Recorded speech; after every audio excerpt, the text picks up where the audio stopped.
Corvette held you up a little bit over here. That was nice of it. The problem is you're so fast on the straight and slow on the corner. But I guess that's a preference. Yep. How's the car feel with the lower tire pressure?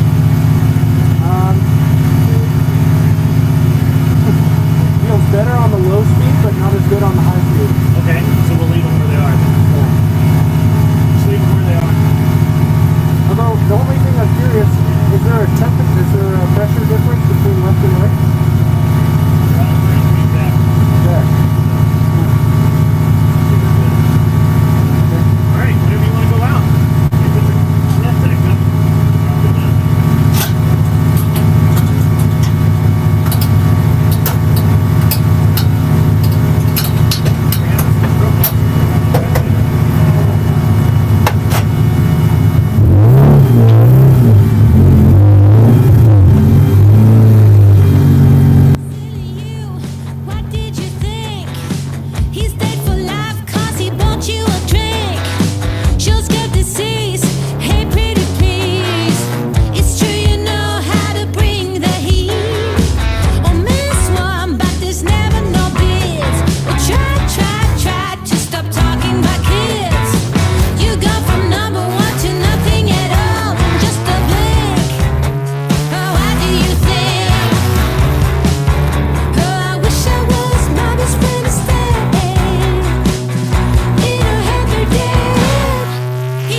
now you'll realize that there's so much more to the book than the page you were stuck on. Finally, you will be free to live a life you love living instead of the life you think other people want you to live. Remember, you are the highest authority when it comes to knowing what you want and what you love. So stop trading yourself for the approval from others. Ladies and gentlemen, weirdos and geeks, please repeat after me. I don't give a fuck.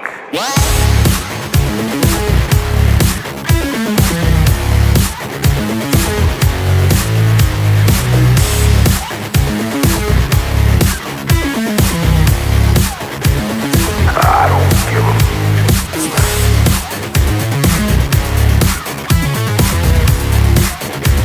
I don't give a fuck.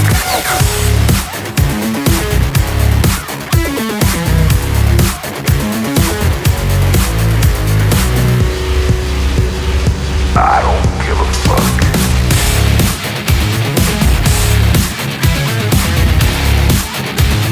I don't give a fuck.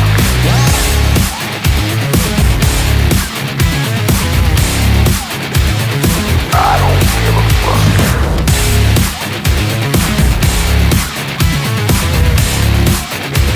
I don't give a fuck.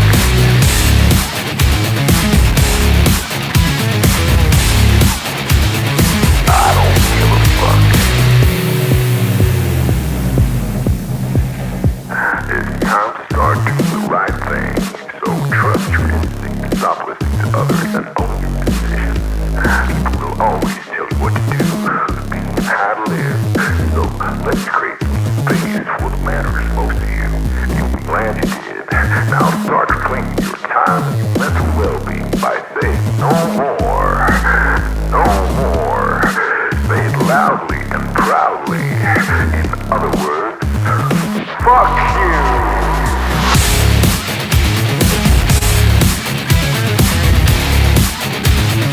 I don't give a fuck.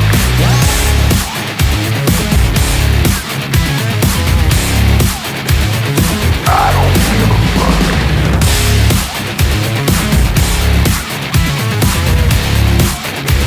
I don't give a fuck.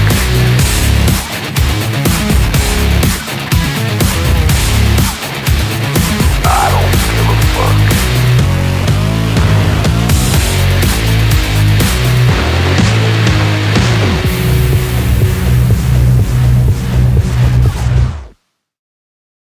Target acquired.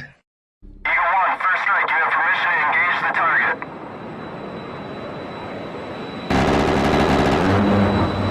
Warning: the following video contains explicit language which may be offensive to some viewers or inappropriate for children. The content within this video is intended for mature audiences only. Welcome back, everybody. Here we are, Wednesday. It's the first of our evening shows of the week, and we are going to have a great time, I promise you. So, as we have, as we've had quite a weekend, quite a week. I've got Kat coming in here. Just 1 second. Let me throw her on stream. How are you, Kat? Good. How are you?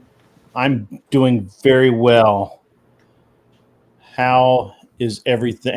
How is every little thing going today? Oh, it's pretty good. Good. Good. All right. Good. Glad to hear that, as always. So, guys, just looking out here to see who is in the chat. I see Mr. Boulay. Welcome, sir. I just hid the chat, actually. Whoops. My bad. Believe in yourself. I try to every day. Dan DeFlavis, look at you. You're there. Felix is back. I see you there. History Fuzz. Once again, I see you out here. Excellent. Good job, buddy. Thanks for showing up. Stepfire, of course, has made it. Michelle is in the chat, and actually I believe she will be on later. Just to help out. Nick, pause, Ga. Trying to get me there. Again, is in the house. Dano's in the house. Look at all the watchers, the loyal folk who are coming in. Arthur Daya has made it on time. Golf clap. Golf clap. On time is worthwhile. Smoking Spaceman is here. Damien, the parkour guy, is here. Awesome. Excellent. Great. Good to see you guys. Glad to see everyone in the chat. Hopefully it will be lit. Maybe. I don't know. We'll see. Kat, anything new and exciting out there in your life? You've had some stuff going on, right? Yep, just dealing with personal stuff and hanging in. Okay. All right. Okay. Personal stuff is always the best stuff, of course. So that's good. Have you been watching the? Obviously, you probably haven't, but have you by any chance watched? Because you'll find it super interesting. The moist critical versus Sneako debate and how off the fucking rails that got. Did you happen to see that? No, I did not, but I want to now that I know that it exists. So I'm not going to review because I don't review. I generally don't review shit because it takes a lot of time, and we have a lot to cover in the show tonight. So, but we got to get into this. So Moist Critical is like a centrist, but he kind of hangs left, if you know what I mean. And Sneako is just a weird dude. Just weird. He's kind of red. Chat, would you guys consider Sneako red pill? He's like red pill adjacent. He converted to Islam. He used to work for MrBeast, I believe. So he's been in the industry a very long time. And so Moist Critical about a year ago kind of destroyed Sneako in a debate on something. Dano, I heard he's taking time off, like he's and like extended time off, like he fucking quit the internet and shit. We're gonna get into that. Well, just a little bit. We're gonna touch on it. We're gonna touch on it barely. Got like wet paint. We're just gonna touch it just to see how wet it is, or how moist it is. So Sneako, and he's converted to Islam, or maybe he always was. I don't know. And he has this thing about that there should not be an age of consent, because once you're an adult, you're an adult, and it's he's like, and he actually made an excellent, cogent, coherent argument for this. All Moist could come back with is 18 years old. I just kept repeating it, and that's not adulthood. That's not when you become an adult. That's not when you are an adult. This is 18 is an arbitrary number. It's only actually 18 in like 5 states in the U.S. I think it's like 16, and in some places 14. In a lot of countries, it's 16 and as young as 14. I have heard 12, but I wasn't able to verify that before the show. Is that true? I think in Japan or something. I don't know. I think you're right. I think it is Japan. Right. I wasn't able to verify it though, so don't run out to Japan, all you degens. So I wasn't able to verify that. So, and Sneako's making a cogent, coherent argument that Moist cannot argue against this because he supports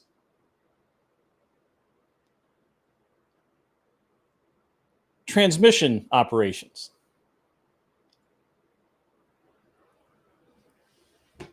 Transition operations for kids. So if you support a kid at 9, 10, 11, 12, 13, 14, 15, even 16, 17, if you support them being able to change their gender, which is a life-altering event, irreversible, how can you stand against them getting married at the age of 16 or 14. How can you make an argument against that? And it was like, holy fuck. Sneako made a real argument here. Like, you're not getting out of that one. And he trapped him in the logic box. Perfect. It was really great. Dan DeFlavis, exactly. Gender affirming care is no different than choosing a sport automatically loses. Dan DeFlavis is right. This was the worst argument I've ever seen. And I've seen some really bad ones, but this was and Sneako had this lined out. Like, he's like, Arthur Dye, by the way, he defined adulthood as having reached puberty, because that's when you were no longer a child and you are now technically an adult, which is, by the way, historically how it was defined. That was when a girl became a woman. Remember? I mean, that's all throughout history. So he actually had like all the data stacked up in his favor. And the best Moise could do is 18 years old. It's the law. I was like, holy fuck, dude. This is the dumbest argument I've ever heard. And then once he trapped him in the logic box and went straight to that he supported gender affirming surgery, it was a gold mine of fucking clips. Gold mine. I'm actually shocked that nobody has seen there. 18. Why is 18 a decent age? Why not 16? Why not 14? You can't make an argument. You're not going to be able to make an argument, because the reality is that, especially in modern times, we purposely make people more immature than they are, and we prevent them from becoming mature as soon as they should be, and therefore we affirm our own argument through our actions, which is wrong. So you can't, anyway. So fucking some people do. So and that was Sneako's argument. Like, he didn't hit puberty until he was 17, but his neighbor hit puberty at 14, right? Like, how are you defining that one is now an adult and one is not, right? Like, this is this is how it is. Infantilize. Thank you, Stepfire. That was actually the word I was looking for. It's a really solid argument that Sneako used. And look, I think Sneako's a weird dude. I don't watch his shit. Generically, if I see that he's arguing, I fully expect it to be a battle of regards to the end. But this is crazy. Yeah, so in UK, Canada, a lot of other nations, it's 16, which I think is probably more in line with reality. But again, I don't know. Yeah. Well, girls tend to go through puberty earlier anyway. I don't know why. Probably because of the hormones. And there's a whole there's a bunch of historical data now about how men men were not fed as well. So when there were boys, they were not fed as well as girls. So girls matured and hit puberty faster because they had better nutrition than the men did, or the boys did. And that's why they hit maturity faster and all of that. So that was,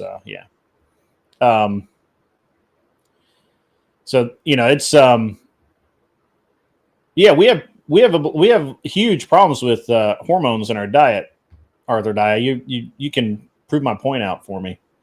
But we are definitely making very poor decisions in raising children. Yeah, in the EU, some EU is 14. Yeah, that's true. So, but anyway, Sneako made a very cogent argument, and it was very good because he pointed out that in that moist 18-year-old deadline, and he was hard line. He's like, well, I have to draw a hard line in the sand somewhere. And so if you're 17 and 364 days, he would consider you a child abuser if a 20-year-old married a 17-year-old and 364-year-old dude. So if a 20-year-old woman married a 17-year-old 364-day guy about one day before his birthday, he would have a problem with that. He would say that was against the rules. And I'm like, you're making a bad argument, Moist. You need to back the fuck up. But he just kept doubling down. The really crazy thing is he just kept doubling down on it. I'm like, at some point, just go, okay, you know what? I'll concede that. Let's move on to this. And he could have probably gotten, probably could have gotten further. But yeah. Yeah. So weird, right? It's weird. So weird. Anyway, that was great. There's I can't honestly, I mean, it was just crazy town. Just crazy town. So if you guys should all watch it. If you haven't seen it, you need to watch it. It's just, the funny thing is, like, nobody expected Sneako to have an argument worth listening to, let alone like a real argument. Right? Yeah, the completely arbitrary, but the logical entailments get creepy. That's absolutely true. By the way, guys, I do believe that I have fixed the TTS system, and I lowered it down to $10. So you guys have at it if you want to. Yeah, if you guys have not checked it out, if you want, in my opinion, the best breakdown, there's a guy named Hypnotic. Let me see if I can find his. Fuck, I keep fucking with my window. Wrong button. Too many buttons, guys. Why? There we go. Let me find this, because personally, I think that this is the best breakdown on the internet of the Moist and Sneako thing. I actually really like this guy's breakdowns. If you guys go over and watch his stuff, especially if you do it live, give me a shout out over there and tell him that I want to do like some. I want to, I want to do a collab or something, because he's a cool dude. So.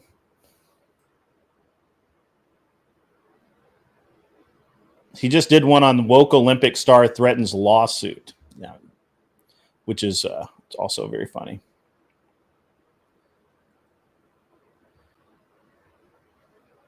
All right, so that, while I'm pulling this link up, because I want to give this to you guys. Have you guys?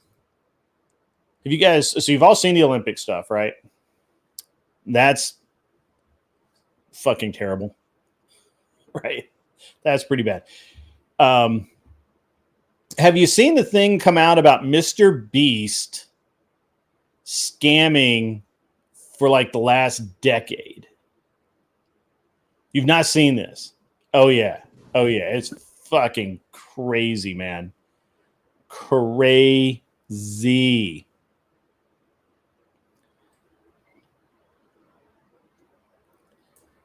Yeah. So, let me get the link here. I'm going to send this. I'm going to post this in my own chat, because dude is legit. He is. He is pretty sweet. He's got a pretty sweet deal. Like I said, if you guys go over there, especially if you catch one of his lives, he goes live a lot. If you catch one of his lives, give me a shout out, so that maybe one day he'll collab with me. It would really not hurt my feelings at all if you did that. So yeah, but and apparently, again, Moist Critical has stopped streaming. Apparently, he's taking a hiatus. He has he's decided that he's got better shit to do.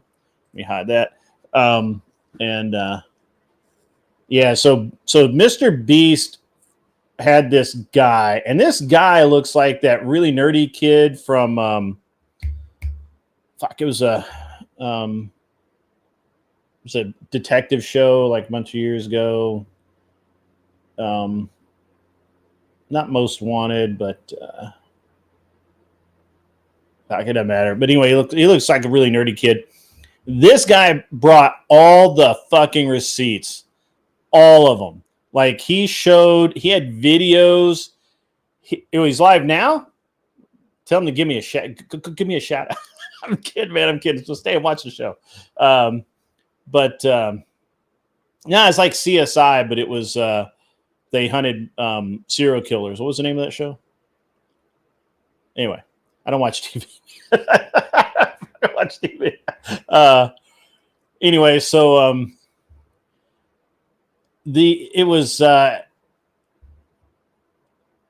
this guy is like fucking CSI'd this shit out.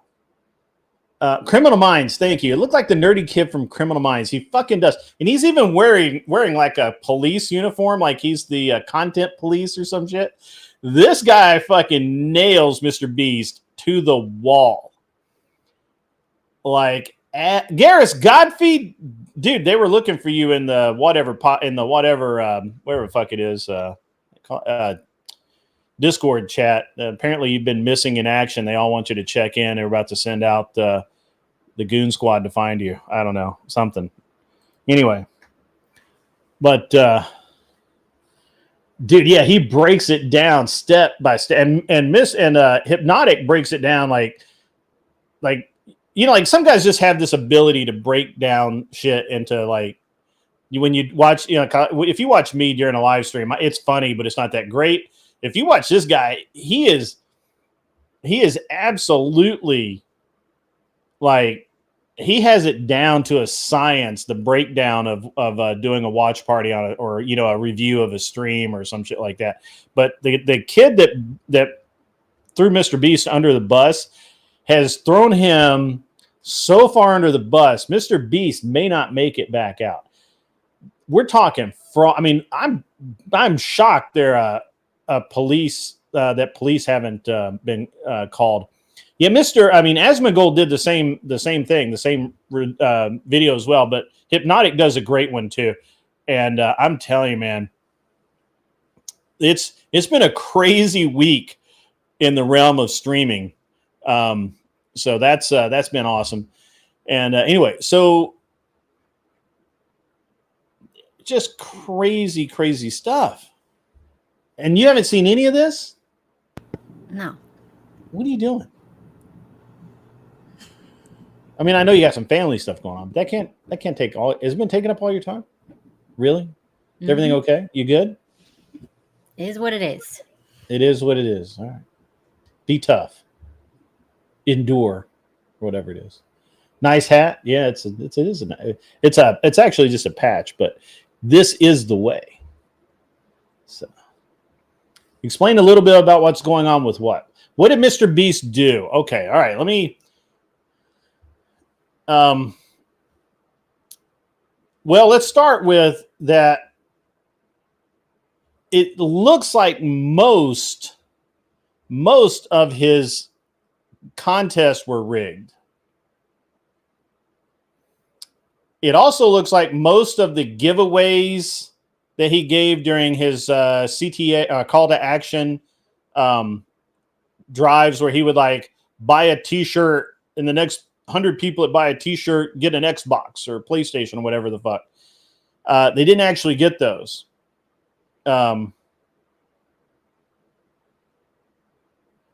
Yeah, I don't give a fuck what Josie did.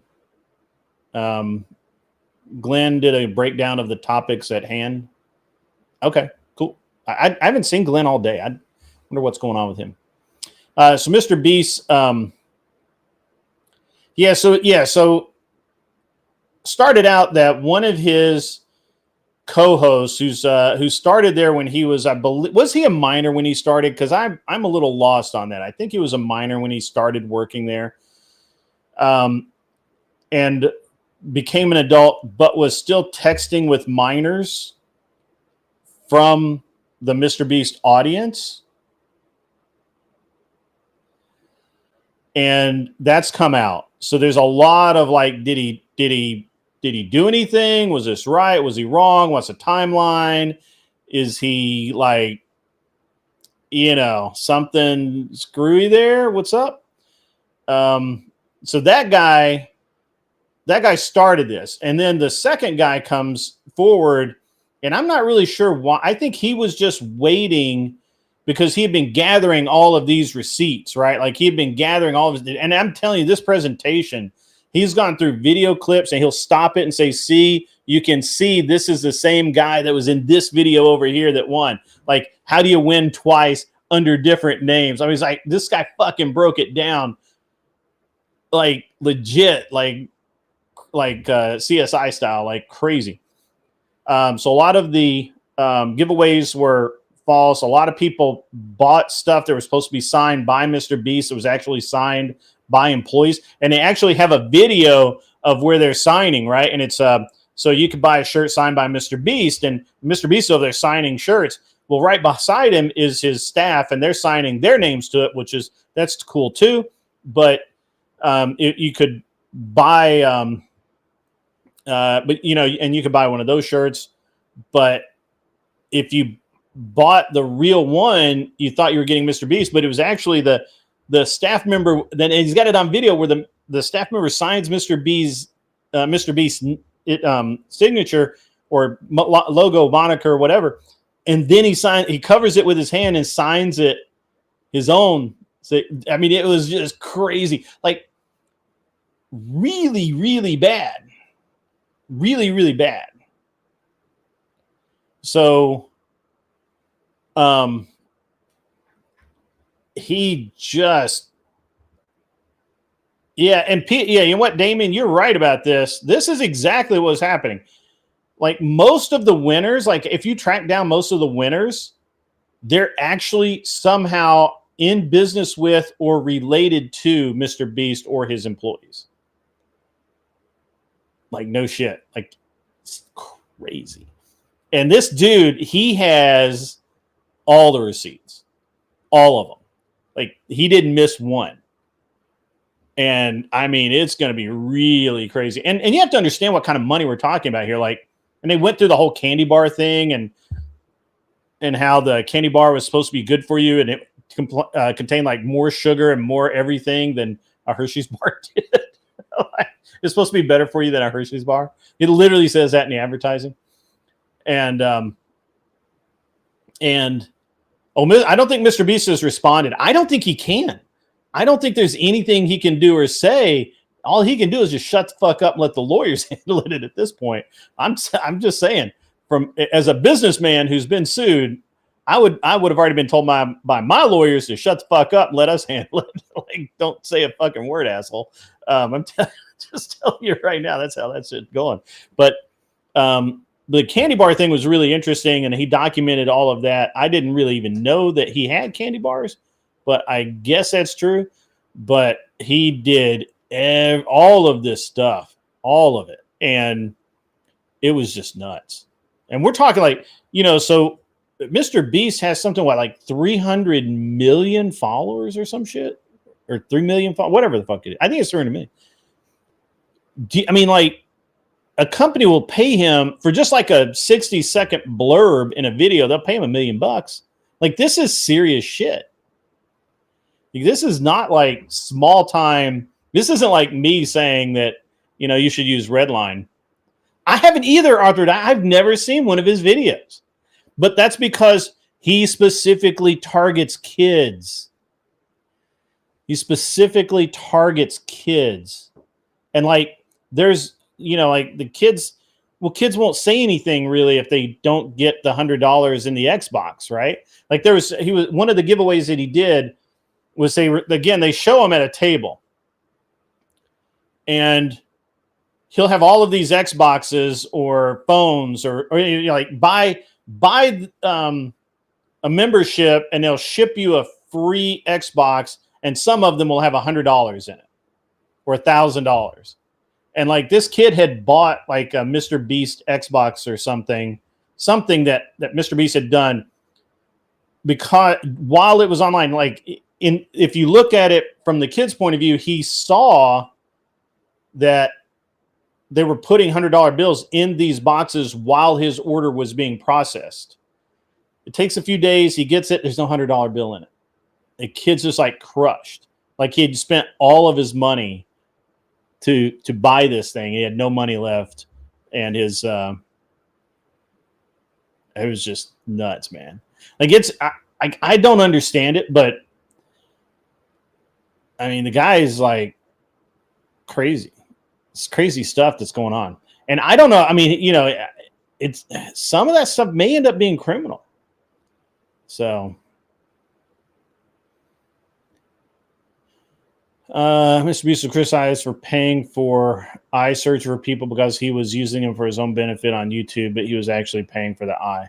Yeah, I'm not really sure. He's eye surgery and helping those people. Well, none of this was that. This was all literally fucking fraud, like big time shit, and millions of dollars worth of fraud. Like they supposedly gave away $1 million, and it was like his employee that won it.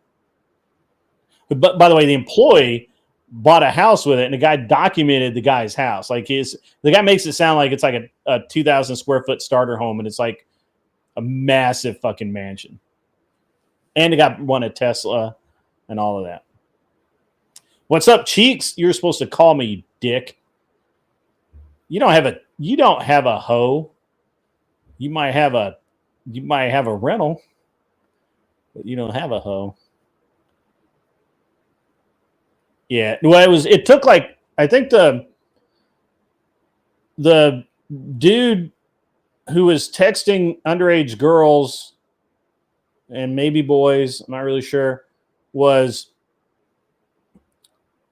that was about a week before the fraud. Adam 87, I think it was about a week before. So, but it's like this, the big streamer guys have taken a hit this week. Taken a big hit, like between MrBeast, and fucking everything, man. Some crazy stuff. It's crazy. What do you think, Kat? Have you watched MrBeast? Are you a MrBeast fan? I've seen one of his videos. Okay. Do we have any MrBeast fans in the crowd?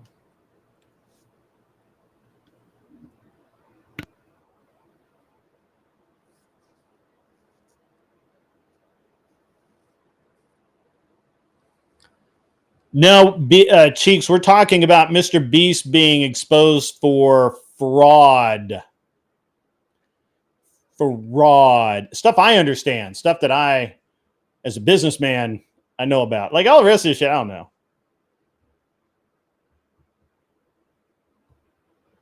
Draining the YouTube swamp. Never heard of the dude until today. Never watched. Buy burger. His burgers are like expensive too. They're like $24 for a burger meal. That's pricey.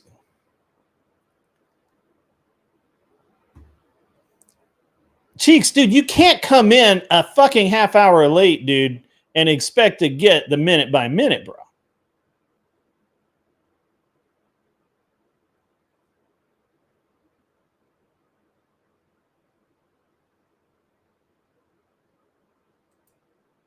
The broken bookshelf. Go ahead and buy the Lambo. Enjoy your $75,000 brake job. Shave your arms and accept it. Yeah, the brake jobs aren't actually $75,000. So, yeah, I've never seen one. I've never seen a MrBeast video. Dude, Cheeks, come on, bro. You're killing me. What? Here, hang on. I'm going to give you a link, Cheeks. Let me find this shit. God dang it, boy. Dang it, boy.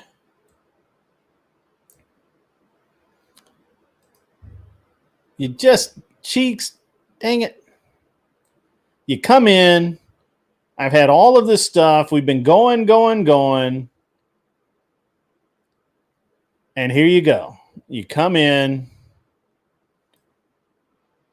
You ruin my flow. You're ruining my flow, bro.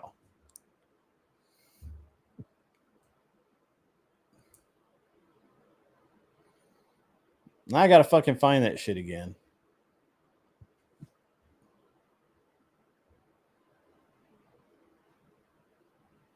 Nah, fuck. Maybe they nuked it.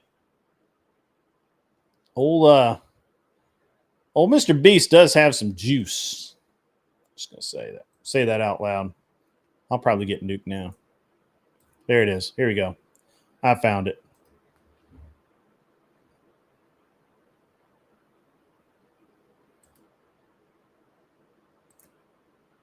All right. Stop coping and seething, cheeks. Man.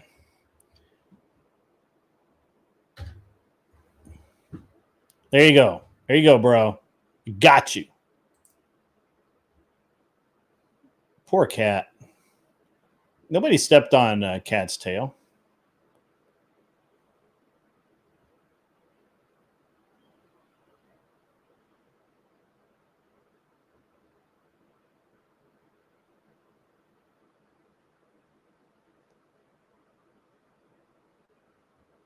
I did see that, Dana. Well, I didn't see it. I was listening to it while I was working on my car yesterday.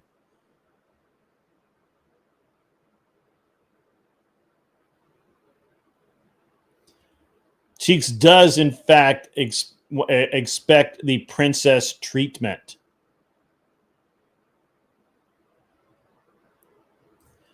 So, yeah. All right. All right, guys. All right. So that was a good intro. You know, it's a good little get the juices circulating, salivating. We're all yes, Beast Burgers is owned by MrBeast. But he doesn't actually make them. You know, he has staff for that. He has people. That's his franchise, though. Yeah, that's. Not really sure who's involved in that. So, motherfucker's making me pull out the popcorn early.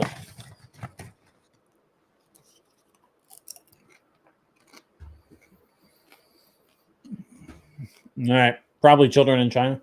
They probably are making. Yeah, I mean that's probably a real thing. I don't know. Don't give it to him next time. Oh yeah, Cheeks definitely has his own bee sauce. Bee sauce. B for ball. B is for ball. Sauce. That was funny. Yeah, you can't tell me it's not funny. Drizzle, little dreidel.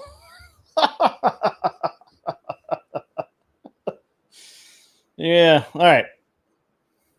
So tonight's topic, guys, Cat will now wake up. I was not born in the 50s. I am 50. I wasn't born in the 50s. I would look fucking great for being born in the 50s if I look right now. That'd be fucking awesome.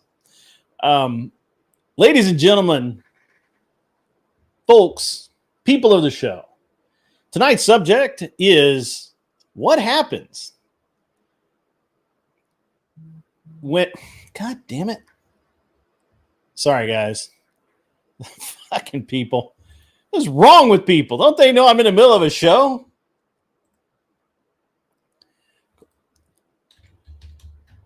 All right. Look. The thing with tonight's show is what happens when a girl goes from being plain to being pretty. Especially if she happens to be dating a dude at that time. What happens?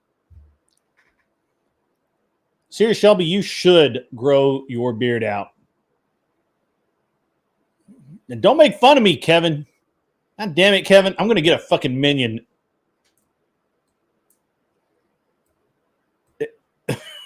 Where's my fucking Kevin minion doll? 129th time. It is, actually.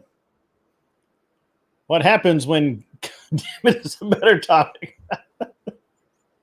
It was gut. Here, let me spell that for you. This is what I'm actually saying. I know I'm Southern, and you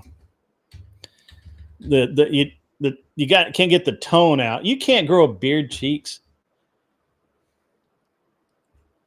So that's what I'm actually saying.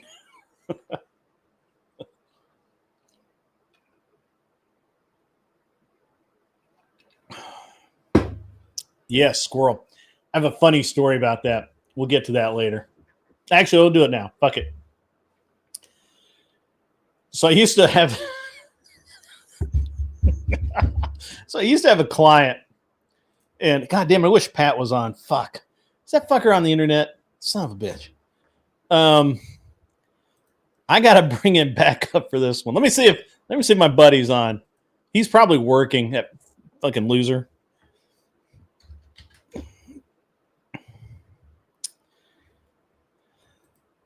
I'm actually gonna type out as I'm going to tell you guys what I'm typing. I wish I could show you my screen. Yo, loser, what WTF are you doing? There we go. Type that out. That will get a response. Promise you. Anyway, so I had a client. He's one of those self-made dudes that had just kind of like, he was just always hustling, very high energy, you know, like I mean, not unlike myself to some degree, but we literally called him Squirrel because he would literally be talking to you about something and he would just totally get distracted. And it was hell working on his car because we would have an entire conversation about what we wanted to do, what he wanted, what needed to be fixed, and what would make him faster the next time we went to the track. And he would call me like 2 hours later and be like, yeah, I don't want to do that. And we was just like, fucking Squirrel. And we would do that whole, the thing from Up, Squirrel. And so it was very funny. It was a very funny routine between all the guys on my team. Everybody literally did that shit. And so he never figured it out that we were talking about him, but he would constantly change his mind about fucking everything. And it created a massive amount of drama for us. I eventually fired him as a customer because fuck that guy. And, I wonder if he's still around too. I should ask that fucker what he's doing. I am cursing a lot tonight, folks. That's okay. It's my show. Guys, if you were new to the channel, welcome. Other than that, strap in. Huh. Anyway, so back to what passes for reality. So what happens when plain goes to pretty? And there's a lot of stories like this, like the summer I turned pretty. I see that on fucking Amazon every time I pull it up. Like, seriously? You guys don't have anything better to talk about? But what are you laughing at, Kat? You laughing at me? You laughing at me? You look like you're laughing at me. You look like you're laughing at me. Feel like you're laughing at me. Anyway, so and this actually came up. I was talking to some of my friends. I have a few of those left, and one of them has his kid is in his I think his kid's like 18 or 19, something like that. And actually, I probably should have asked. And he's been dating this girl for a while. And when they started dating, she was, like maybe a 4, 5. Average, slightly below average. Whatever. But they fit because he is at best a 5. And probably maybe a chunk or two lower than that. Dude is like, although I'm sure that some women would find him just a fucking super Chad. Dude is like ridiculously tall. I think he's like 6'3". He weighs like 120 pounds.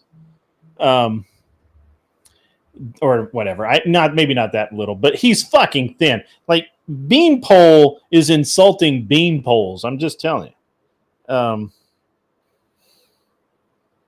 Fucking rude ass people. He's a nice guy, and she's a nice girl, and they've had a great relationship up until right about now, because over the summer, coming out of the spring, You know, her skin started clearing up. She dropped some weight. She's dropped actually, like her face has just changed almost completely. Like the amount of how does that even happen, Kat? What, like their face is like a new drug that's out on the market. I don't think it's a drug, but yeah, it is. You think she did the Ozempic thing? Mm-hmm. Whatever it was, I mean, she went from being just kind of maybe you could go cute, maybe if you're being charitable, cute, to being like, wow, she's pretty. And of course, they start college in the fall, and I'm like, bro, you are in trouble. I literally told him, I'm like, bro, you're in trouble. Because right now she doesn't actually realize that she's that pretty. Because the only dudes that she's around really are like her brothers and this dude, and they're all are just around family, right?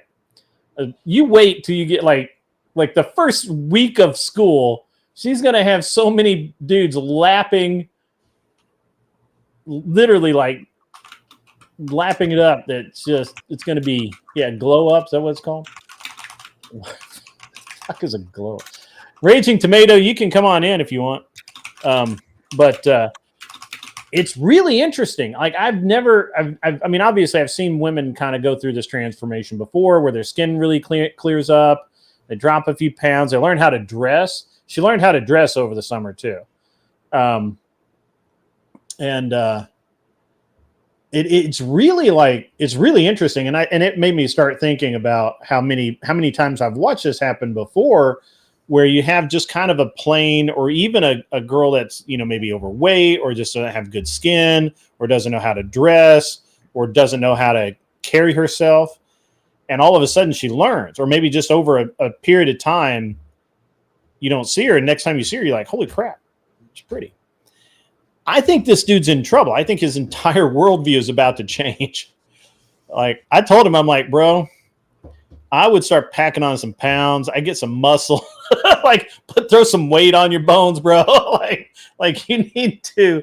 He actually has bad skin too. He's got like really oily skin. I'm like, you need to go do something, man. You need to get something going on.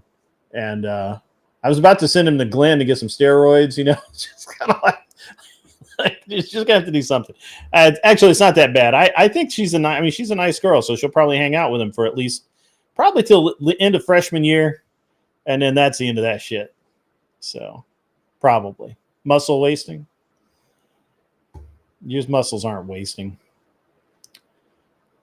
So, but yeah, have you seen this, Kat? Have you seen this phenomenon? Do you have any personal experience? Do you know anyone? Yeah, I was really ugly, and then I got kind of cute. And then immediately my boyfriend started cheating on me to like claim dominant or something. Hold on. Hang on.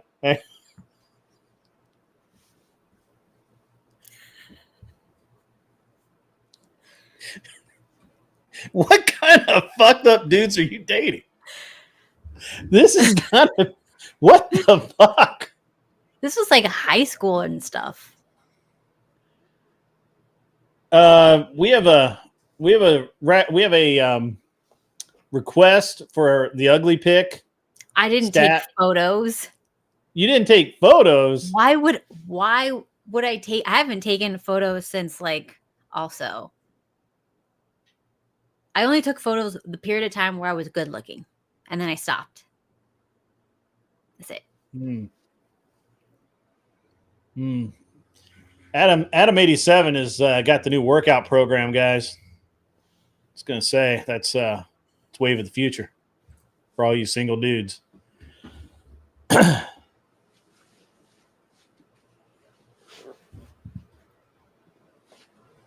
Yeah. Anyway, so it was an interesting. That's interesting, Kat.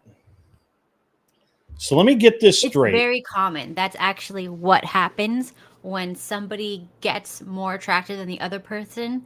Either the person who gets more attractive goes and cheats, or the person who's less I would expect. or the person who's less attractive starts cheating to try to claim dominance, or they actually can become abusive to keep the other person down. Those are the three options. We're humans. We're going to do one of the three things. That's it.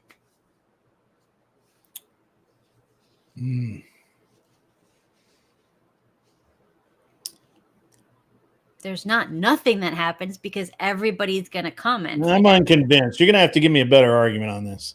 Okay, so imagine you're a dude. You're not attractive. Maybe you're overweight, whatever. But you're a nice person. So you get like a nice girl. And then maybe she goes through puberty, whatever happens. She gets cute. Now she's getting attention. So this cute but not particularly interesting to many people girl now is getting attention. And now every time you go out with her, all your friends are going, why is she with you? And you guys look like the number 10 and ha ha ha. And like, do you crush her when you try to kiss her? And like, stuff like that, like just to humiliate the guy. So then he gets pissed off. He's humiliated. Everybody's saying she's going to leave you anyways. Or why is she with you? She's going to move on. So then you get like, well, I better get something because she's not going to stay. And then you either cheat or, if you're a psycho, you might start like trying to break them down psychologically so that they feel bad about themselves and get depressed. And then they're more like on top of, that's how like a narcissist would do it. And the other option is she does not really care about the relationship. And then she might go on and cheat. Like that happens too. But it's not nothing. I'll tell you that. And you'll see when couples, one of them goes on a health journey, the other one will try to sabotage it, to try to keep them down because like they know they're going to lose them. That happens a lot. It's not womanese. Interesting. Chief, do you go along with Chief Wahoo? You pee on the toilet seat, assert his dominance. I mean, does that work for you? It doesn't work for me, but I can. That would not assert dominance in your purview.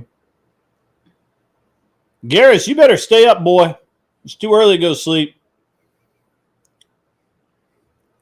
By the way, Raging Patriot 1776, welcome as a member, sir. Thank you. Thank you very much.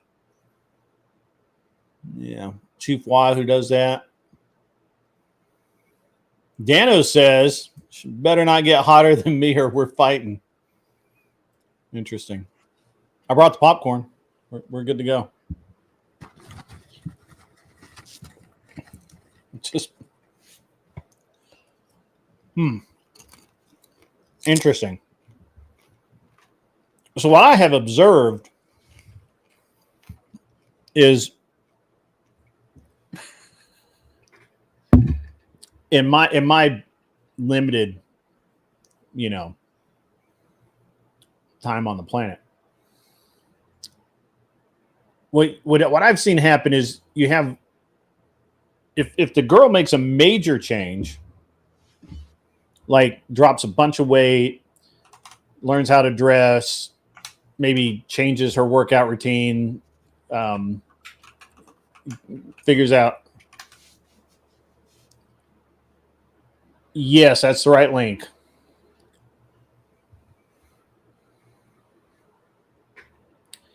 So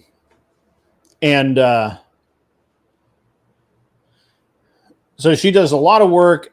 She gets pretty. She does it for her man. He doesn't appreciate it, or he doesn't appreciate it in the way that she thinks it should be appreciated. They fight. They start fighting a lot. Then it just decays into breaking up. The second way I've seen this happen is they get together because they're like very compatible. They like each other. They have great conversations, all the normal stuff. They're both kind of plain. Neither one of them are unattractive, but neither one of them are attractive either. And they're just kind of plain. And all of a sudden the girl will get like really pretty. Like really pretty. And the dude, and I've seen this happen two ways. I've seen dudes that couldn't handle it, where they just all of a sudden they start picking fights for no fucking reason. they get uber jealous. Like any dude that even looks at her, they or why they go, they're out shopping for. I was out with some friends of mine one time, and is my girlfriend,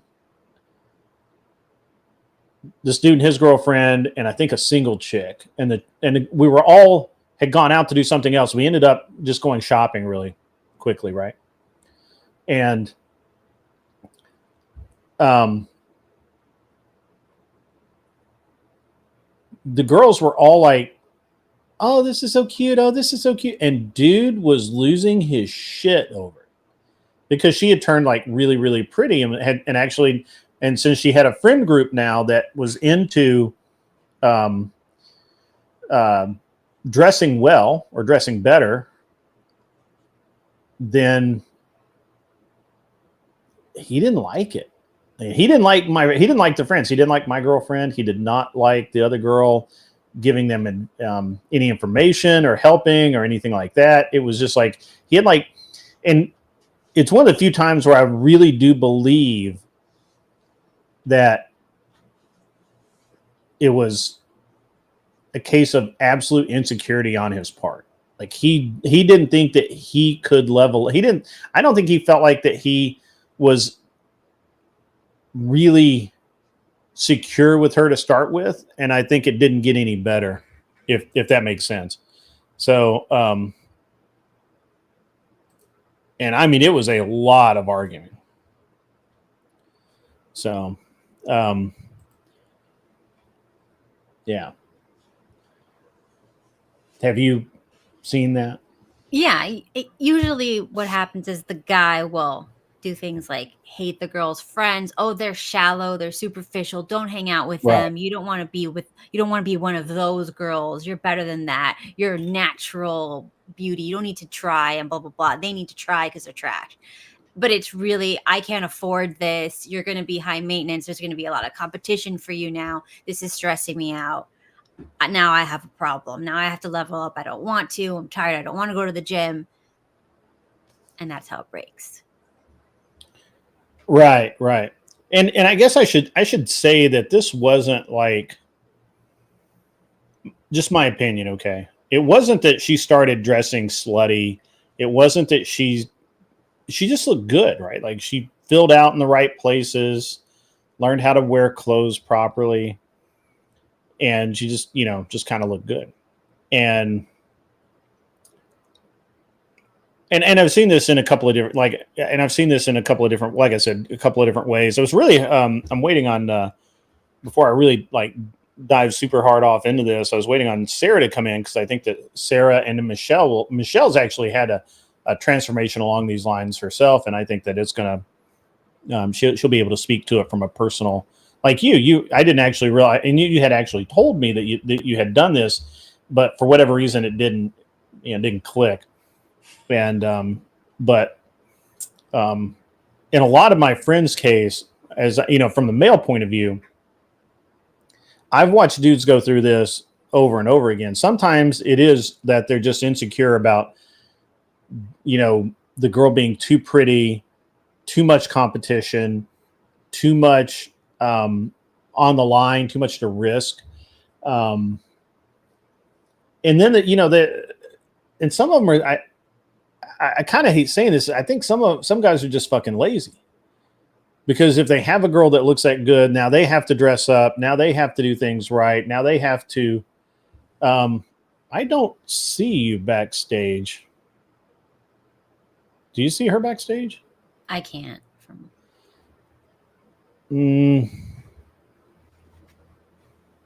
I don't see you. Let me give you another link. Hang on. She's in the private chat.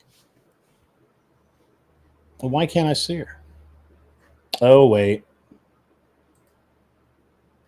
Nope, that's not it. Where are you?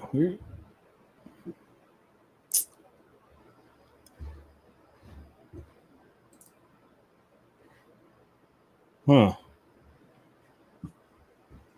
Well, this is interesting. Let me close out of that. How can you be in the private chat and not be there? Let's see. I'm going to give her a note. Let me see if this is the same link. Sorry, this is really bad, but no, that's the same link.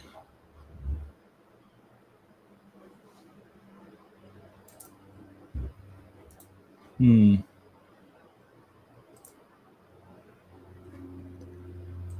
don't see you. Sarah, can you try and exit and then come back in? It's weird. Very strange. Wait, what? Huh. So odd. Anyway, now I'm derailed. What about from the girl's point of view? When one of your friends turns pretty over the summer, or you haven't seen her for a while, and all of a sudden, there we go. That was so. Yes, it actually gives me an announcement when you join, and I didn't hear it, and I'm like, where you at? That's so weird. There we go. You can hear me, right? Yep, I can hear you. I don't understand this system. I don't even know how I can restream from here. Like, I don't know what it does. There is a share. There's a I think it's no, hang on, I forget because I don't have that control on my screen. But you can restream through here. I think it's over at the corner. It says share stream on the top. Share. Okay. Share stream. How easy is that? I'll fiddle with it. We'll see. Do I feed that into StreamYard? How do I do that? Yeah, just you should be able to go right to YouTube. Oh, I've never done it that way. Go live. This is new territory. It's okay. We could fiddle with it. I have no idea. Default StreamYard key. So where do I punch that in at? Like in YouTube. Where would I put that? Oh, I don't. I haven't tried. Like stream. I have not tried. So, as a matter of fact, I think I'm one of the few that uses this software so far. Okay. So, yeah, this is. It's new. easy, and it and the TTS works. The TTS. What is that? What is? Yes. So I'll do a test. Select stream key. It's like this.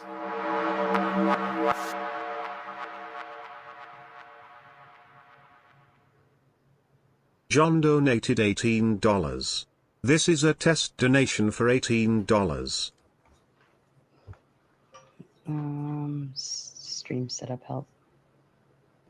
So it does that. Does what? Are you showing something? No. Did you not? Well, it should be on your screen. Is it not on the screen, Kat? I don't see anything. What? Is the donation box not on your screen? No, I don't have access to that. No, on your main screen. Like if you go to YouTube, you don't have YouTube up. Let me go. Oh yeah, I see what you're talking about. Yeah. Yeah, and it says it to the chat. It reads it just like on whatever.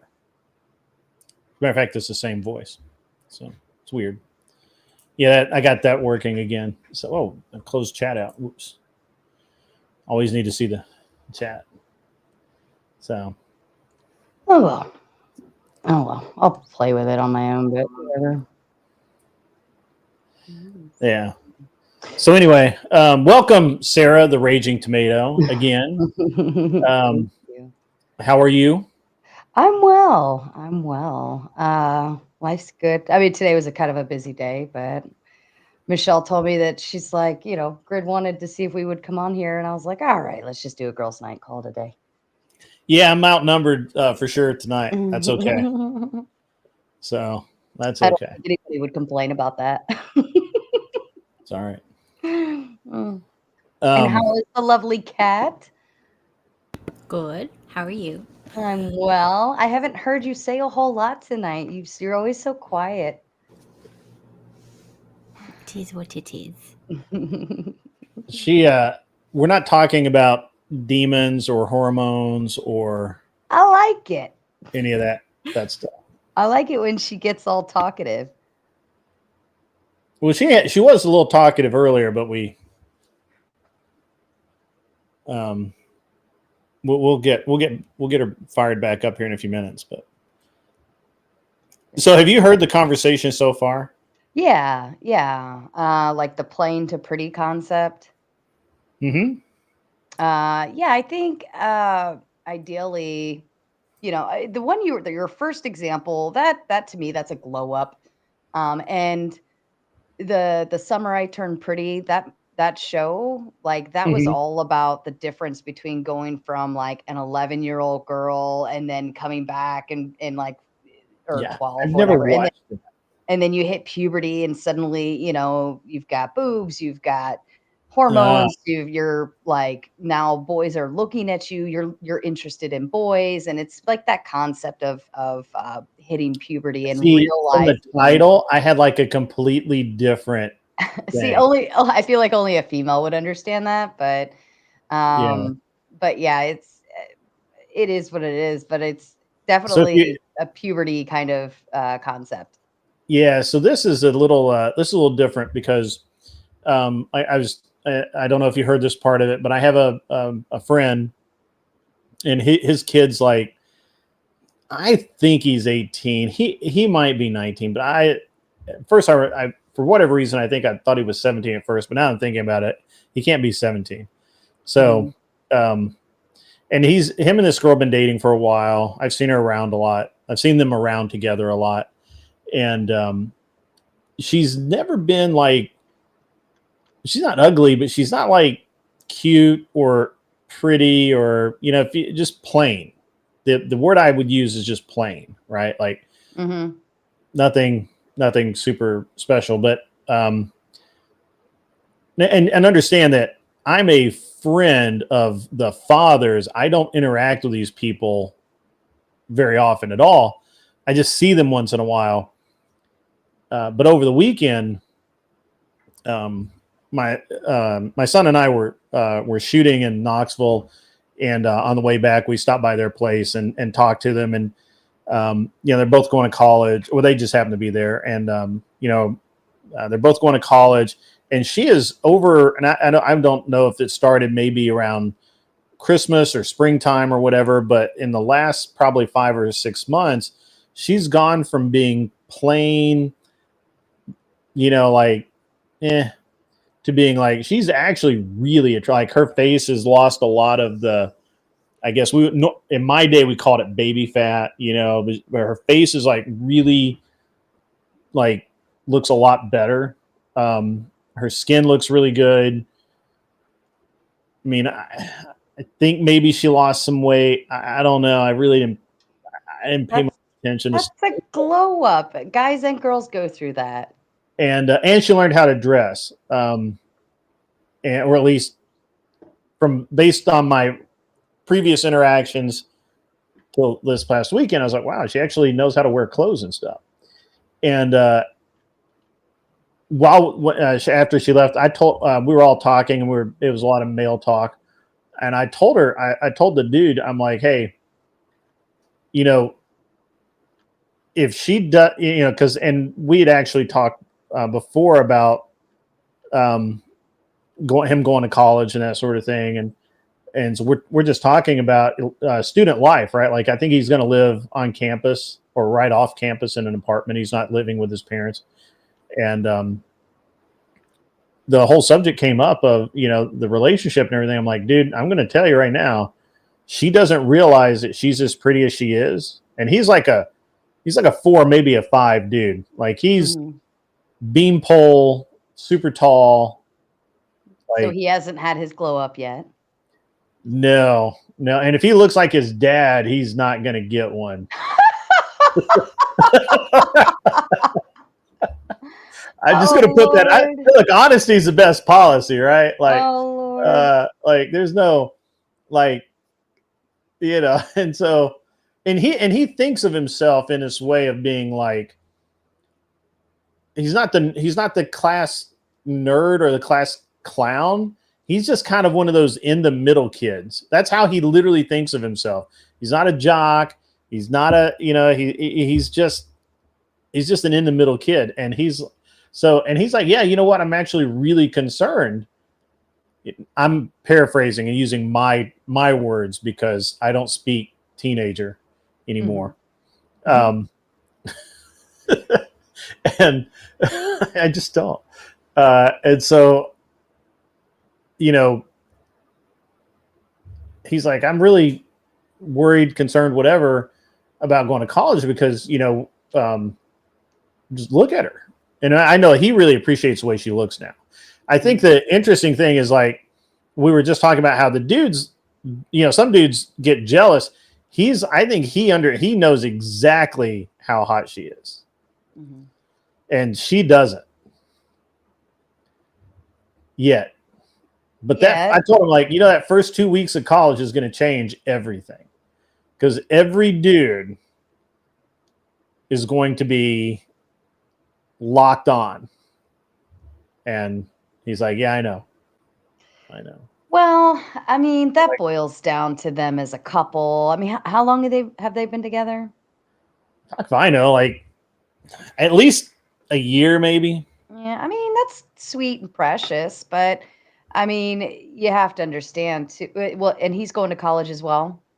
Yeah, I think they're going to the same college. I think they're both going. I mean, look, I live in a college town, so I'm pretty sure they're just going right down the street. Well, that might be helpful, you know, but it is what it is. If they're going to break up, it's going to happen on their own demise, not because she got pretty.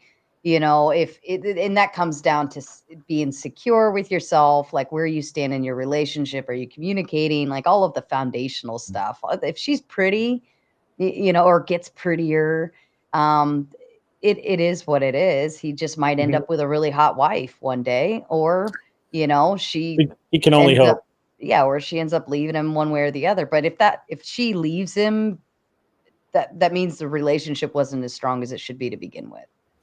You know, I don't think we can blame somebody for getting pretty all of a sudden. Oh, no. I know nobody's blaming anybody for anything. I just think it's an interesting dynamic.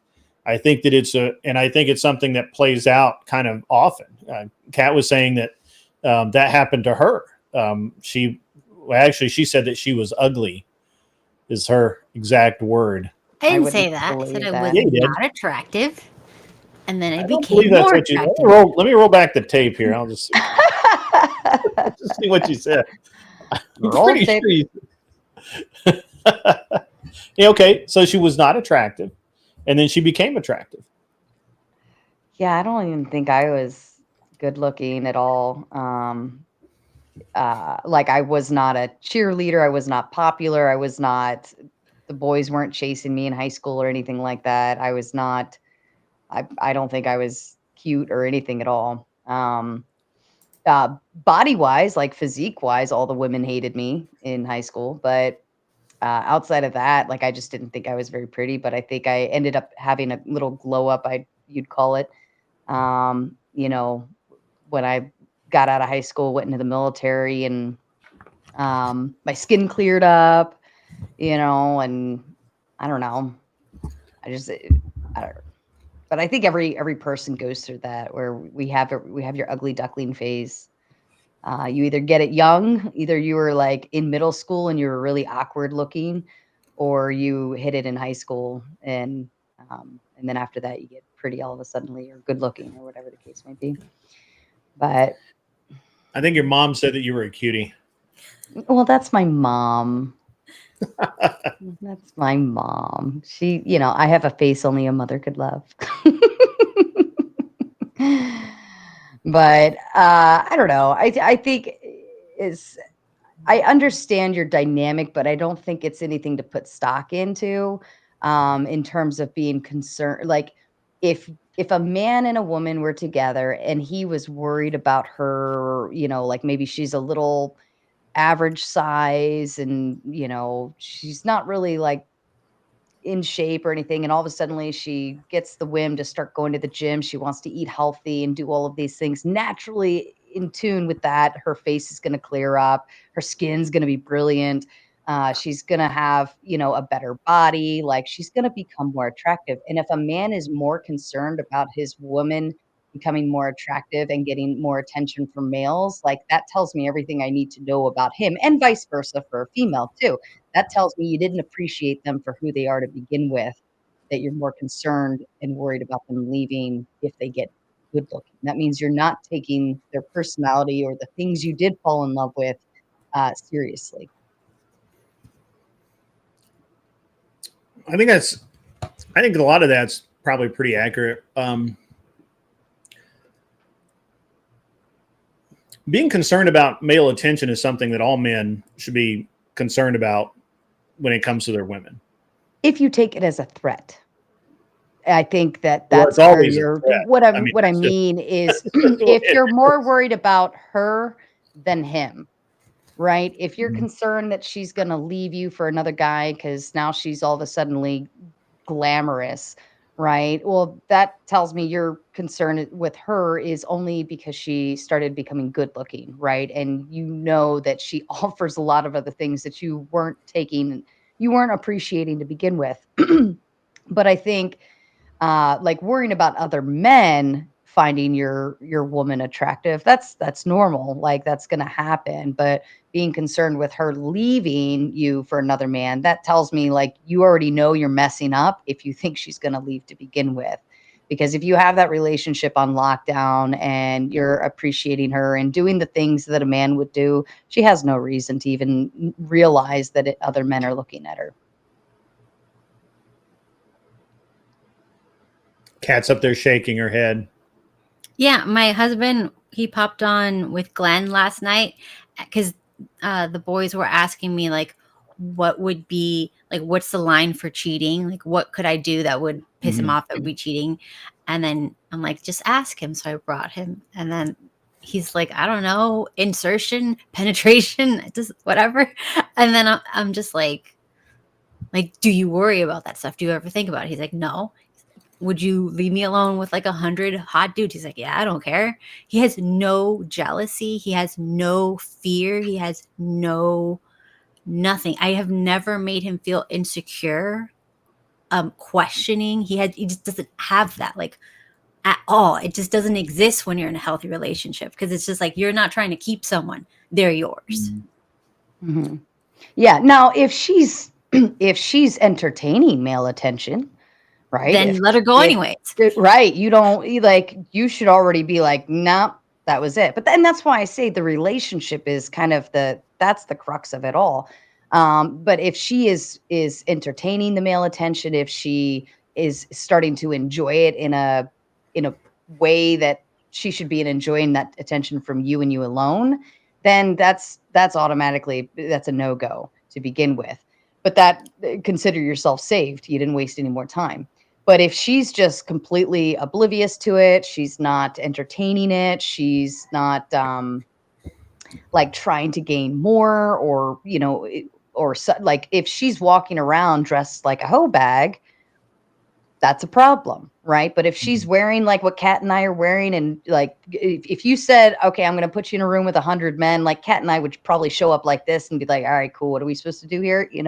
And like that would be okay. But if she's like, oh, let me get dressed to the nines and put my sluttiest of slut clothes on, that's a whole nother ball there. We're talking a whole nother story. But if she goes from plain to pretty, but her personality is still in the plain mode, you got nothing to worry about. So I think most of that's probably not inaccurate, but I also I don't necessarily think that it's dialed in. And I say that because whether a female wants it or not, she will gain male attention, right? Mhm. And I actually tested this once when I was in college. I don't often talk about it, but I have a degree in psychology, and we used to do psychological testing. I love it. I love it because it's great. Like, you know, putting the out of order door or putting an out of order sign on the female restroom and seeing how many of them will go into the men's restroom. It's pretty interesting. So social experimentation is really fascinating to me. And one of the things that I found really interesting is that you could send a woman out in what she considered normal clothes of the time, right? So we're talking jeans, t-shirt, something like that. We didn't have yoga pants. I'm sorry. And she would not think anything about it. But the amount of attention that she would get from men was ridiculous. Mhm. Whether or not she admitted it, I think it was pretty obvious in her responses that she, and the amount of time she spent, that she enjoyed that male attention. Now, I'm not saying all women do. I'm not saying that women are not incapable of just walking by and being polite and saying, because that did happen. But in the majority of cases, women would stop. Or these girls, I shouldn't say women, these were college girls that we were just like, hey, we just want you to just dress normal and walk down the street. If people talk to you, do whatever you would normally do. Don't do anything different. Mm-hmm. And we'd have a bunch of dudes down there that would just randomly talk to them. They like it. Whether they want to admit it or not, they like it. So, and that's not a far jump from what kind just of having a good attention? conversation to, let me get your number and all of that. Some dudes operate that way. What kind of attention are they giving them? Are they catcalling them like all gross, or are they just saying nothing? And that. are these women single as well? Well, I'm assuming it was in college, so I think most of them were probably single. No. So these were I mean, college if you're girls. Unfortunately, I didn't have a steady supply of moms. Yeah, the moms would have probably put them in their place, I didn't have a steady supply of 28 once. Unfortunately. I was on a date once, and I forget what we had pulled into. Viking, I got you covered, bro. Popcorn. We had pulled into like a parking lot or something, and I think I just ran into the gas station to grab something. Well, I wouldn't call it a date because we were already dating for a long time, but I just ran into the gas station to get something. I ran back out. And on my way out, of course, there was a car driving by, and the guys in the vehicle were like catcalling me all gross and like, hey, whatever. And I've just learned I hear it, I acknowledge it, and I'm just like, ugh, and then I just ignore it. I don't even acknowledge their existence because that's what they want, and I got in the car, and the guy I was with asked me, who's like, what was that? Like, what were they saying? And I didn't want to tell him because I knew it was going to piss him off. But I was like, they were basically, catcalling me. Here's what they were saying, yada, yada, yada. And he was about to get out of the car. I'm like, listen, I get it. I understand. Like, they're not touching me. They're simply driving by. There's nothing we can do about it in this moment. I was like, but this happens all the time. Like, it doesn't matter where you are, what you're doing, drive by. Ew. But I knew I was right to bring the popcorn. This is gonna be fun. But I was explaining to him, like, this happens all the time, and he's like, all the time. I said, yeah, like, you could be walking down the street, you could be pumping gas. I have another box. You could be pumping gas at the gas station, be in the grocery store. You could be with your children and they will still do this stuff. It is absolutely disgusting. And I would say, actually, from my experience with other females and stuff, like I'd say most of us get the ick when guys give us attention. No, I'm not talking about the overt cat calling, whistles, hey babies, all that. I'm talking about just dudes like, man, it's been like 30 years. I'm trying to think back to the specifics of the experiment. It doesn't happen often the other way. And if it does happen often, or if it does happen the other way where it's not gross and catcalling, it's a very actually like small 10% amount. You're actually at a bar, you appear single, you're very open and to having conversation, and you're putting those vibes out like I'm open for conversation. Usually those are normal conversations you're having with males. That's normal male attention. But the other 90%, I'd say, is all gross and gives you the icks, and it's just disgusting. So I guess I should just so you know, I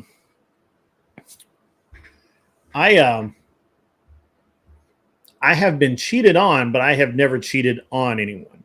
Mm-hmm. Mainly because I didn't care enough, and I would just break up before there would be any cheating. Before I would cheat, right? It's like, why go through the trouble of lying?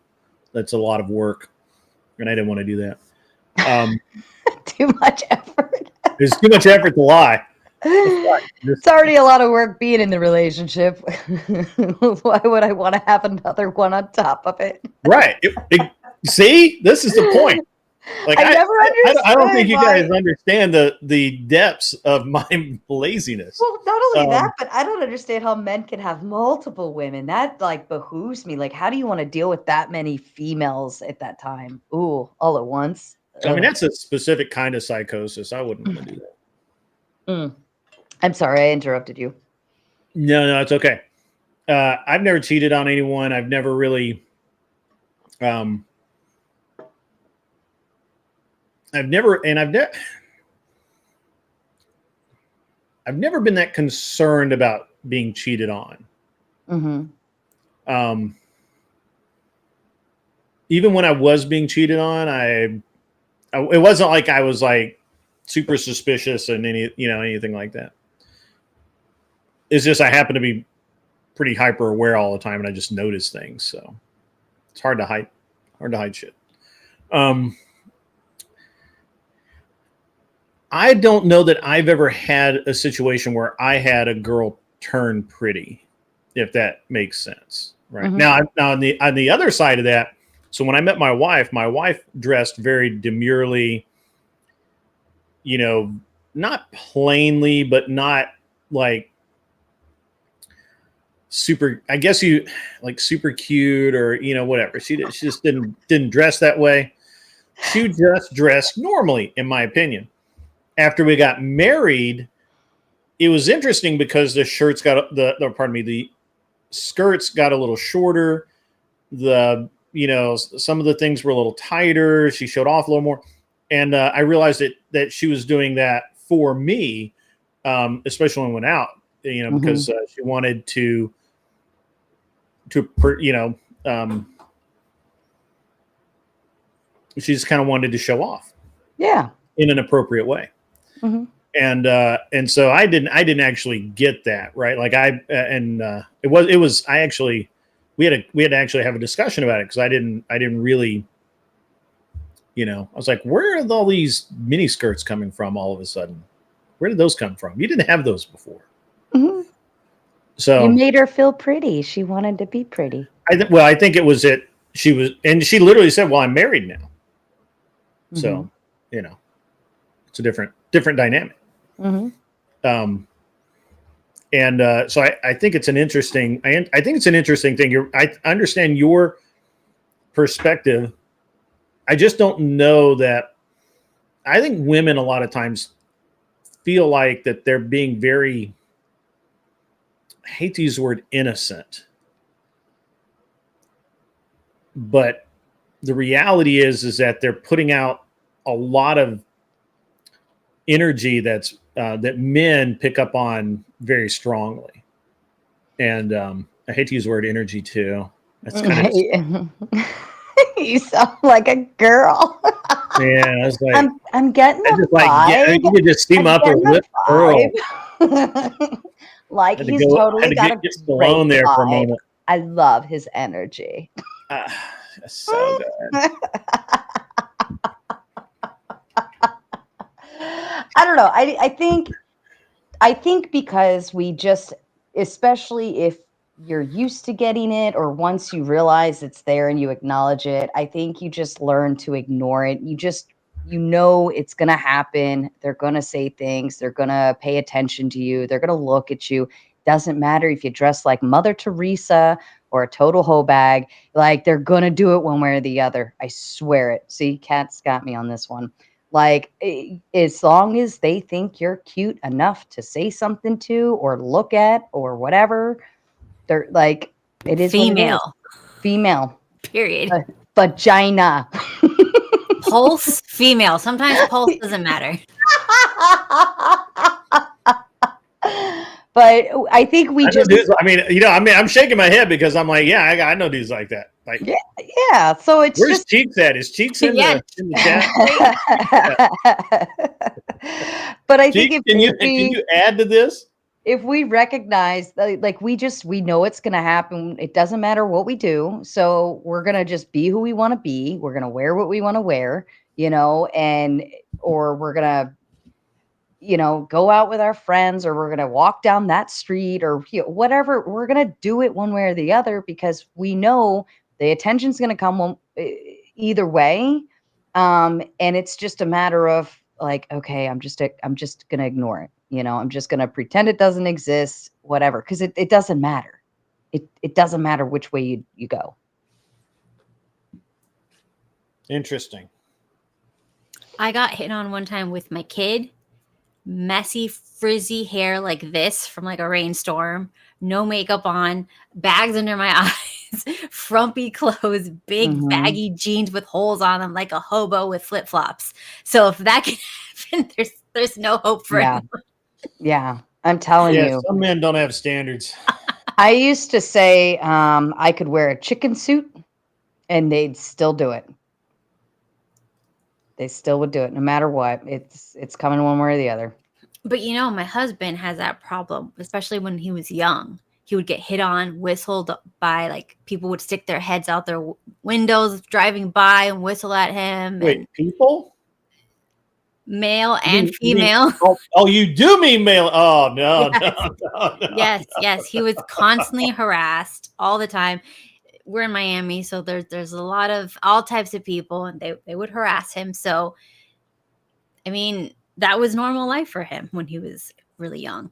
And now it's like people still light up when they see him a little bit, even though he's old. What are you going to do? I can't keep him in a box.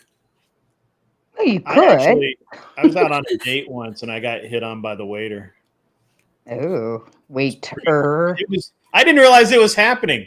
My date was like, he's like totally hitting on you, and I'm like, what?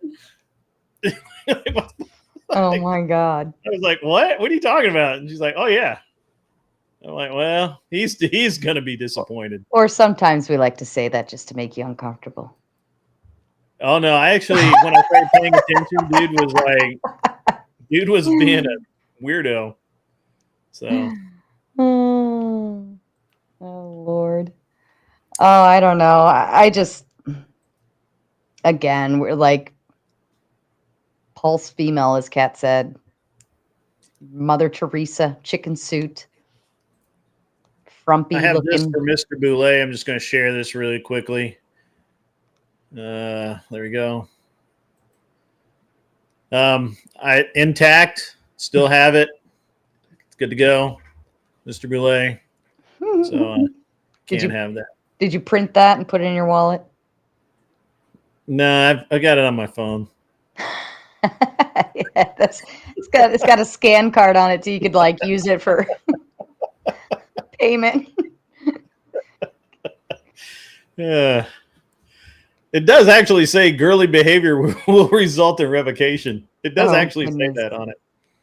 So just Lord have mercy. got to keep everybody straight. Michigan says that should be the cover for I Cleanse know. Soap. It should, right? It should be advertised as "Get Your Man Card Back." It should be. So, what from a girl point of view, when one of your friends who's dating somebody like glows up, whatever, turns pretty? How have you guys seen that hand? I mean, how do you guys interact with them? Do you all of a sudden start telling them that their dude is no good for them anymore? You can get No. better. At this age, they're all married, and a glow up at this age is I lost 20 pounds and started eating really healthy, so my skin looks really great, or something, or they changed their hair texture or shape, color, whatever. That's kind of a glow up for adults. We don't do that. Like, we don't have natural glow ups anymore. I've seen some glow downs. If you Oh, want yeah. like, that's more common. Yeah. But at that, glow downs, you say? Yeah, because it's you were a 10 and now you're a 2. Yeah. At our age, like you could put on weight really fast, or you could get lazy really. Yeah, you lose points real quick. It's the rating streets are hard out there. But I think inevitably, like everybody I've seen that's married and went through like a health phase where they lost a bunch of weight, got really healthy, did all the good things, and they're actually really excited in their marriage. They're excited to go out and show off with their man. And I've never seen them actually divorce or split up or anything, or go hunting for attention anywhere else. Now, that doesn't mean I don't know what happens behind closed doors, but I know, as far as what I'm concerned, it's actually everything's even better. Look good, feel good. When you feel good, you do good. So, but there is the other end of that, like post-divorce. Typically, people will go through their glow up because now they have to get back into the market. So they have to work out and, do all of those things all over again, because now it's down to that. But I don't see, married people or people in relationships do that and then leave. I've never seen that. Not in my experience. Interesting. Mm-hmm. Kat? I haven't seen anyone leave based on a glow up. I've seen just glow downs galore. I've seen every glow down you can imagine. Okay. Think back to when you were young, and let's try from there. I don't want to think about when I was young. I mean, all my friends got glow downs from when we were young, so it's a sinking ship. Yeah. And like where I went to high school was out in the middle of nowhere, Missouri, and it's very hometown misery. Yeah, I went from Maryland to misery, literally. But it's all hometown, one street light. Everybody knows everybody. So like everybody that dated in high school ended up being high school sweethearts. Very few of them that I'm aware of got divorces, and I only know that based on my Facebook feed. But I'd say 98% of them are still married, still pumping out babies, and still doing their thing, and they all look fabulous. Oh, good for them. Yeah, good for them. I dated a girl that moved to Cape Girardeau, and I went up there to see her a couple of times, and then of course that ended because it's fucking far away for a college kid. Yeah, makes sense. So. That's what happens when you stay near home. Like, you stay with your crew. Like, it's very community oriented out there, which I love that aspect about it. But like the family traditions were very embedded very well into that community. So, yeah. Okay. All right. This is going way too smoothly. What You do were you Throw a expecting- chair. I feel like that there's the shoe's gonna drop any moment now. Michelle hasn't arrived yet. That's true. That's true. Well, okay. What were you kind of anticipating in terms of a thought? Oh no, I didn't actually anticipate much at all, to be honest with you. I think it's a very simple subject, but it's an interesting one, I think, because that's fucking funny. I gotta hang on standby. I don't actually pay that much attention to the chat, but I caught that one. I think. Thought I did. Yeah, Cape Girardeau, now I'm sounding like Rush Limbaugh. That's fine. That's true. Here it is. Well, I'll get to this in a minute. I mean, how'd you know? Actually, my wife won't run. I'll run, but my wife won't. You run on her behalf. We'll get into that in a second. We'll talk about that. We'll move away from this subject for a minute. So I just think it's an interesting dynamic, and I think that going into college or even coming out of college, and you have, there's a potential for really massive changes, right? And like you, when I grew up in the South, and I think something like 60%, maybe 70% of my high school graduating class got married before the fall term started at college, and most of them didn't go to college. Just to be honest with you, Mm-hmm. and a lot of them are still married today. And oddly, they're on my fucking Facebook too. I don't know how they found me, but they did. Facebook is now the new high school alumni page. Yeah, it's old people stuff. Yeah. Yeah, Cat's president. But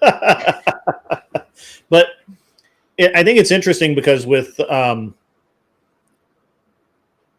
what I've seen in the past is that this kind of goes one of two ways. The girl just doesn't know she's pretty because she's never really been pretty before. She might think she's, she knows she looks better, but she doesn't understand the level of attraction that she has gained. And that puts her into, especially going into college, this puts her into a really unique space. And I have a couple of different anecdotal stories from my youth,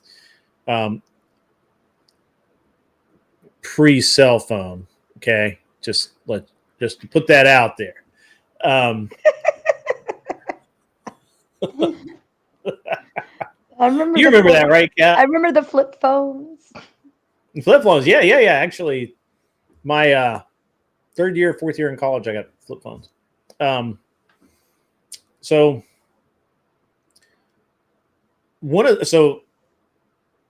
a few of the girls that I went to high school with that went to the same college as I did, obviously went through a high school kid transformation to college girl. And what I noticed is it kind of went in two directions. One, they either kind of stayed with the dude that they've been dating, or they just dated very infrequently, focused on school just like they had in high school, and eventually got married to some dude that deserved them. Or they became psycho hose beasts that fucked everything that walked and drank out of the keg at every kegger. And seemed to not really be a lot of middle ground, to be honest with you. And so I'm always interested in how we ignore that in these discussions. I think it's very funny because we all watch whatever. Like, we can literally see, and this is the new college too, they're not even doing keggers anymore. Like, they had keggers when I was in school, like actual keggers, like every fucking night. We were known for it. And it's right down the street from where I lived, actually. And it was very interesting, the amount of degeneracy that was involved and how innocent people were, and then they weren't. And I just saw it over and over again. And I think that we forget about that all the time. I really like it. I really like the discussion, because this whole discussion we've been talking about how normal, sane people who do not imbibe large amounts of alcohol, go out, party with friends, do all of these degenerate things. We're talking about people like maybe we are as grown-ass adults, and not children in college being psycho hose beasts. I just find it very funny. I think that we're just like, we just kind of, and I was waiting for one of you to bring it up, because I'm like, I was waiting for this is what I expected is, yeah, you know what? I had a friend, and when she got to college, she went off the fucking deep end, sucked 100 dicks, and drank out of a keg at every kegger.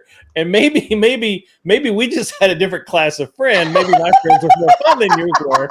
And, I don't know. Well, I'm just saying this is to be fair, like I didn't go to college until I was 21, so I was already like, and I ended up pregnant my first semester with my daughter, so like things were completely different for me.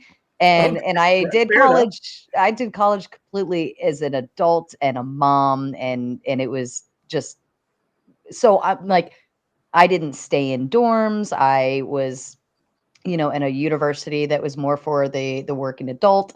And I mean, so my college experience was completely, there was no parties. It was like we had coffee meetings for, doing a school project or stuff like that.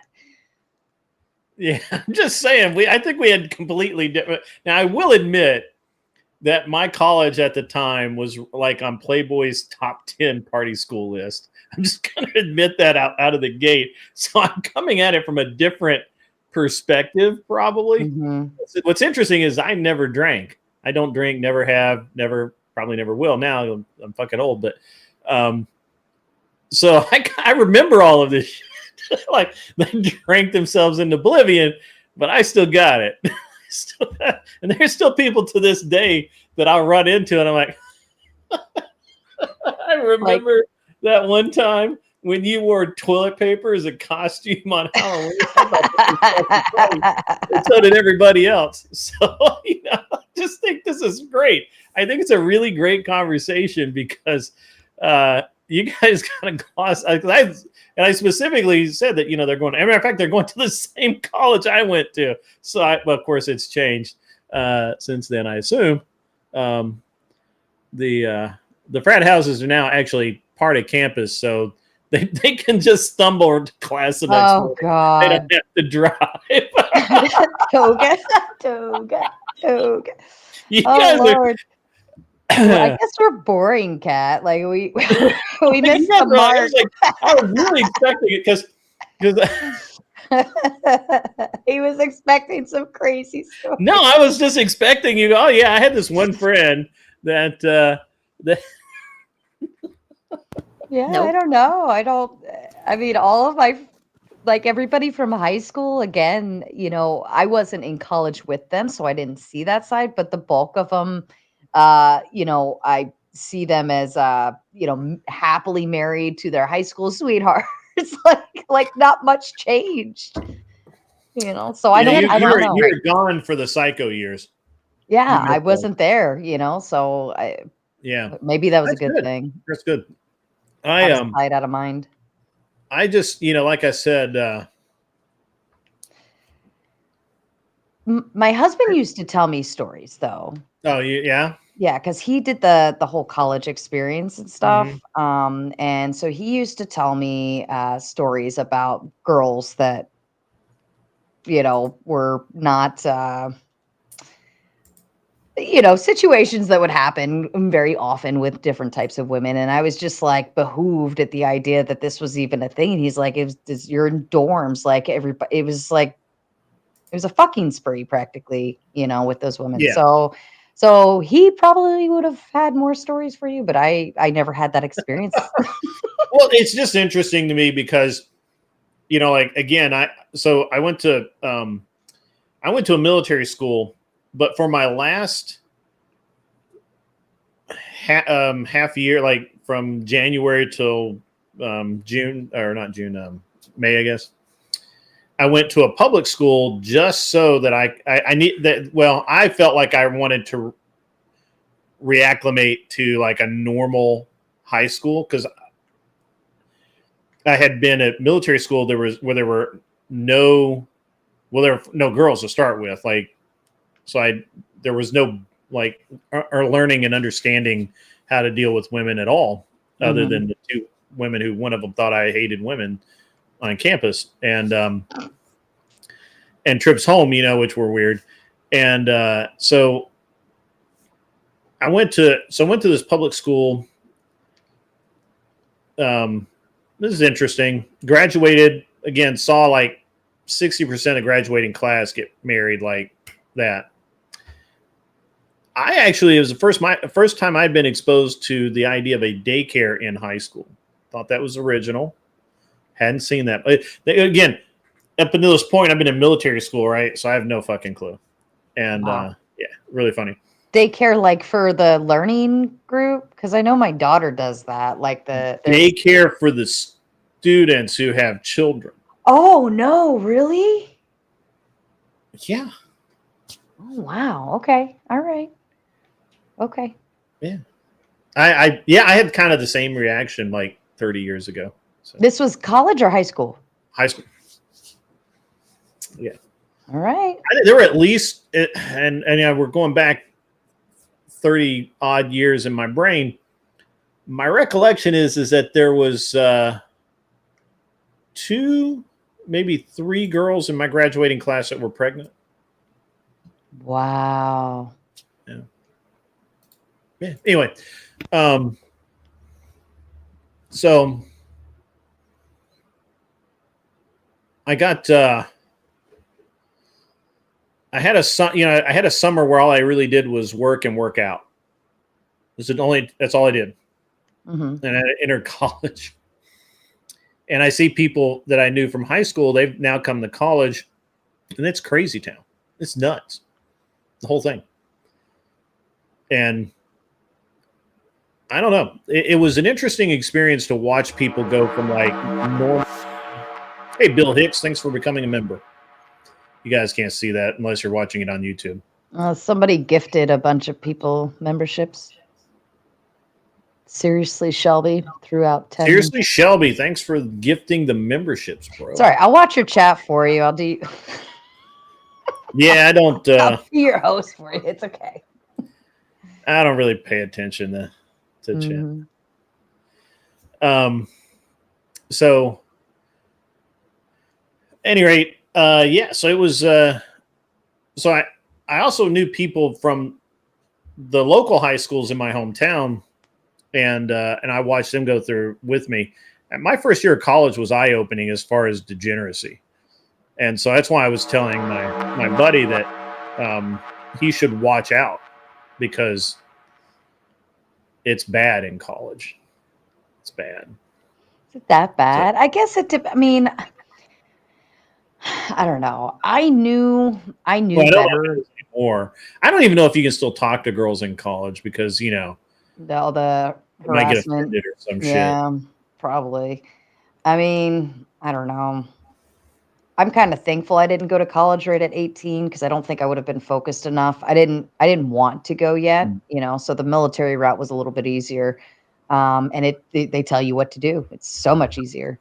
But when I did finally buckle down and say, okay, I'm ready, I was completely focused. So it was totally a different story. I didn't want to make friends. I wasn't there to make friends. I hated group activities. I didn't even know half of my professor's name because I didn't give a shit. I just wanted to get my work done, succeed, and be done with it. And I did very well because I was very focused on it. So, but I couldn't imagine being 18 and going to college. That's got to be, it's like a whole new world.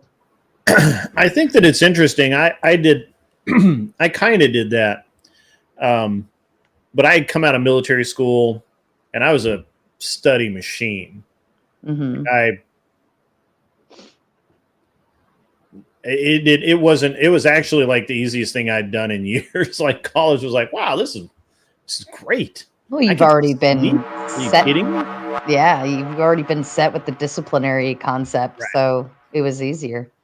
Yeah. And, it was, I think that college for the most people is a complete waste of time. To answer Arthur Radia's question, getting more and more skeptical of the value of college. I was skeptical even back then. I thought that it was a tremendous waste of my time to go to college.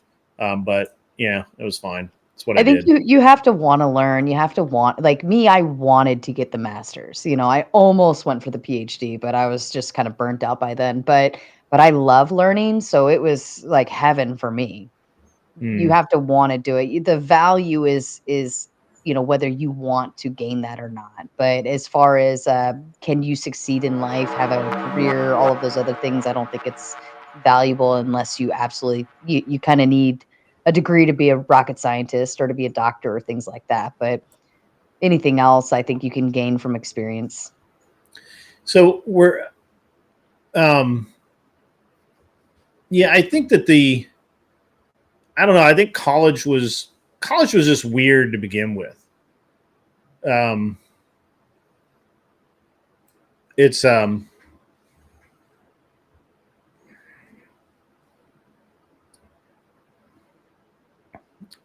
It's not a good training program for most things. And at best, it's a continuation of high school, but it costs so much money for so little reward.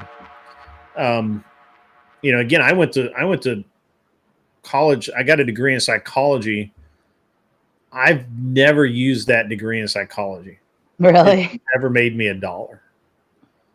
Unless somebody wants to, pay me to give them some counseling, which I'm not. No, I mean, I'm not licensed to do that, but I have a degree.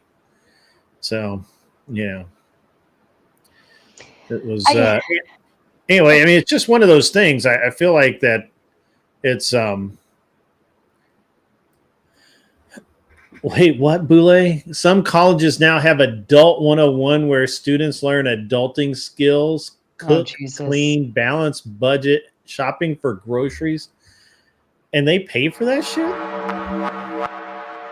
Well, I guess if you didn't have a mom or a dad, then that makes sense. But,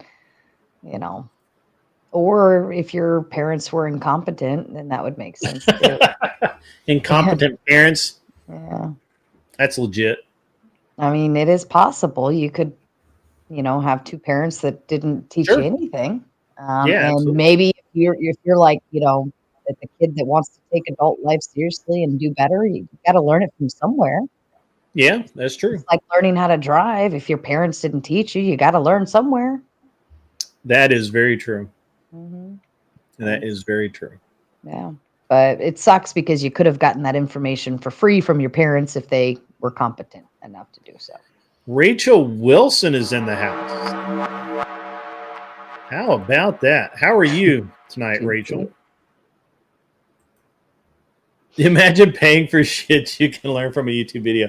That's a real thing. That is a real thing. I don't know. My son, so we're going to just deviate completely from the topic here. My son has decided that, because we told him he may have to pay for his own college, and he didn't, he didn't really want to be in debt. So his strategy is he's going to go to an airline, he's going to go to an airline and get pre-hired, go to a zero to hero flight training school, which he'll already have his pilot's license by then, but that'll give him an ATP, get his ATP, walk right into a job making, I think, by then he'll probably make about a starting pay of about 100, 110 a year. And he'll just continue to do that for 20 years until he decides to retire. And then he can go to college that whole time as well. That's a good point. Yeah. Because pilots are only allowed to fly so many hours a day and so many days a week. Yeah. So you could do school online. Yeah, he can do school whenever. Yeah. Yeah. And he can live anywhere. Mm-hmm. Doesn't have to, he's not tied down anywhere. So he's got it pretty well laid out. He's like, yeah. The other alternative to the other option for him is he wants to go into the military, probably the Marines, and do 4 years, get out, use his college money to go to flight school and just continue forward with that. And or you can get flight school within the military, depending on which, yeah, you know. yeah, he could become an ATP in the military. Mhm. And of course, there's always been a lot of not pressure, but a lot of there's always been a lot of direction given to him because of because my wife and I, like he's just not, he doesn't have that, like, I'm going to sit at home kind of deal. That's good. Because he knows that's not going to happen. So, yeah. The military is great for paying for that. I mean, they paid for all of mine. So that was that. Well, my university, I chose to do my community college on my own because you have a time limit and I wasn't sure, yet. But once I went to university to complete the 4-year and then the MA, like they pay for you to go to school and they pay for your school and they pay for your books. And then you get like all sorts of veteran benefits and everything. So it's great. So if he chose to go that route, it wouldn't be a bad one. But yeah, I think we're not giving enough credit to the trade schools or like being a journeyman, learning from experience, picking up a trade naturally, things like that. I think we've kind of forgotten about that, and we don't recognize it. Now everybody's like, go to school, go get your college degree, yada yada yada yada yada. And I remember that push when I was in high school. Everybody had to go to college. Everybody. And it was actually turned down to if you said you were going to go to a trade school at that time, or at least when I was in high school, if you were going to go to a trade school, it was kind of like, But I don't know. I hope there's a turnaround on that, because if we don't have the tradesmen out there, then we're all just going to be a bunch of people that can write research essays and not be able to fix a toilet. That's true. I'm going to take a second here to recognize, seriously, Shelby, when you gift memberships, that does not trigger the TTS, but I'm going to recognize, seriously, Shelby, he has gifted 60 memberships. 60. That's a lot. That's a lot. So, yeah. And Callum McLeod has also gifted some memberships. So you guys are awesome. I want to thank you. You're rocking. You're rocking out there. That's crazy. It's great. Thank you guys. Oh, I think I got one too. Thank you. Yeah, you did. I got hit. I saw that. Yeah. Everybody thank seriously Shelby and Callum McLeod. Guys are awesome. Just wanted to take a minute to recognize the greatness among us. I saw Rachel come into the chat. Glad you were here as well. It's we've kind of deviated a little bit from the discussion from the original topic, but that's okay. Again, did you have somebody pop in backstage? Like I heard a little beep or something a minute ago, and it sounded like kind of like the StreamYard beep when somebody pops up. And I don't. It could have just been me. I thought I heard something. It might have been you getting the membership, because okay. There's nobody backstage. And I've got my Discord open for some reason. Mm-hmm. You're giving teenager. You give your kids haircuts, Rachel? Well, that's baller. Flips the bowl over. Baller. That is. Or are they awesome. all just buzz cuts? I remember when my mom did that to my brother. She just buzzers, just short enough. Go, be gone. Like in the summertime. Everybody gets. My mom would just do the bowl cut, and then once I got I was probably 9 or 10, and I just couldn't take it anymore. I had to go get my haircut. Oh, Lord, I would love to see a picture of you in the bowl. Actually, I think someone at my church did haircuts like every few weeks, and that's where I went to get my haircut. Had to sneeze. There's nothing wrong with a buzz cut. Nothing wrong with the buzz cut. But Yeah, so it's an I just think it's an interesting dynamic, right? Like from where you guys are coming from, I think you were both maybe more sophisticated, maybe a little more mature, and you're like, well, no, it's no big deal. I have enough self-control, enough agency that if I have a boyfriend, I'm not going, just because I'm now getting all of this male attention, I'm not going to do anything about it. Where from where I've sat and watched a bunch of college chicks that they 100% crave male attention. I was just in Vegas and the amount of stupid women at school is not measurable with conventional means. I'm just telling you right now that it's just not. I mean, you guys could look. I 100% believe you. Okay, I believe that both of you are fine, upstanding, Nerds. moral, geeky women. That's not what I've witnessed myself. I've rarely seen such things. So I'm just talking, for the mortals out there in the world. I feel like that that calmly saying that not to be a little bit insecure is that's a bold move. That's a bold move. I like it. Shows confidence. Wicked Wally's become a member again. We'll let anybody in, folks. We'll let anybody. Well, I mean, and it's not even that we're not saying that there aren't, like the women by the pool in Vegas getting tanked up and getting catcalled, or probably doing the catcalling themselves and getting crazy. That's going to be there. Every, bar or pool, or especially Vegas, like that's when I guess the restrictions are lifted when you go to Vegas, and there is no, there are no rules, but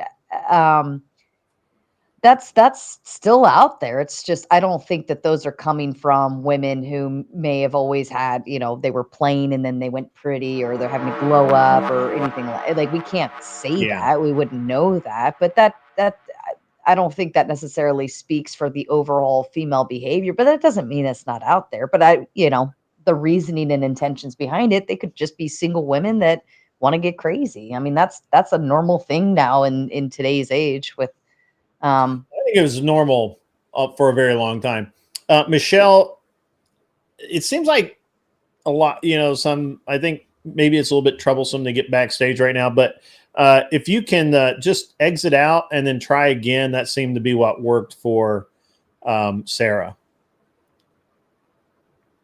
and I do while not you're see you doing- backstage, but that's what happened to. Yeah, I wonder if that beep thing was really her. Well, it could have been, but Very well could. I'm gonna go step out for just a second, and yeah, I'll be go right right back. ahead. Go right ahead. Let me pop that down. Got an all-star crowd in here tonight. We got the Farney, Rachel Wilson doing haircuts, which is awesome. Yeah, there we go. She's joined. I don't know why they have to do it twice. There we go. Look at that. Got them stacked like cordwood. So weird. It was stacked like cordwood. Nice. Can you hear me okay? I need to kind of sound check. I can actually boost you a little bit here. There we go. I don't have any bad background noise. I'm not cracky or anything like that. I had an unfortunate mic accident. I guess that the last time that you and I spoke, I put my whole setup onto my computer desk, and apparently the USB to my microphone landed in my wax warmer, like the end of it, and sat there for like 18 hours. And and I took it out. I cleaned all the wax out of it. And so this is the first time I'm using it. I don't know if it's okay, but it seems to be okay. Sounds great. Everything sounds good. Thank you. Yep. Arthur Dye, where are you paying $200 for a haircut? That's insane. That seems like a lot. I paid like for a haircut? 30. Yeah, I paid 30 for a haircut. That's crazy. Are we talking like a style? Are we talking like you're there with Ramon You're having Yeah, some I fun. feel like she's going to like a Mario Chikoshi sort of thing then if she's That's how much it costs at a salon. Yeah, like a high-end type salon, and then I can see it. So yeah. It'll be like Well, $80 for a trim. How are you? I'm doing very well. I'm not grifting very well, but that's okay. I paid $33 for my wall clippers. That's perfect. Hell yeah. I have like really nice clipper sets, and I do all my kids and my husband, and I save so much money. And I am really good at a skin fade. I am like efficient and fast, and yeah.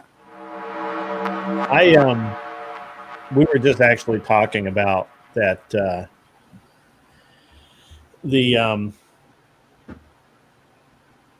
Miss Wilson, Miss Rachel Wilson, is cutting her children's hair or teenagers' hair while I guess can't call them kids anymore. While she was listening to the show. So, Oh yeah. have you been listening to the show at all? I was actually on other phone calls that I had to do, so no, I haven't. I have not been listening, but you did kind of like tell me what the subject was about, like girls getting pretty. Yeah, we've kind of had some really good back and forth on that. Kat and Sarah have kind of both gone through that. I guess I think probably most girls go through that, right? Unless they're the beauty. What do they call it? I don't know, beauty. What do they call that thing? The they don't call them beauty contests anymore. What do they call it? Oh, beauty pageants, like the beauty queens. Pageant girls. Yeah, yeah. I feel like it'll happen for. Or, like, I think you're right. Like most women kind of do go through like something like that, and some women they get it like nice and early. Like right around middle school and high school, and they get to live it up then. I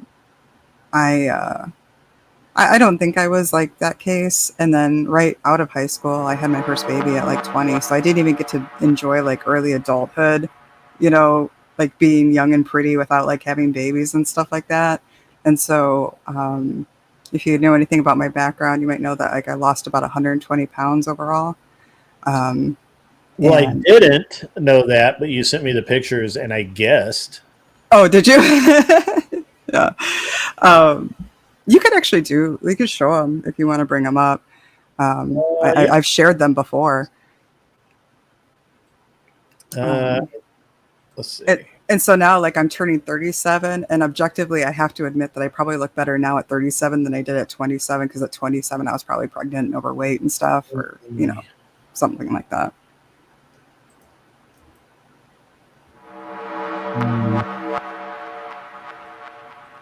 It's interesting. It won't let me open it in a new tab. And by the way, just so everybody knows, these are the only pictures I've ever sent to Grid One, and it was only for this. I don't normally take. We don't need rumors. We don't need rumors. Exactly. Yeah, I don't need like, oh, Michelle is sharing pictures. Like, oh my God, somebody kill me. Yeah, it was only for him saying what the stream was about, and I was just like, oh yeah, definitely can relate. There we go. Yeah, actually, I actually ignored or ignore almost all private messages from any username that might be female, unless I know. Yeah. And I just don't even open them. Right. It's annoying. It annoys some people, but it is what it is. I don't even answer my phone unless I know you. Like my door. Everybody could just fuck off. All right, so I have one. Let's see. I gotta scroll. Sorry, I'm getting this set while we're doing this. There it is, and I'll get the second one. Can I do two at once? Maybe, I don't know.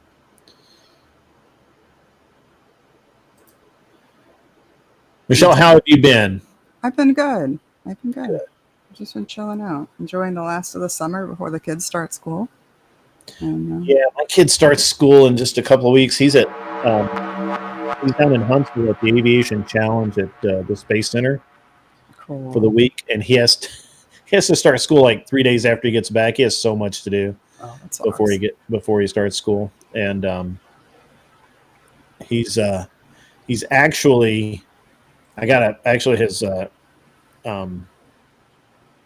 teacher called me today and said that okay, so I can't do it both at the same time. That's okay. All right. So that's all right.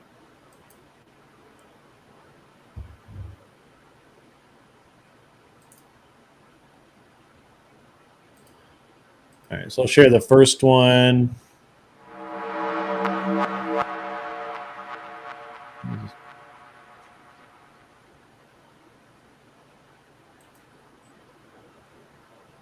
I think. Give me 1 sec. Sorry, guys. I'm trying to get this set up. I love how your camera keeps focusing on your little red hat back there. Re-elect that motherfucker. That's all you see. You know? Yeah, because I'm moving around. Yeah, okay. That's funny. It at least keeps it interesting. It is great. All right, so I'm going to show this one. I say I am.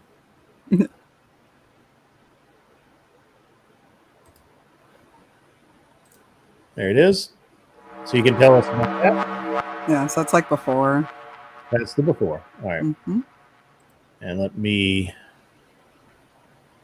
go take that down. I'll put up the other one. I say it will.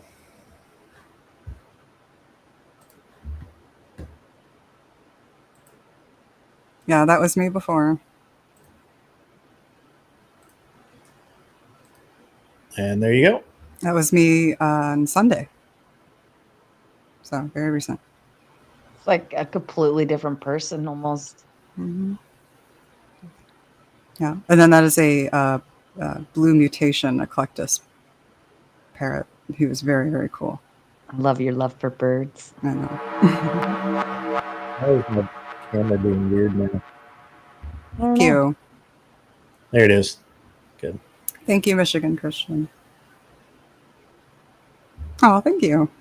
What would you say was your biggest inspiration to do that? I mean, like, I didn't want to be fat. You know? It's like you get sick of being some kind of way. But a lot of like the weight gain in the first place was like back to back having babies and then medication weight gain and stuff like that. Cat shaking her head. Yeah, I went on, there was one particular medication that really put it on me super fast, like over the course of a year. I think it was like some like 75 pounds or something in that Now year. you're getting the cat's ballywick. She is all about that. Oh, like the medications. Yeah, it was gabapentin.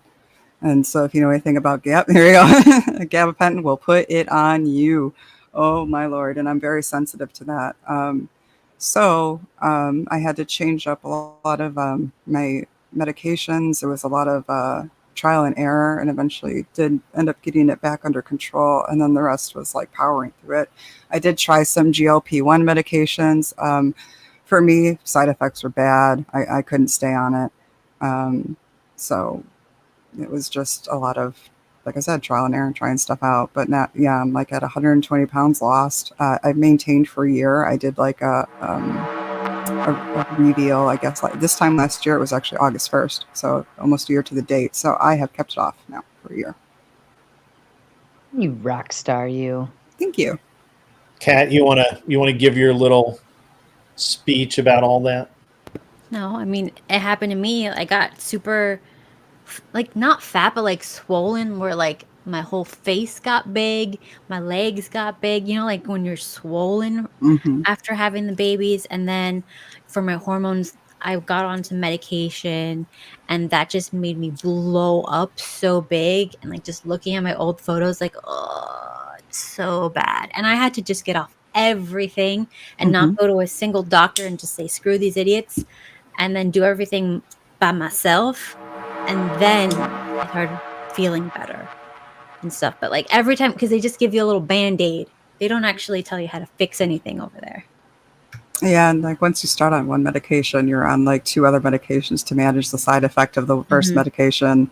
And so like I suspect I'll be like on Zolfran for like the rest of my life just to manage nausea from like everything else.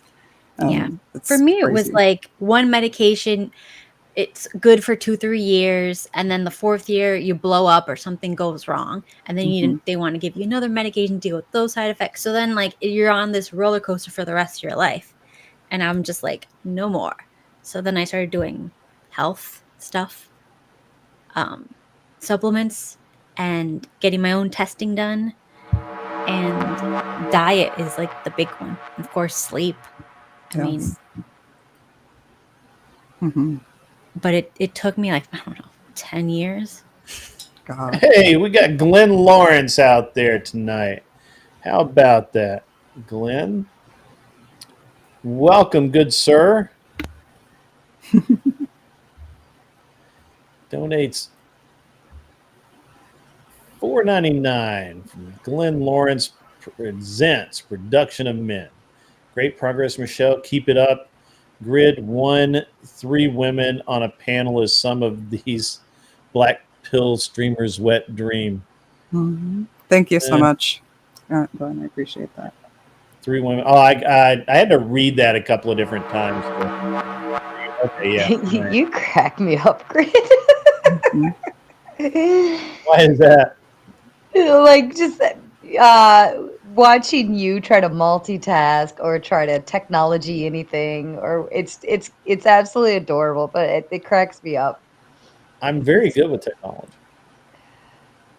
I just don't, there's just all of this. There's a lot going on here. For sure. And realistically, I really, it's funny because everybody's like, well, you should have a producer or an engineer. And I'm like, yeah, sure. That's going to happen.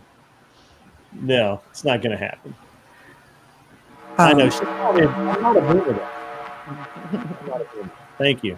Thank you, Glenn. Glenn, where have you been, buddy? I've been looking for you. You were offline a lot. You still up at Thor's, still helping your buddy? I hope you are. Your buddy needs help. Be there for him, bro. Yeah, so hey, there's Grumple Stillskin. What's up, buddy? How are you, man? We have legends in the chat tonight. Legends in the chat. It's like a really good thing too, because I don't know if you noticed, but YouTube has been dry as hell lately. Just dry. I don't know. There's not a lot going on. Oh, there's a lot going on. We were talking about it at the beginning with MrBeast being thrown under the bus for cheating. Cam the King has made it in, folks, and there's a legend right there. And let's see, we got MrBeast. We've got thrown under the bus. Moist Critical got just destroyed by Sneako, which nobody saw that coming at all, not even me. To be honest, I didn't see that coming. And yeah, man, there's a lot of stuff because just slamming around the internets. I must have been like not paying attention to the right things. I need to like add some things to my playlist apparently. Yeah. Maybe more in our circle, you mean? Like there's not a whole lot going on. Yeah. Glenn Moist has left the internet for the time being. Like he's quit streaming, supposedly. I mean, he wrote a letter to his sponsors and shit. Said, I'm off. I'm out. Somebody asked me a question, but I missed it. Hold on, Somebody, well, we can stand by. I didn't see it. It's about the gabapentin, but yeah. Cam says gabapentin is shit. Never did anything for me for 4 years after my wreck. Oh, here it is. It's Damien. Damien asks, Michelle, what would you suggest aside from gabapentin? Yeah, it's the one thing the lady refused to put. Yeah, there it is. Got it. That's one Or thing the lady refuses to may fill also chime in. So like what would I give up aside from gabapentin to lose weight? For me, another thing that I had to really scale back on, and like I still indulge periodically, but I was definitely somebody who drank my calories. So I was like a latte person, a soda person. It wasn't like that I was even overeating. It was like just straight sugar and drinks and stuff like that. So sugar overall, but definitely sugar and drinks if you're not like getting anything out of it, would be like my second suggestion to give up for anybody really. We actually have, as it happens, we Arthur Daya is a doctor, an anesthesiologist, so she knows what's up. Yeah. She really doesn't see much effect from gabapentin for pain with my patients, except for diabetic neuropathy with sharp shooting pains. Yeah, she might have a better. Yeah, it really didn't help with the pain or anything. Sometimes it made me feel like loopy as hell too. Although, like, there is one anesthesia medication that I will like forever sing the praises of, and it is ketamine. I actually microdose ketamine now daily for depression, and I am no longer depressed at all. It's fabulous. It is amazing stuff. It is safe. It is old medication too. Really good shit. So if you're struggling with that sort of thing and you have any sort of access to the ketamine therapies, I was actually following those therapies for like years before they even released the nasal spray, and following the science behind it. And it's just good stuff. Like really, really cool stuff. So we should geek out sometime after there on ketamine. So Mrs. D says or sends Australian $7.99. Thank you for the gifted membership. I'm not really sure which of our membership fellows have given it to you, but seriously, Shelby and Callum have been sending out the memberships like they're going out of style, and I really appreciate it. It's also Siege D's birthday this Saturday, crew. Be sure to send him some love. Yeah, we will. We'll Happy birthday. We'll do something nice for Siege D. I did not actually know that.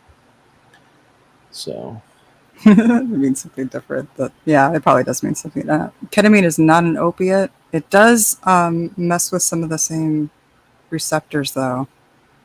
And no, when you microdose ketamine, you don't get high. It'll kind of put you like in a relaxed state for about 20 minutes. It's in like a lozenge.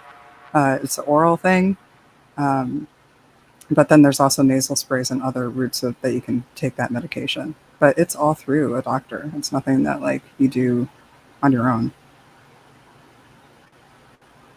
I lost somebody. You lost Kat. Oh, did she?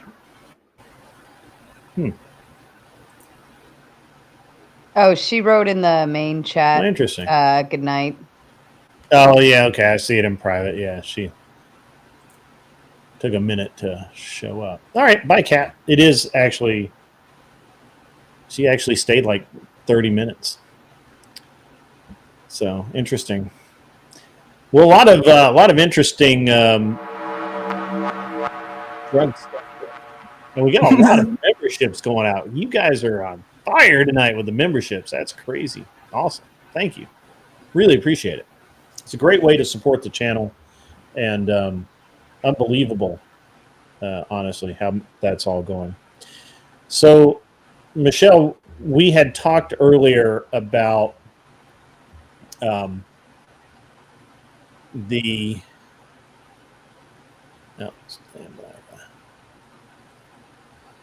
about how the my buddy is his son and his girlfriend about the same age. I want to say I keep thinking they're not 18, but maybe they're just 18. I don't know. Whatever. Doesn't matter. Getting ready to go to college. She is, over the course of the last probably 6 months, really like become pretty, right? I think she's lost some weight. Her facial features are much nicer, sharper, whatever, thinner, defined. I don't know what the right word is. I'm not a, I don't have that language. So she learned how to dress better. I think she knows how to use makeup now. All that stuff, right? Like she spent some time on YouTube and TikTok, apparently, my guess. And dude hasn't changed at all, honestly. I mean, he's still a beanpole. Like I think he's 6 foot, 6'2", something like that.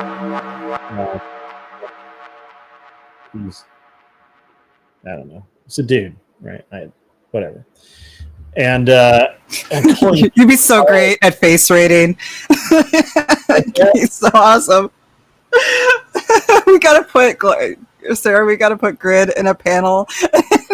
Oh my god! All right, rate this dude. He's a dude. It's a dude. What do you expect? I mean, look. So there's basically 3 levels, right? You got like your workout Chad gym bros, right? That are all pumped up and built, and sometimes I don't know enough about features, right? But whatever. And then you have your normal dudes, and then you have bean poles, right? And then, I mean, I honestly just don't know. I like his rating system so much so better. Good. It's so good. I love it.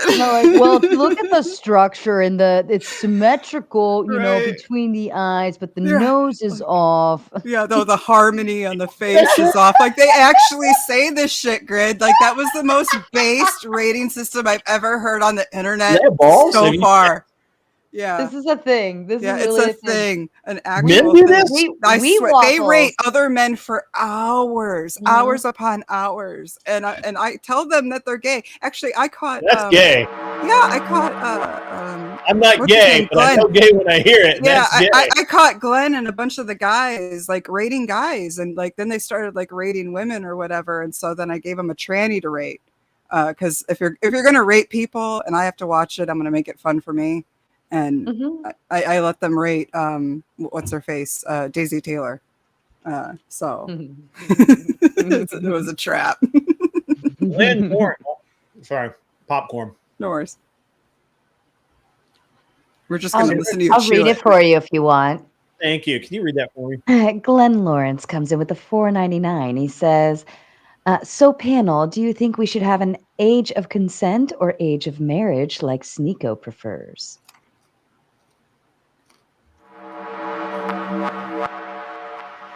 Michelle, you can start.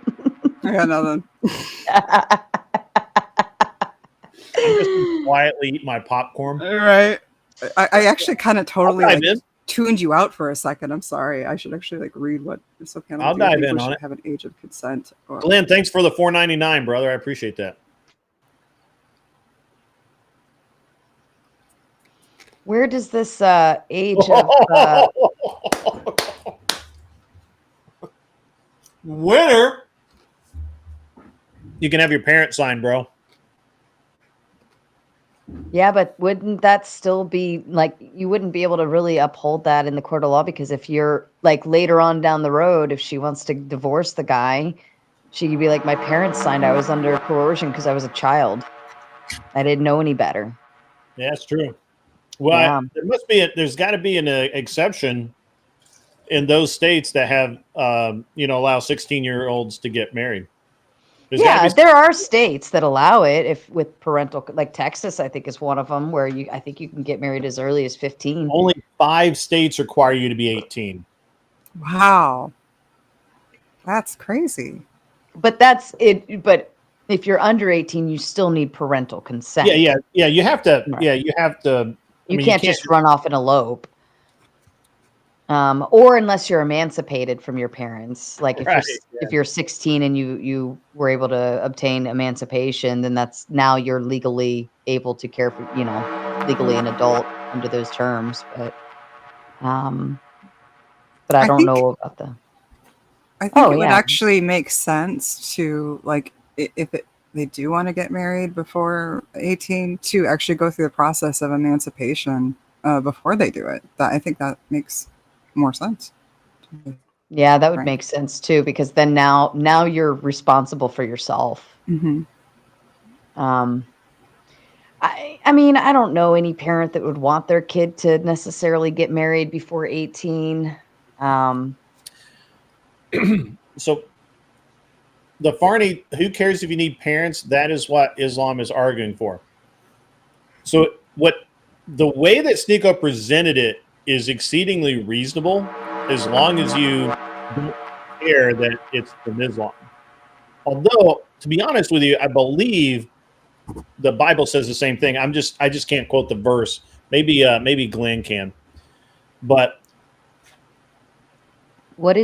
I'm confused. What is Islam arguing for? they argue that there is no age of consent, because when you get married, it's your family, the dude's family and the girl's family that approve the marriage regardless of the age.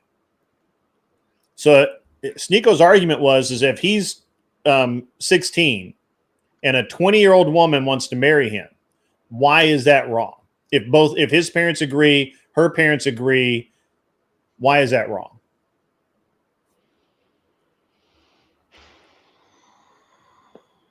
Now, even in the U.S., that wouldn't be wrong, because there's a lot of states that allow him to get married at 16. But let's just say he was in California, and that was a legal problem. And Moist Critical kept arguing from a very ridiculous point of law that doesn't exist, that 18 is it. That's it. Mm-hmm. So. Here's how I look at it, and I'm just gonna kind of give some more of a thought process, not necessarily my answer. But I look at it in a way: if you're 16 and you really want to marry that 20-year-old, if you really love them that much, why can't you wait 2 more years, right? Or why can't you? I don't know if there's like, I don't know if it's that great, you can wait, right? Patience is a virtue. What justification is there to make somebody wait? Do you think he's going to be smarter in 2 years than he is today?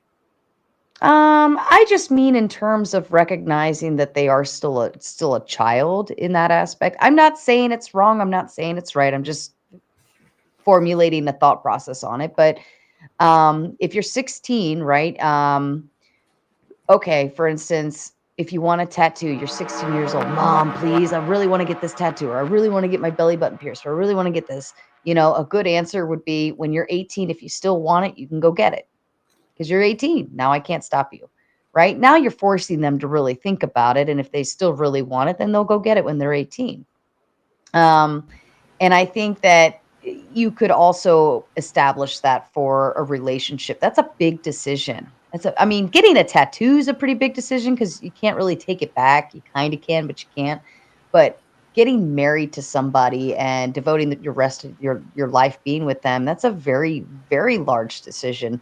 And I think if you're willing to wait it out a little bit, and ensure that this thought process has happened, I don't see any harm in that. Or at least maybe you're 16 and they say, okay, let's just wait till you're 17. I want you to give it a full year. Make sure this is the right relationship. You're young. You've got time. So is it going to hurt anybody? Is anybody dying from not marrying their, the person they're so much in love with? I understand all of the what ifs, but here's the thing. Previously in our societies, people got married very early. Mm-hmm. The age of consent in Tennessee used to be 12. Ugh. You could get married at 12. Ugh.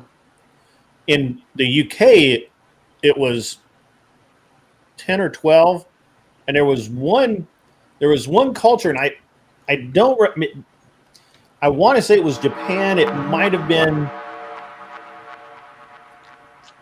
another country, but you could get married at 7. Right? Now, I don't agree with that. What I think the point that Sneako made is worth talking about, because previously people got married when they were considered an adult. That was the coming of age ceremony after you went through puberty. Then you were allowed to get married.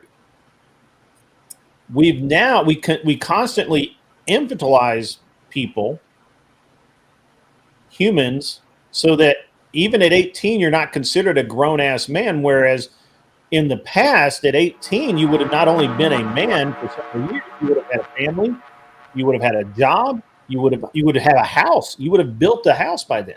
So this is I think that we're wrong overall. Well, I think our life expectancy decided that this is okay and this is the way we want to go with. Okay, that's fine. That's become a cultural norm. However, I think we're on the wrong side of biology here. Mm-hmm. But our life expectancy is significantly longer, right? Our technology, women's bear children is not. I could probably still pop one out right now if I wanted to. I just choose not to. I mean, but you're saying, okay, so between the ages of, let's say, and I agree with you. I can't talk about anything beyond this, but like maybe let's say 14 to 18 are probably good prime years, because she's probably started puberty by this point, right? So she's in the prime years of pushing babies out, but there isn't much of a difference, or at least I don't believe, maybe somebody can correct me, between 18 and let's say 27 biologically. Like you're still priming it and still capable of having children. I mean, both my kids that was a one and done, pop them out, like, and I had one at 26 and the other at 2022 is when I had her, and that was a one-shot deal on each of them. So I don't think biologically we're completely that far off in terms of those ages. And I don't think please don't choke on popcorn. I do not want to sit here and watch you choke. I'm okay. Thank you. Don't die. But I don't think that that's necessarily an excuse, because that's not an issue for us anymore. We have enough medical advances in technology. Does that have to do with the price of tea in China? What? It is irrelevant. It doesn't matter. We're talking about people having relationships and getting married. Right, but you took it back to the idea that culturally we were geared at doing this at a lot earlier age, because biologically women are primed at that time. Because we consistently infantilize people. We keep telling 16-year-olds that they're not capable of understanding things that they probably understand better than 30-year-olds. This is a real problem. This is an issue that we have in our country. No other country in the world thinks this way. We're the only ones that think this way.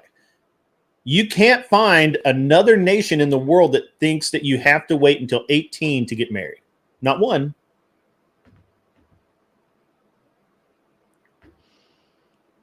The UK is 16. I don't know. China is 12.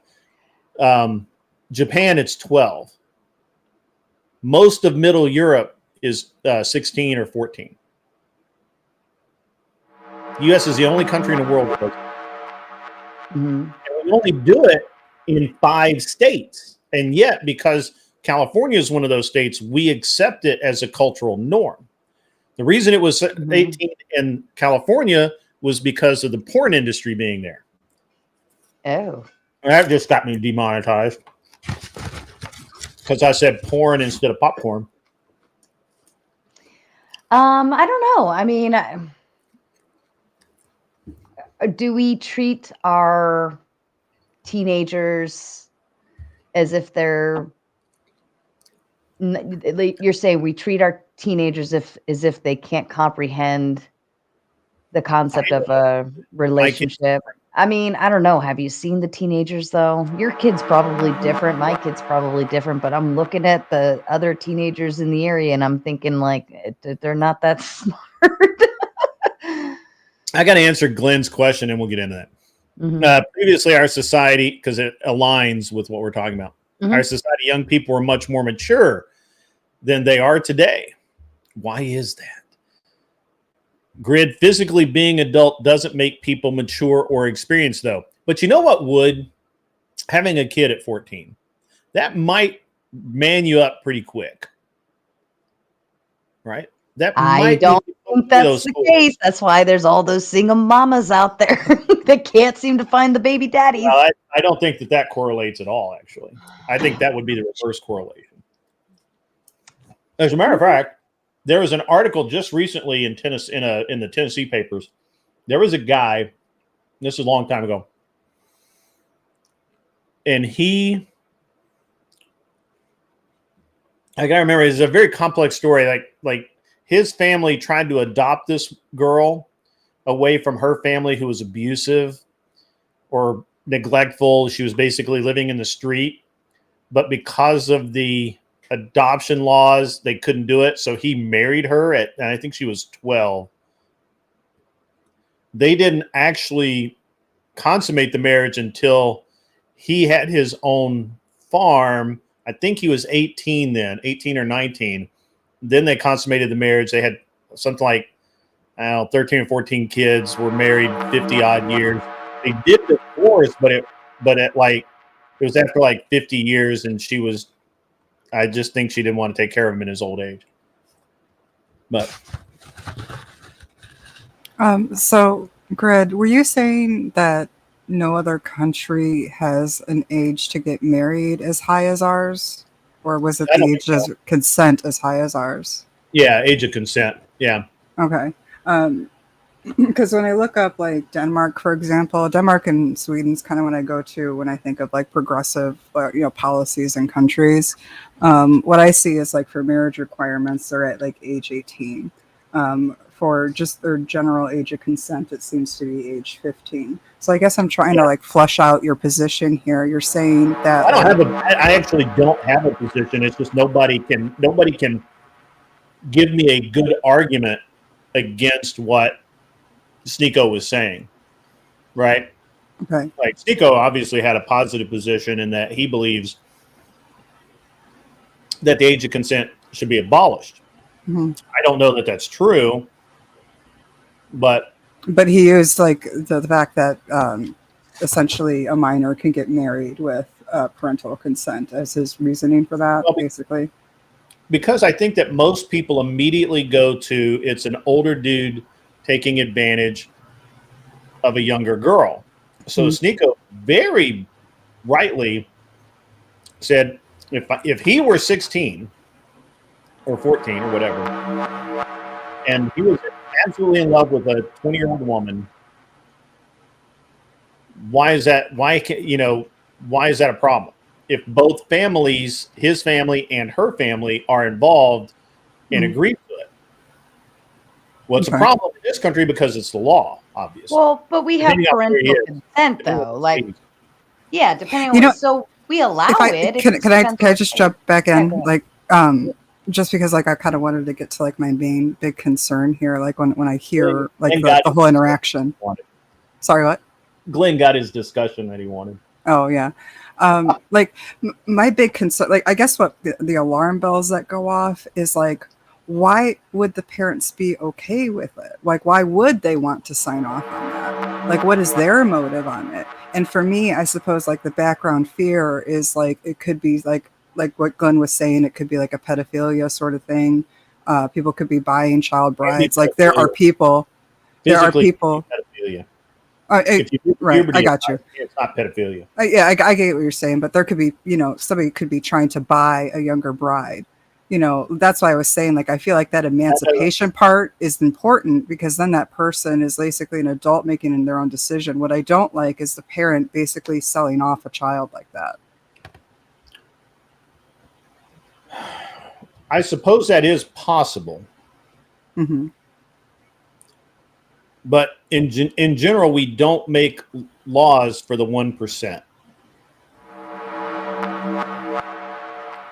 So I don't believe that we have a massive issue, at least in this country, of people selling their children into marriage. I would disagree. We have a massive trafficking issue in this country. We have a massive trafficking issue. We have a trafficking issue, but we do not have families selling their own children into marriage. I would argue you probably don't know how that trafficking works. Like, here's the thing. I can't grant this argument. I'm sorry. I can't grant this argument because maybe in outer Mongolia where there's no one, there's no police, there's no cops, there's no teachers to talk to, there's no, in this country, I find it really interesting that we can't, or that we still to this day want to take the responsibility off of the parents and say, well, they were deceived, or we want to say, well, what if this person is just trying to do some nonsense? I don't know that I can grant that argument. Can you give me a good reason why somebody would be okay with like signing off on their 16-year-old daughter to get married? Other than they might have something to gain? I have two friends that were married at 16. Are they still married? I believe one of them might be divorced. The other one is still married. Mm-hmm. I'm from the South, though. It's a different thing. Maybe. I don't know.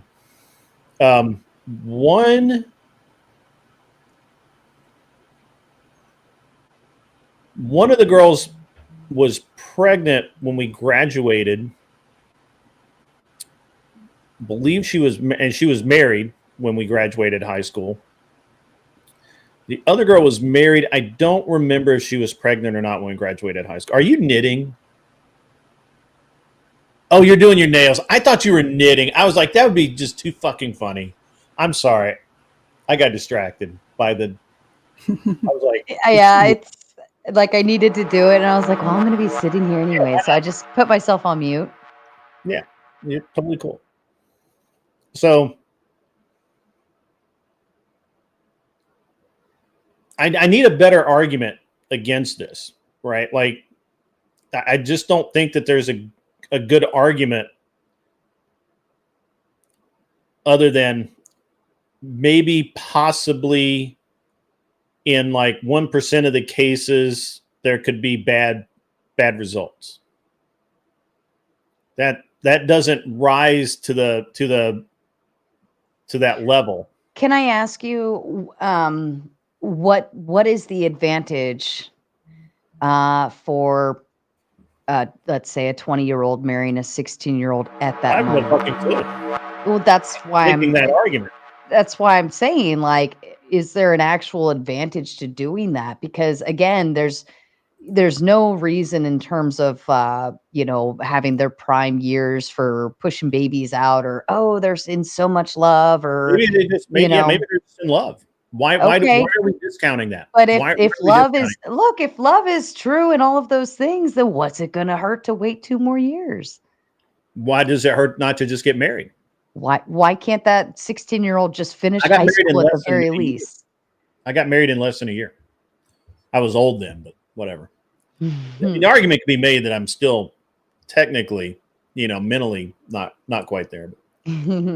But if it's at that age, like, again, you have so many years ahead of you. Like, finish your diploma or finish whatever, sort yourself out. No, where you don't need to be. take it there. That's bad. But why? Like, just. Well, what about that 2 people are better than 1? What about that instead of trying to go through school by herself, this woman now has a husband to help her, and they provide for each other? Why is it that we always have to go immediately to this? Well, she won't be. And this is something that I heard. All of that at home. Maybe, maybe not. Okay, I got one for you. Since we don't allow 14-year-olds to get married, and I hate using this argument, I feel fucking nasty using it, but I have to make it because because the counter argument is stupid. If we don't want to allow 15-year-olds having sex to get married to 18 and 19-year-olds are having sex with, what do you want to do about all of the kids? Do we want to make them single parents when they would be just as happy to get married? No, I want to give them the resources and use birth control and teach them sensible things, man. You can't. Abstinence is if they key. willingly decided to have kids, if they said, hey, I know how babies are made and I want to have a baby with that dude, or Clearly, that dude said, they're not taking their own parents' guidance anyway. So what does parental consent mean to them? Maybe the woman's want. I mean, we can maybe this all together. I can any hypothetical you give, I'll just give you the opposite one to tell you that the parents said it's okay. Go have kids. I want mom's 50. I want grandkids now. Damn it. Mom's 50 with a 15-year-old. Damn. My wife's like 40 something with a 14-year-old, but still. My wife's what? How old am I? Oh yeah, my wife's 41. My wife is 41 with a 3-year-old. 3-year-old. Damn, that would be like if I pushed another one out right now. Oh. So. God bless her soul. Oh, my wife's awesome. Oh, she's brave. I don't know why. Why are they having sex and doing all that? Because they're in love. Like so far, the only advantage to getting married I've heard is like, oh, well, what if they're in love? Like, F that. Because anytime I try to say, well, this woman married this one and then he did bad things to her, and then and then they say, oh, well, she chose wrong, but she was in love, but she chose wrong. Like, love is no longer a valid excuse in my book, especially according to all of the logical arguments that have been thrown at me, that love is no longer valid. Sarah, let's like kind of go into a thought experiment. Let's say that my oldest son and your oldest daughter wanted to like get married, and they're coming to both of us with this like proposal, right? What are our reasons for like not supporting it? Okay. I would say, why not just wait it out? If it's that great, you love each other that much, then 2 more years, 3 more years isn't going to hurt you. Right. And then I would practically tell my son, you are woefully unprepared to support a family now than where you could be if you establish yourself and actually be prepared to do so. And what's going to happen is that kid's going to go out and do it anyway. I don't know. Why? Okay, but if they're coming to us, then they have some type of logic and reason and respect for our opinions. Because if they didn't want to, they would have just gone and had sex and made a baby anyways, right? So you know that they haven't at that point. I mean, it's a different conversation of like, Mom, I want to get married, to Mom, I got somebody pregnant. It's a very different conversation, right? I wouldn't think that my daughter would be ready for that. I don't think she would be lying to me if she said, Mom, I want to marry this man right now. Right. That's like ridiculous. Knowing her. Right. But to me, I don't think you're ready. I don't, I'd prefer that you take some time and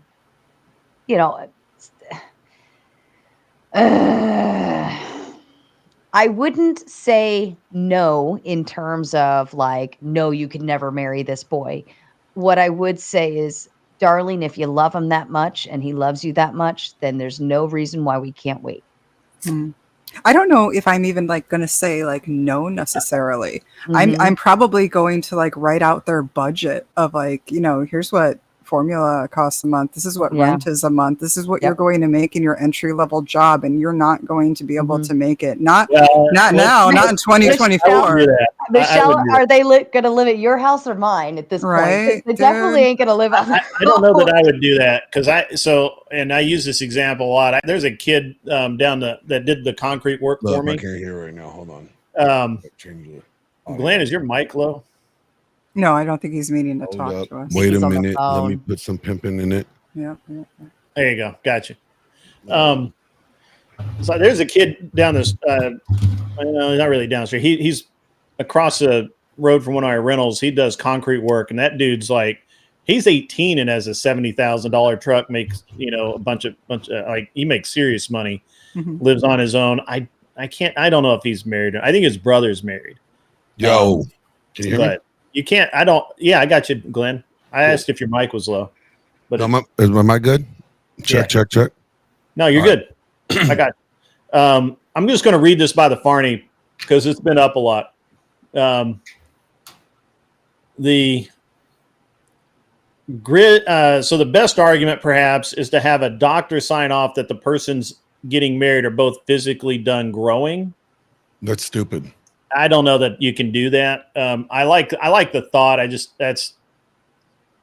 don't know that because.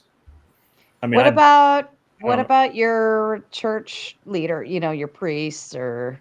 That's stupid. Yeah, I would have to assume that you're. I mean, not for consent, like to go to your church leader and ask them for guidance on the matter. Well, definitely ask them for guidance, but I mean, priests and little boys.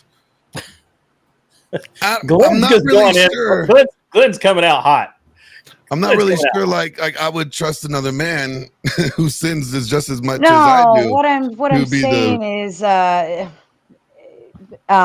saying is, like, for instance, I'm Catholic, so we have to go through pre-Cana Definitely before wouldn't we trust can a get priest.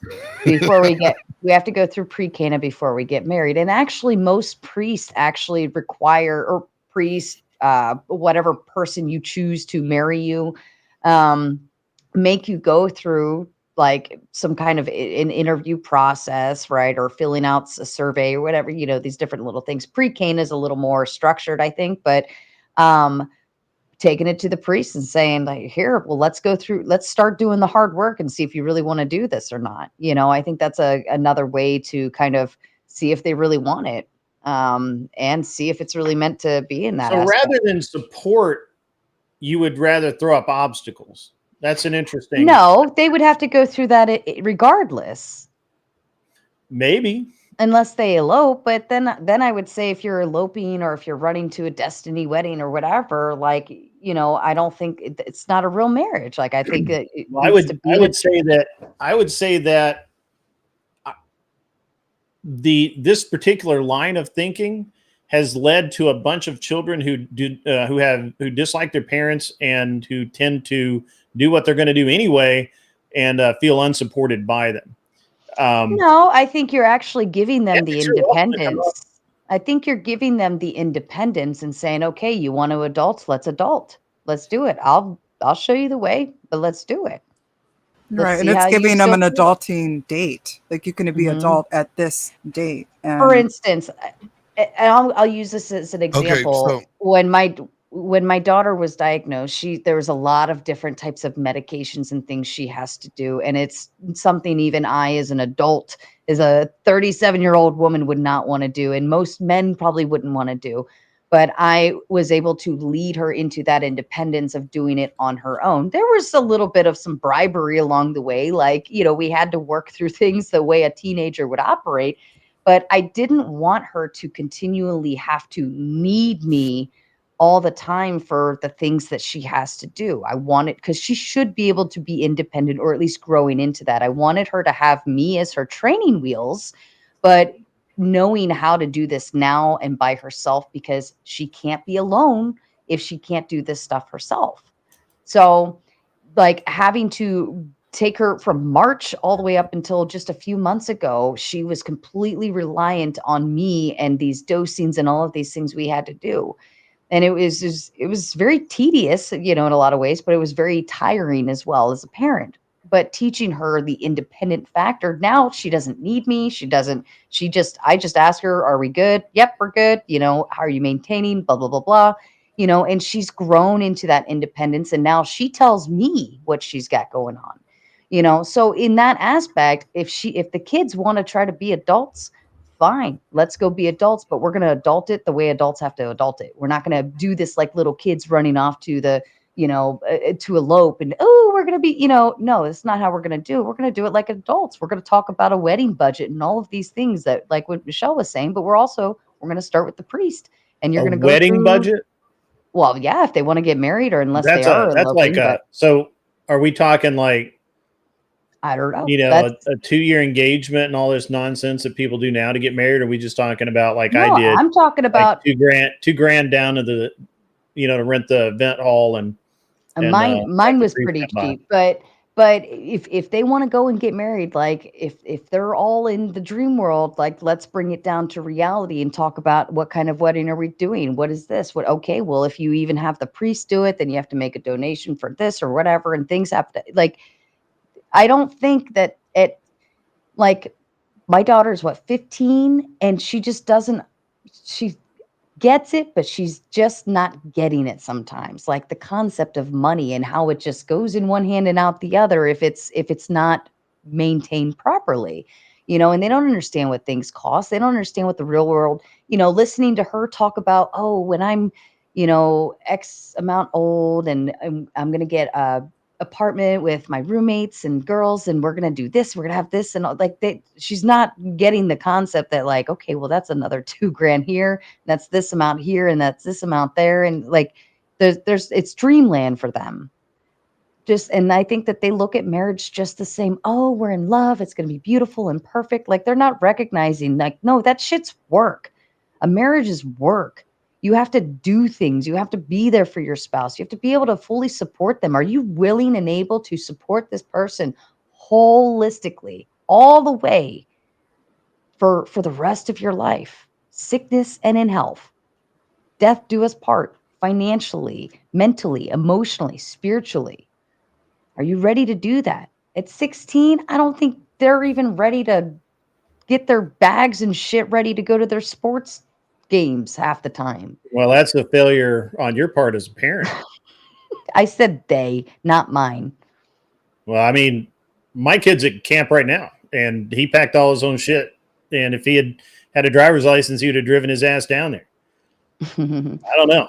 He's 14. Yeah, but that comes down to the individual of the individual child, right? One versus the other. But if we're talking, you're in this, that's the 1% rule. Actually, that you were talking about earlier. Challenge everything you just said with one simple statement of if your children are not ready to live life on their own by the time they're 14 or 15, you've probably failed as a parent.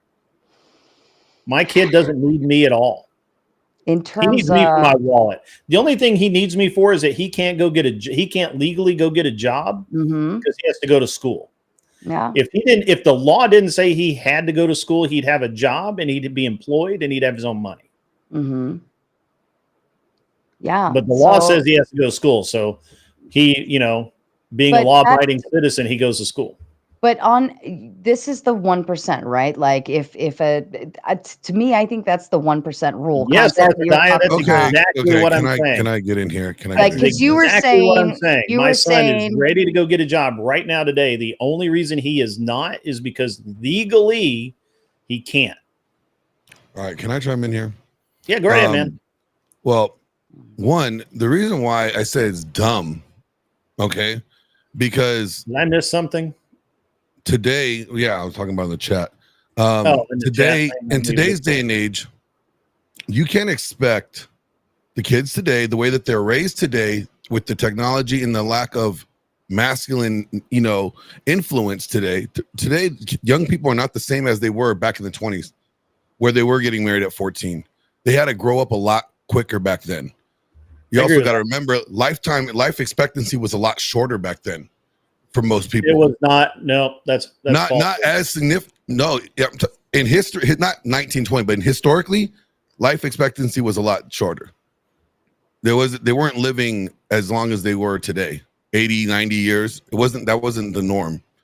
right? So there was a lot of growing up, a lot of maturity. Life hit them a lot sooner, and they grew up a lot quicker. Right. That was the point I was trying to make early on. Today, our kids are infantized until 25. Again, that's a failing of the parents in the system. That's a failing of parent and society, because the parent only has so much influence on them. The school has so much influence. And it's uniquely Western.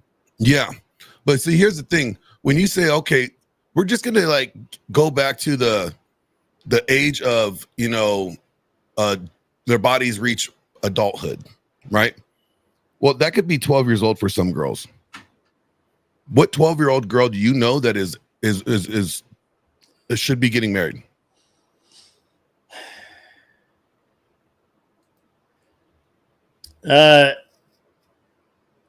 Sarah from Intel Wild, $5 comes in. Sarah the tomato, in which I know that you're not seeing BO anymore, but he doesn't apparently. So if BO knocks you up at this age, be honest, are you going to have that baby? Again, I don't know.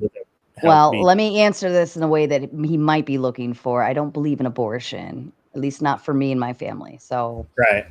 That it doesn't matter of the name you put in there. That was a very stupid comment. But as far as the question in and of itself, I don't think abortion is okay. Yeah. Idiot. Yeah, I don't. Yeah. Okay. All right. Now that I'm completely sidetracked. Glenn was on life again, and actually, Glenn, you made a great point. I do. So America's not the only country that infantilizes our children to the point that we do. There are others, but it's getting worse.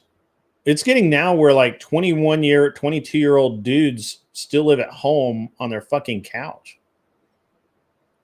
Yeah, no, I get it. We have infantized. We need to slowly start requiring. But you said like, oh, maybe they will be better if they got pregnant at 14. You must not have watched the TV show 16 and Pregnant. No, I didn't say maybe it would be better. I said, what is better? The fact that they get married, be responsible humans, work together towards a solution, or they just fuck. Dude never wants to see the chick anymore again because they're getting shit from both sides. They're both being called 4 different kinds of asshole by then both sides. Then he doesn't love her enough to marry her. Like if he's well, we still have the escapes on the back end of our modern day society of like, okay, let's say the 15-year-old does go ahead and get married. Well, you still have your issue of no fault divorce to then contend with, where the then 16-year-old can go ahead and up that divorce rate because she is not happy or decides that she wants to grow up or whatever the case may be. It very simply is not the 1800s anymore. We have very different resources, and we've raised our children in accordance to those resources. Exactly. It's simply inappropriate for us to be talking about these kids who are not raised the same way as like these other children were. To treat them as though they could handle it. They simply cannot. Exactly. To assume that like, oh, we could just do, you have to have the same, the same factors that took place in back then as you would have to have now. Hold on. Get rid of you need to calm your feminist ass down. Oh God, what is she saying? I can encourage abstinence while also encouraging young men and young women, let's call them what they are, to do the right thing and get fucking married before they have kids. Okay.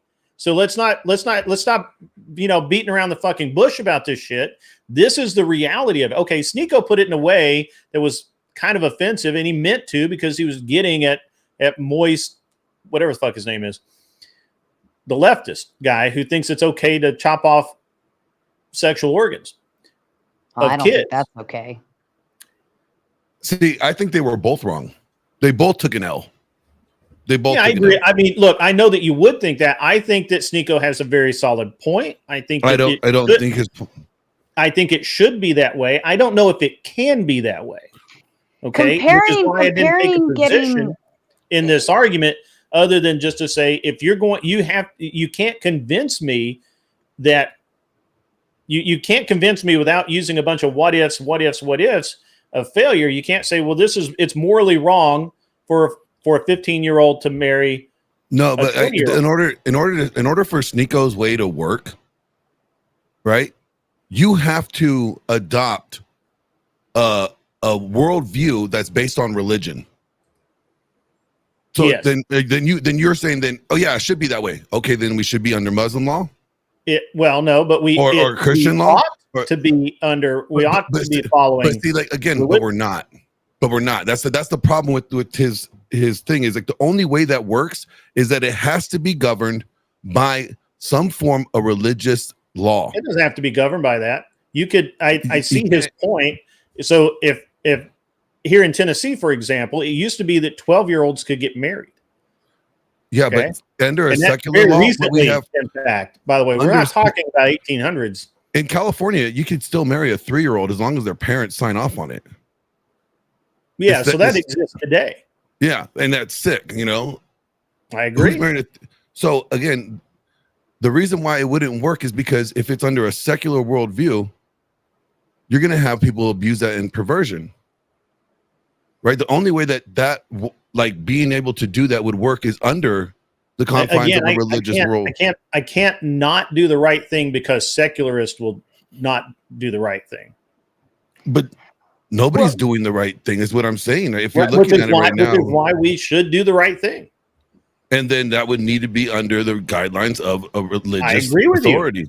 I agree with you. But see, these are all we ought to. I'm saying what is. Where it is right now, if Sneako's trying to say, let's get rid of the age of consent, I think they should they should get rid of the age of consent and just make it to the age of marriage and make it to whatever the age of marriage is going to be whatever ages we're going to consider that as an adult. So you can't do anything until you're considered an adult. You can't have sex. You can't get married. You can't make any choices like that until you are an age of an adult. Yep. That way, we're done with it. There's no age of consent. That's kind of where he was going to. No, because that was one of his last lines. I would never give Sneako a whole lot of credibility on anything. The age of Sneako said under Muslim, but he won this argument. This argument. You haven't been able to come back at it, except because it was compared to that of the T's changing the transformer thing. Well, no, that would only be if you look at simply look at the law. If a parent signs off on it, a kid can get married anyway.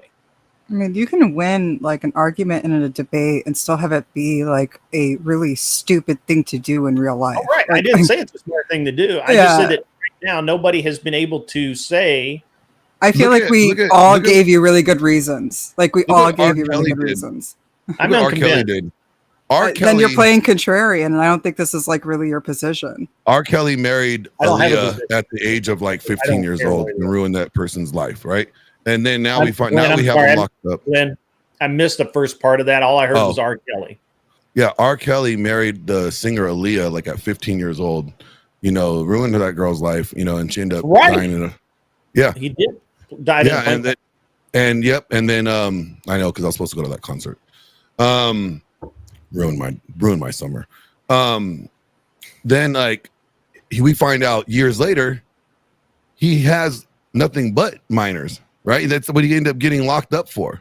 So are we saying that R. Kelly was not wrong for what he was doing? He was just acting on his biological nature, and you know, biologically these women were adults. So why are we getting mad at R. Kelly for peeing on girls and doing things with them that are underage? Are we saying it's just legal? I don't, because all the women that R. Kelly got in trouble with, honestly, I don't want to know the depravity. So he was being a depraved human. He had a lot of things he did a lot of things with minors, right? And if in this case, if this is the case, if they're saying that like, okay, if they're legally an adult biologically, then they should be able to have sex or, you know, go do things. It just doesn't. Then why did we lock up R. Kelly for doing it? Or why are we getting mad at the teachers who are getting with these teenage boys and having sex with them? They're biologically an adult. What's going on here? I mean, I don't have Are those boys old enough to make their own decisions because their parents taught them how to be independent and go maintain themselves? This is why, like, an age of consent, or like a legal age of an adulthood, what we consider an adulthood, we should just move everything to that. I don't think 16-year-olds should be able to give consent to have sex, because you shouldn't have sex before marriage. So then just get rid of the age of consent and make it to an age of adulthood. You can't make any decisions about what you're going to do with your body until you're that adult. at the age of 18 or age No, 21. 21. Or I mean, you could go down to 18, but then get rid of the alcohol age to back to 18. That's where I was going. So we have a lot of different things that we consider age of adulthood, right? You can start driving when you're 15. Yeah. You know, your body, they say biologically. You can go kill somebody with your car at 15, but you can't fuck a girl? Yeah, I think that's stupid. I think that's why you should just move it up to 18. Let's just make everything just one arbitrary age. Like, okay, you can't do this until make you're it even more infantile. No. Well, driving a vehicle, that has a purpose in terms of, you know, getting you to work. Yeah, but you could kill somebody. A purpose that is, yeah, you could, but you could also kill somebody by, you know, punching them in the face, you know, at 13. Again, I mean, you're making my point. What I'm saying is that's just, I don't know. I don't think that utilizing that as an example against, you know, being able to have sex with somebody is you know, I don't know if that's really it's not. I'm not trying to. I'm saying oranges. I'm going to throw. I'm not trying to say I'm trying to infantilize kids. I'm just saying that that's exactly what we're doing. Every time we. I'm saying that we have already done that. We've already done that. Right. So what do we do? Yes, but we don't just go from one extreme to the other. You have to gradually go. You have to gradually do that. Going back to where it was. No, back to where you can't just go back to where it was. If in the best argument that I can make for this, that I can make. Okay, I don't like Sneako's argument. I think Sneako's argument of just not having any age of consent and only focusing on. You know, like the Muslims, if the child is out of puberty, and then it's a parental decision and all that. It's way too convoluted for me. I mean, who's to say that? Do we have to go to a doctor now and get a sign off that this child's finished puberty?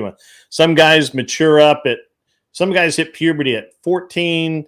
You know, I think Sneako on the video said he didn't hit puberty till he was almost 17. I don't know. I mean, I think that's a really dumb way of doing it, but whatever. That was his argument. I'll give him props for having a good, cogent argument that fit all the bills enough to fit or hit all of the points, so that he beat Moist. Well, he beat Moist based off of the tranny, the T thing. Well, he beat him way before then. He beat him in the logic trap to start out with, and then he beat him in the definitions. Yeah, he just kept going. The tranny thing was just like the cherry on top. So I don't know why that's up. I didn't click that. The best argument I can make, or the best argument that I can make for it, right, or for this issue, is that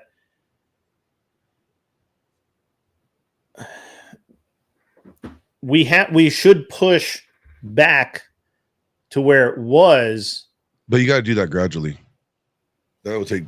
Which means we can't go forward and then go back. We have to go back. Yeah, so whether it's we lower the drinking age to 18, or just do away with the legal drinking age. I don't know why we have a legal drinking age, other than for people to get tickets and cops to have something to do on Saturday night. I don't understand it. I don't get it. Okay, again, I understand that. So here's my problem. This is my problem with all of the fucking arguments that everybody keeps putting up. Everyone keeps ceding parental authority to the government.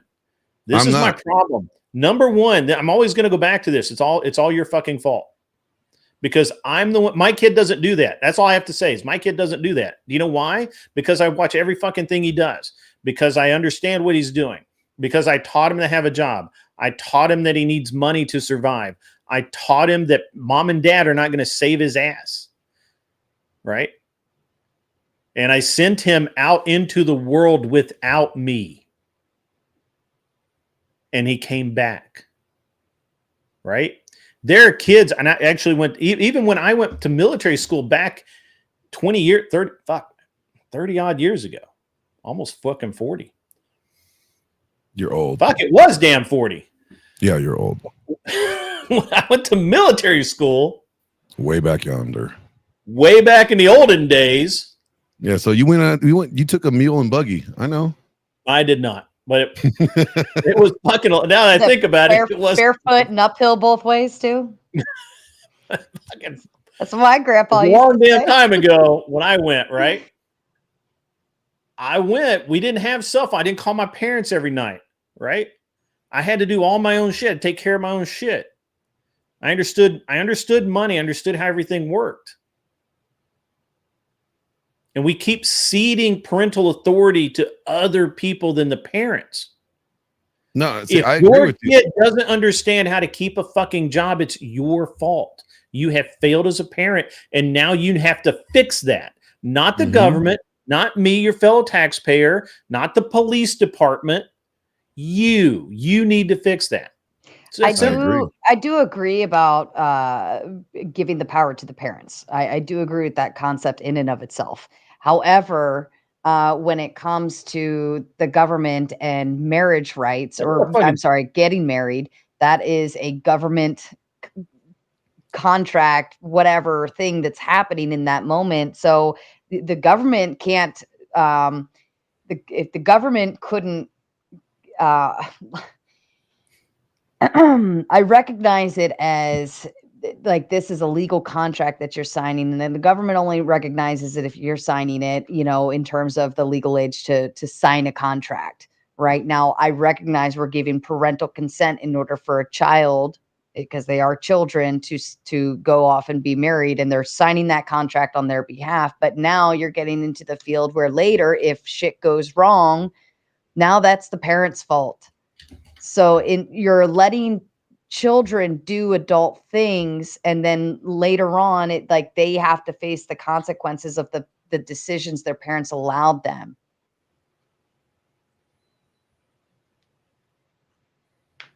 If you allowed your child to go get married, and then later on it ends up in divorce or some rut, like you allowed them to start that journey at too young of an age.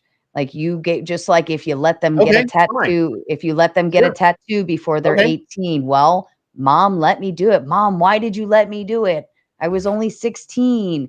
Yeah, but you said you really wanted it. Like, okay, so the fuck what? Kids want candy all the time. Kids want stupid shit all the time. I never complained about my tattoos at a minor. Doesn't mean that we have to allow them to do it.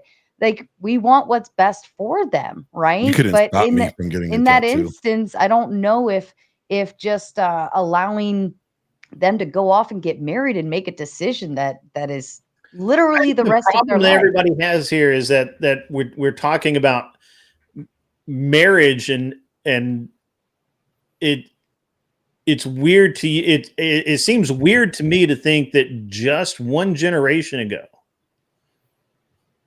maybe not, maybe two. So how many, so like you're talking about 2 to 3 generations ago. Yeah. Like probably 2 generations. You're talking about like you're like not our parents' age. You're older than me. Yeah. Right. Yeah. My parents, you're talking about your parents' age could get talking about like the 50s. We're coming out of we're just getting to where the states were changing the age to marry from, you're talking right about right before the 60s, 15, whatever it was, to I think it's 16 in the state of Tennessee. I could be wrong about it. It could be 18. I don't think it is. I think it's 16. We're changing that in what my parents did, but I didn't do because I was not interested in marriage. To now we're saying we can't even go back to where we were then. No, I'm not saying immediately. I'm saying like, yo, we gotta slowly go back to that. Why just go straight back to that when nobody's prepared for that? And one thing about this, there's so many factors that you have to contribute. Okay, we have, like Michelle mentioned, the marriage law issues. Okay, we have to rectify that. All right. We have a problem when it comes to men being men today. We have feminized men running around. We have defected women with penises, as men, and they're not equipped to handle the things that they're going to have to handle or what's going to be required of them. So how about we focus on scaling things back some, but in the process, preparing the young people to be ready for that at Good that night, age. Shelby. Thanks for all of the gifted subs, man. You're a champ. Sorry about that, Glenn. No worries. That's all I was going to say. Like, why don't we prepare them to get there? We're not preparing them. If we just made the law tomorrow, snapped our fingers, and then now a 14-year-old could get married to a 14-year-old, or a 14-year-old could get married to whoever because they've gone past, they've went through puberty. That doesn't necessarily make that relationship going to be good, or that they're prepared for it, or that it's going to be successful. And then what safeguards are you going to have for the marriage without having rectified marriage laws? I also think we should look at the dynamic. I don't think there should be any governmental safeguards for marriage. Let me answer this really quick. Okay. Sneako apparently was talking about the ability to have sex, not just marriage. Yeah. Fuck's sake. He doesn't believe in sex outside of marriage. So fucking take that shit and throw it away. That's no. wrong. He very much does believe in sex outside of marriage. He stated 5 times in that discussion that he is not talking and does not believe in sex outside of marriage. Now maybe he did before, but as of all up until like not even a year ago. I mean, I don't know. I'm not the guy's deal. I'm saying what his argument was based on. He wasn't talking about sex outside of marriage. His argument was based on Islam's way of doing things. Yeah, but also, I knew where his argument came from. Islam also says that, you could go get married to a prostitute for a day just to bang them. Oh, and Islam says as long as it looks like a girl, right? It's fine. Yeah, I've okay. read So there's I mean, didn't Muhammad marry a 9-year-old? I think that's in. Yeah, I think that's in there. Oh, okay, is that the where we want? Is that the argument that we want to stand on? Like, I don't want to stand on that. I'm not standing on that argument. No, I'm just saying that. But from where he's coming from, that's where he's coming from. So I don't care where he's coming from. It doesn't diminish that if you try and say he's talking about this when he was not talking about that, that's not accurate. But he was talking about the Islam way of doing things. He did say that. So that to me, that part is, I'm like, but I'm not adding to his argument. I'm not adding in. My question is, what safeguards is there to stop anything from happening to minors inappropriately? If we remove the consent age and we just say as soon as they hit puberty, they could get married. So, and I'm not going to reference Islam because I've never cared enough to learn anything about it. To me, it's irrelevant. Also, I don't defile myself with heathens. But no, I think I may have lost my train of thought slightly. No, I did. I lost my train of thought because you got me talking about heathens. How are you gonna blame me? How are you gonna blame me? I know. I'm right here. I'm like, I didn't do shit. How did I do it? Yes, you do, Grid One. We're right here. Yeah, I don't remember where I was gonna go. No. So check this out. I was gonna tell you. Okay, so if there's no safeguard, what's the safeguard that could help? Oh, safeguards. That's right. Yeah, like we have history of people selling their kids. Right. Yeah. But look, I can't. I mean, again, I can. What if? Well, let me ask you a question, what about Grid, because I like what. Hold on. I want to answer Glenn's question. Well, look here. No, the reason why I asked you, Craig, let me give you preferences. Sure. They have in California. They have changed the age of consent so that it's no longer considered statutory, right?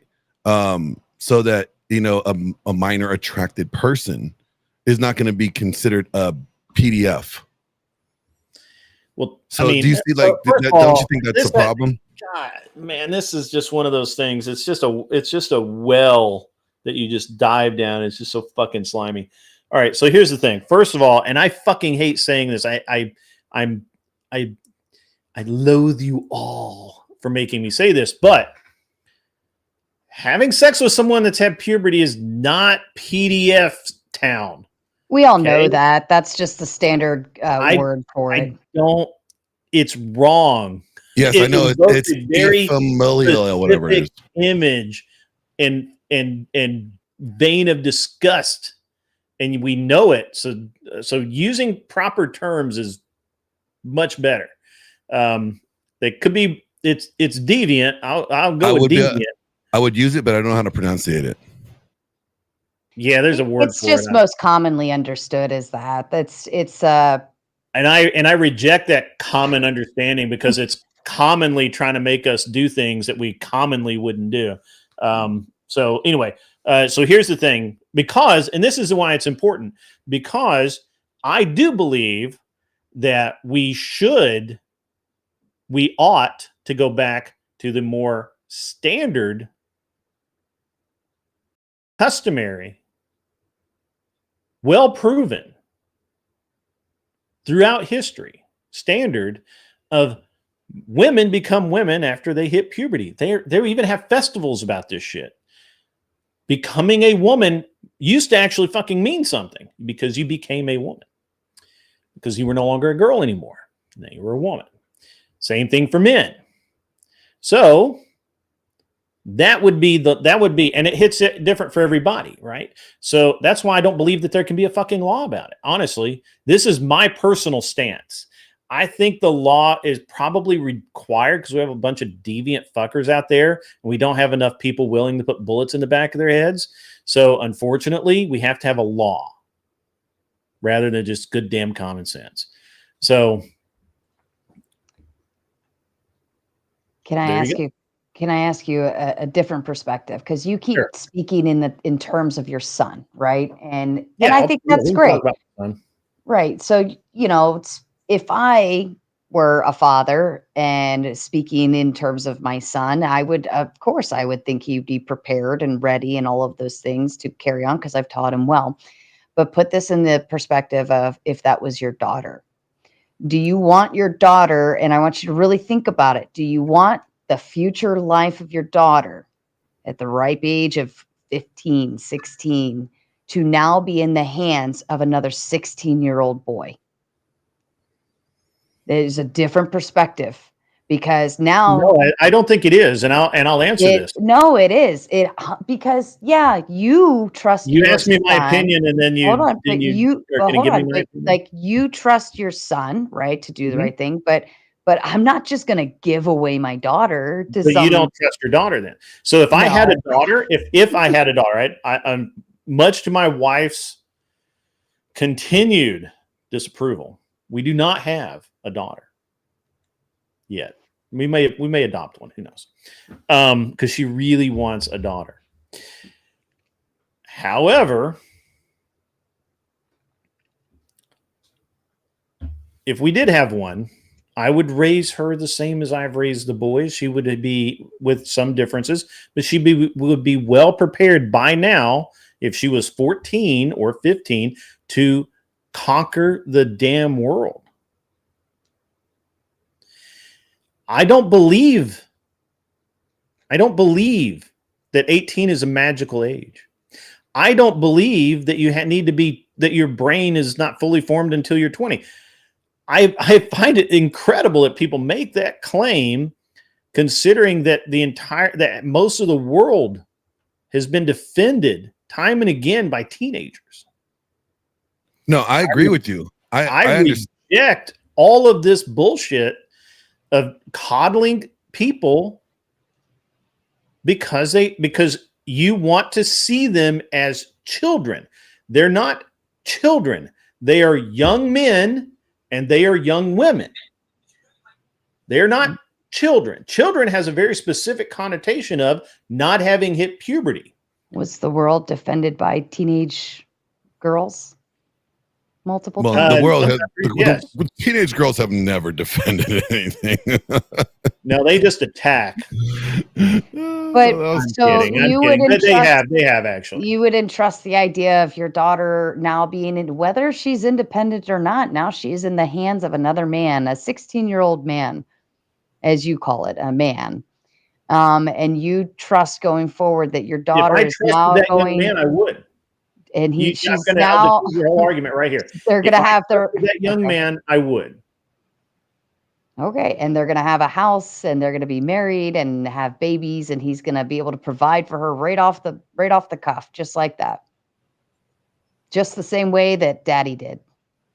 Well, is he going to be able to? That's another fuck up that we make all the time in modern society. Yeah, we Why assume do that they have it as good as I have it. Yeah, I get that. Because that's your daughter. Your daughter deserves. Your daughter deserves it is my daughter. Just like my son. My son knows the day he turns 18, he either owes me rent or he has to find a place to live. He doesn't get to stay. He doesn't get to stay in this house. If I had a daughter, it would be the same thing. Well, now you know where all the feminists come from. INDEPEN. Okay, so like my dad raised me the same way, and then I get all this shit that I'm too independent. It's not a question of being too independent, but you should be able to take care of yourself. Yes, I think so too. But at 16, there's a difference between being independent and able to take care of yourself and being a raving bitch, I guess. I don't know. But here's the thing. Sorry. But here's the thing. You're lucky I like you, Grid. Huh? I said a raving bitch. I'm like, God damn, he just sent shots. He said, fuck this. I'm shooting out everybody. Everybody getting his shot. You raving bitch. What pill did you take today? Come at me, bro. This is a really hard one to stand on. He's like, hey, shut up, you raving bitch. You asked me to be here. Remember that. I did. Well, look, here's the thing. I see a lot of this kind. So first of all, I go through life watching people be coddled and told that they can't do anything because they're too young, because they're too fat, because they're too old, because they're too short. And I don't give a fuck. I was too fucking poor. I was too fucking weak. I was too fucking short. I was until I grew this much, and now I'm like barely adequate. I was too little of everything, and I still fucking made it. And I wasn't the brightest rat. I wasn't the strongest rat. I was just the rat that just didn't say fuck it and give up. I just don't believe in this. I can't believe in it. The minute I start believing in this shit is the minute I fucking fail as a human being and as a father. It just is. I'm going to read this really quick, and then you guys can yell at me.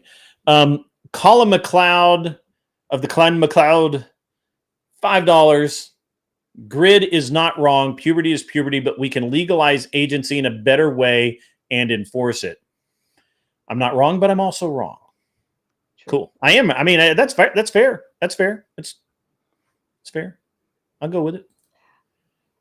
I just think I honestly think if you had a daughter, right? And I'm not saying you're bad for not having a daughter, but I think it changes the perspective because you have to think about the things that would be happening once they're married and all of those things and blah, blah, blah, blah. And I'd much rather teach my daughter abstinence and patience is a virtue. Sure. And if you love them that much, what's going to hurt to wait 2 years? You know, and if you really want to marry them, then you guys can spend the next 2 years preparing financially, making a plan, doing the smart, logical thing, not just, oh, we want to get married Would you because let we're them in live love. together first? Debatable. Come on, Mom. What's wrong with waiting 2 years? Not like, oh yeah, like, so I'm gonna make you wait to get married, and then you're gonna be porking my daughter down in the basement, like during I'm just saying. Fuck no. Fuck It's called no. practice. He's practicing. No, He's getting those reps in.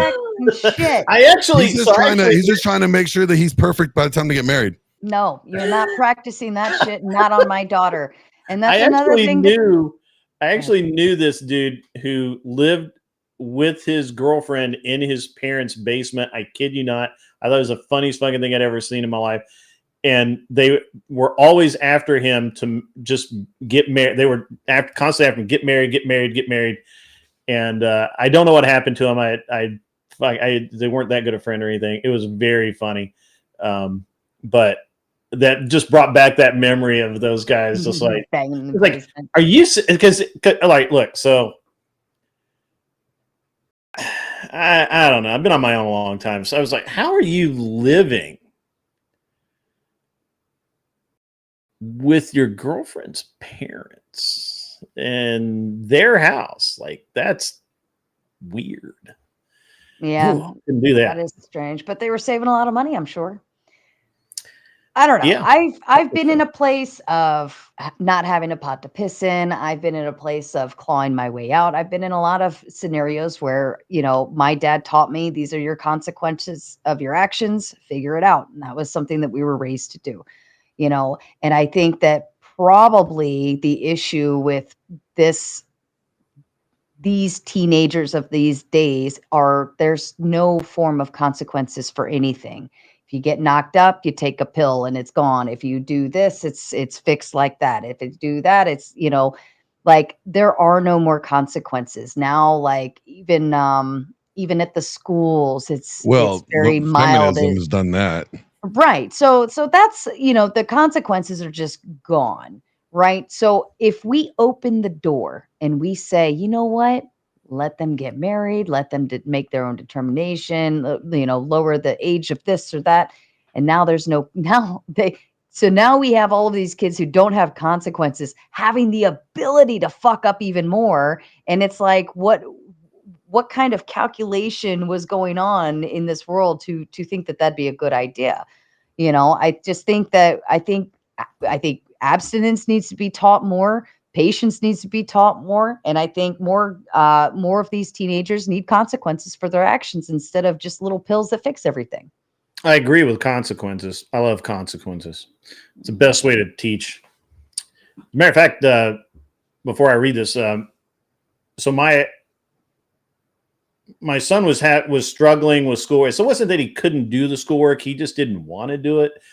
And especially when it was repetitive and it was just like, he would rather just watch video online, or he'd sit there and fucking draw instead of doing his homework, which was dumb. I'm like, why not just get your homework done and then you can go draw? And my wife was using kind of a punishment tiger mom based style of consequences or of discipline. And I went to a strictly consequence based where if he didn't get it done, he lost things. If he did get it done, he gained things. And it just straightened him out 100%. Mm-hmm. Like it was night and day difference. Now, obviously, he's still screwed up. At the time he was 13. So, there's only so much you can expect out of a 13-year-old that's, still trying to understand, stuff, especially when he grew like fucking 2 feet, because and this is actually one of the things that one of the reasons why I have such an interesting, I'm so interested in this specific issue right now is my son looks like a man. Like he's 6 foot, 180 pounds at 14. So people are going to, and as well they should, treat him like a man. So he and I often have conversations of, it's not particularly fair because there are other kids in your class that still look like little boys that get to act like little boys and be treated like little boys. You are not a little boy. You're a grown-ass man. So you need to start acting like one today. $2 from John Burt. Interesting convo. It has been, and been able to keep it very interesting. I'm not really trying to be contrarian, but certainly I'm, not having a specific position certainly helps if I wanted to be that way. Let's see. While I'm here, Arthur Daya is just going, she's on her feminist horse. And Unreasonable Man. So once we hit puberty, we can just do all the adult things, blah, blah, blah, blah, blah, blah, blah, blah, blah. I don't know that having a baby is a particularly adult thing. I think, children have been having children for a very long time, and I don't know that it's a particularly adult thing to do. As a matter of fact, not having children when you can have children seems like a much more adult thing to do. Well, to be fair, like I hit puberty at 11, and I don't think that would be okay. Sure.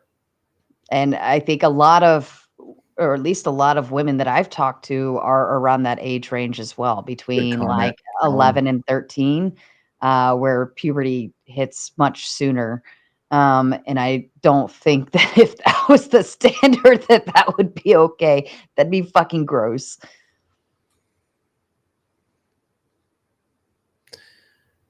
Let's see. Teenage girls feel the world's future. They don't need to fight for it. That's all. Yeah, that's true. That's true. I think he was referring to when I said that young men and young women have fought for throughout history. And that's true. I'll show this one. We're going to end up with a lot of welfare mamas. Nah, we won't. Also, my son is more mature. Most kids are not. That's because he looks like a man. He needs to act like a man.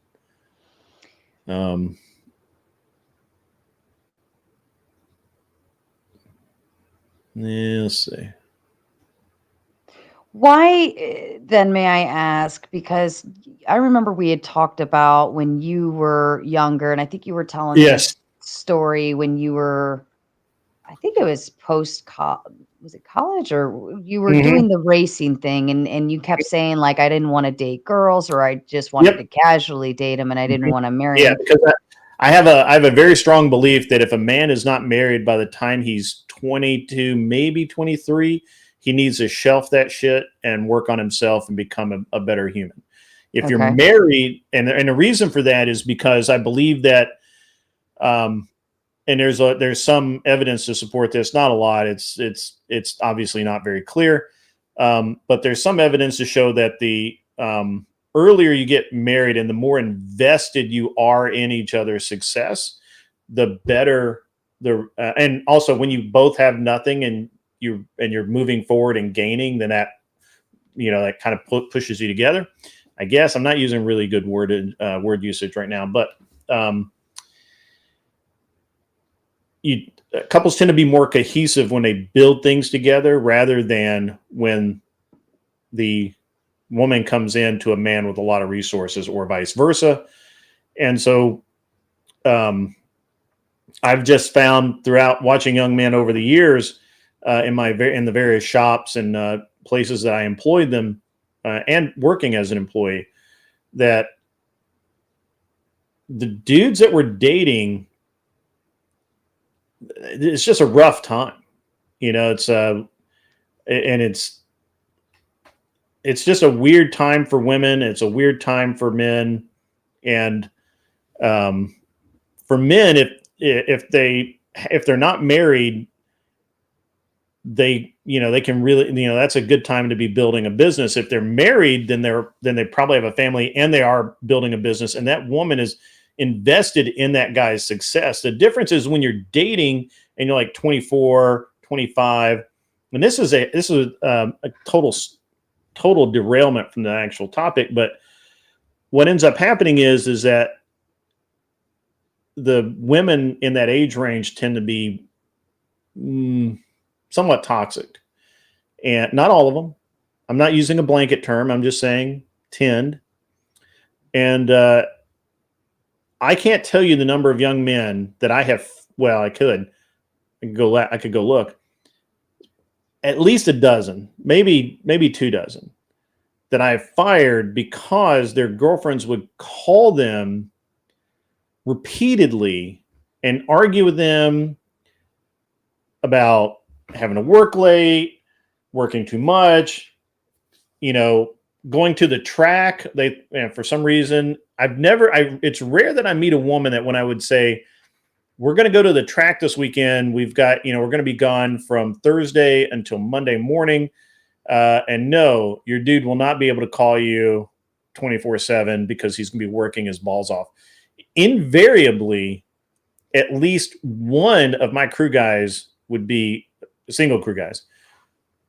Their woman would call him and blow his phone up. It would be off. Then she would call me because my cell phone, was listed with the shop information, and literally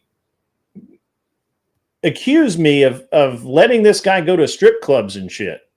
Like, I can't tell you how many times it's happened. It's just it's the strangest thing I've ever seen in my life.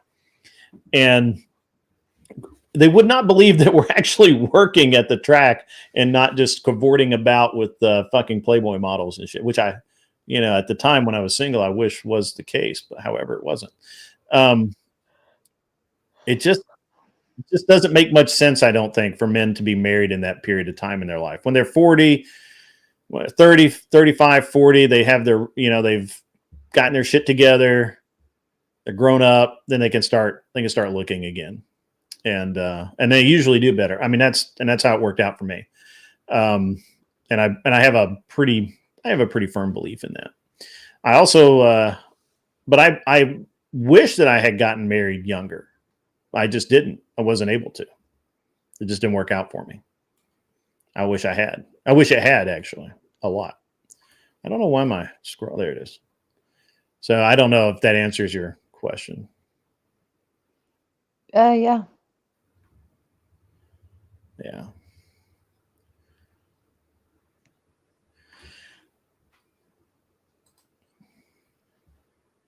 All I'm saying is these kids are dumb.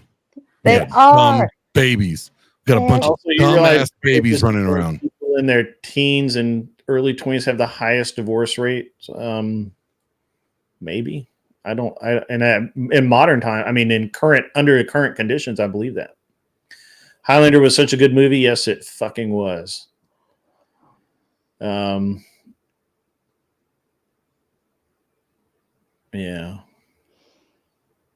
Yeah, I've picked up my daughter from enough school dances. I've been to enough of the school, the games, the football games and her games and all of those things. And I've sat and I've watched and I've watched and I've watched, and they're dumb as a box of rocks.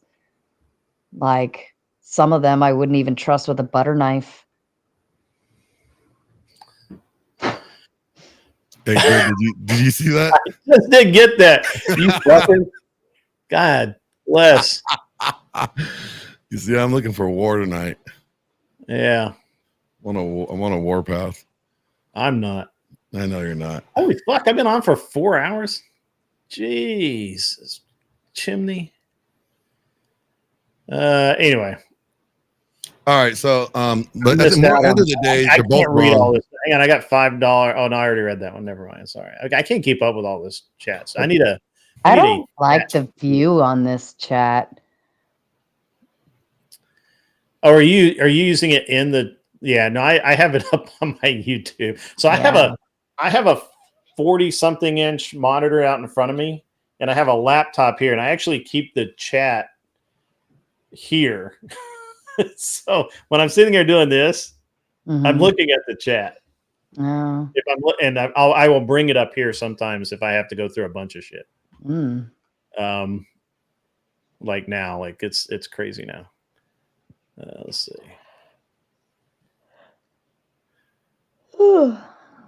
Yeah, we got to get mature. I guess the root of my argument is we cannot continue to seed. The root of my position is I don't really honestly give a shit what age people marry. I'm married. I'm not going to get married again. None of this would apply to me because I'm fucking old anyway. However, I believe that we need to stop infantilizing our children. We have to start raising actual fucking humans that can do actual good things. We have to stop looking at them as weak and innocent. We have to start looking at them as young men and young women. And that's it. I mean, I just don't think that I feel like if we continue to raise the bar of stupidity,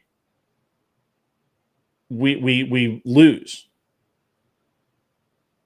But in the current environment that we have, it wouldn't be wise to allow stupid people to do smart people things, you know? Play dumb games, win stupid prizes. Yeah, I disagree with that. I think that the only way stupid people become smart people is by trying to do smart people things and fucking failing miserably. Getting married, having babies.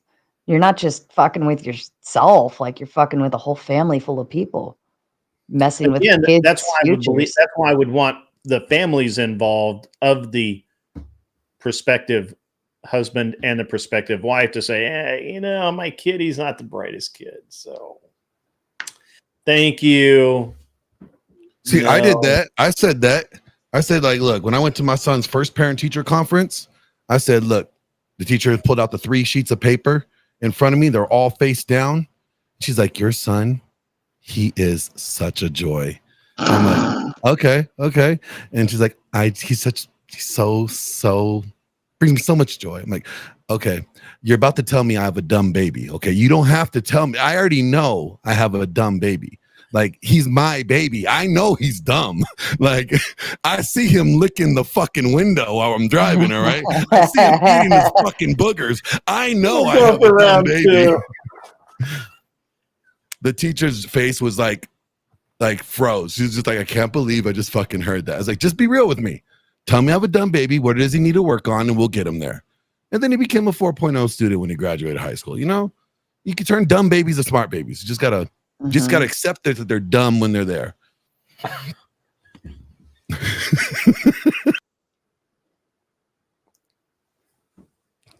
That's fucking right. That's fucking right. You know what I'm saying? Fucking right. I'm not even gonna argue with that. That's fucking right. I mean, the only way dumb people get to be smart people is by fucking up a lot. Even a university president sees adults as kids and treats them as such. I can't argue against that one. I believe that, actually. I would go as far as saying that corporations almost treat their employees who are adults as you can't get me to talk about that now. That's my stream for tomorrow. Oh my God, really? I'll be back. What's with all this, like, you know, it's been ever since like women got in the workforce, do we see like the infantizing of employees? He's like, okay, guys, did you go get your snacks over at the snack shop? All right. Did you go pet your the poodle? You know, the emotional support dog? When I switched from a small firm to a major corporation, I felt very much like a sheep. Whereas in the small firm, it was, the small firm, and there's nothing against the company I'm with. They're great, you know, but this is how I felt after being there and realizing like, oh my God, we're all sheep. But at the firm, you know, it was small and sleep. She does that. But at the firm, you know, it was like, this is your job, this is your role, these are your duties, here's your gear, go. And I worked from home full time. Like, there was never any issues of my workload. Whether I'm doing my job or not, it was just like, is this your job? Yes. Did you get it done? Yes, done.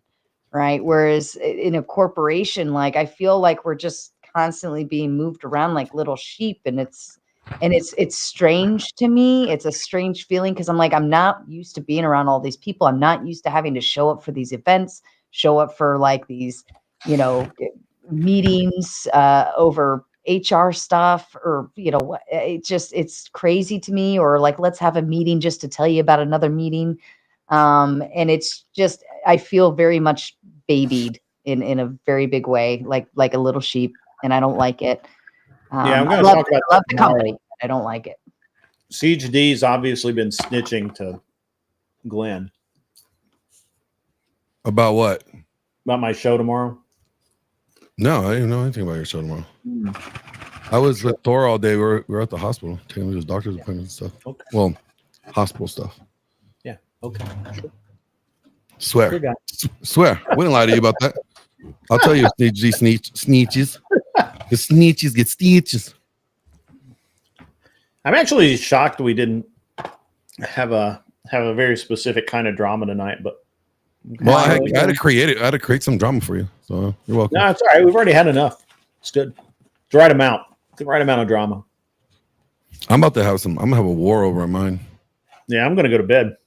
Who do you trust? Who do you trust your son with in the woods? I'm actually surprised Sarah's still awake. You know, she's in Eastern time. It's like 1:30 in the morning there. Yeah. Who do you trust your son with in the woods? A teacher, a female teacher, or a bear?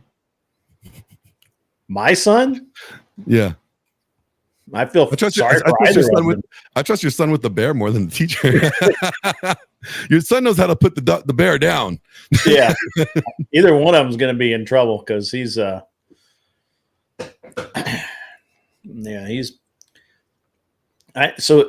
I don't think he realizes how fucking solid he is. Yeah, I told him your son's a big boy. I'm like, dude, if you hit somebody, you're going to hurt them. Your son's my size. Yeah, right? He's damn near my size. He's 6 taller than me, and we're only about 30 pounds apart right now. He's 6 foot, right? He's 6 foot. He's an inch taller than me.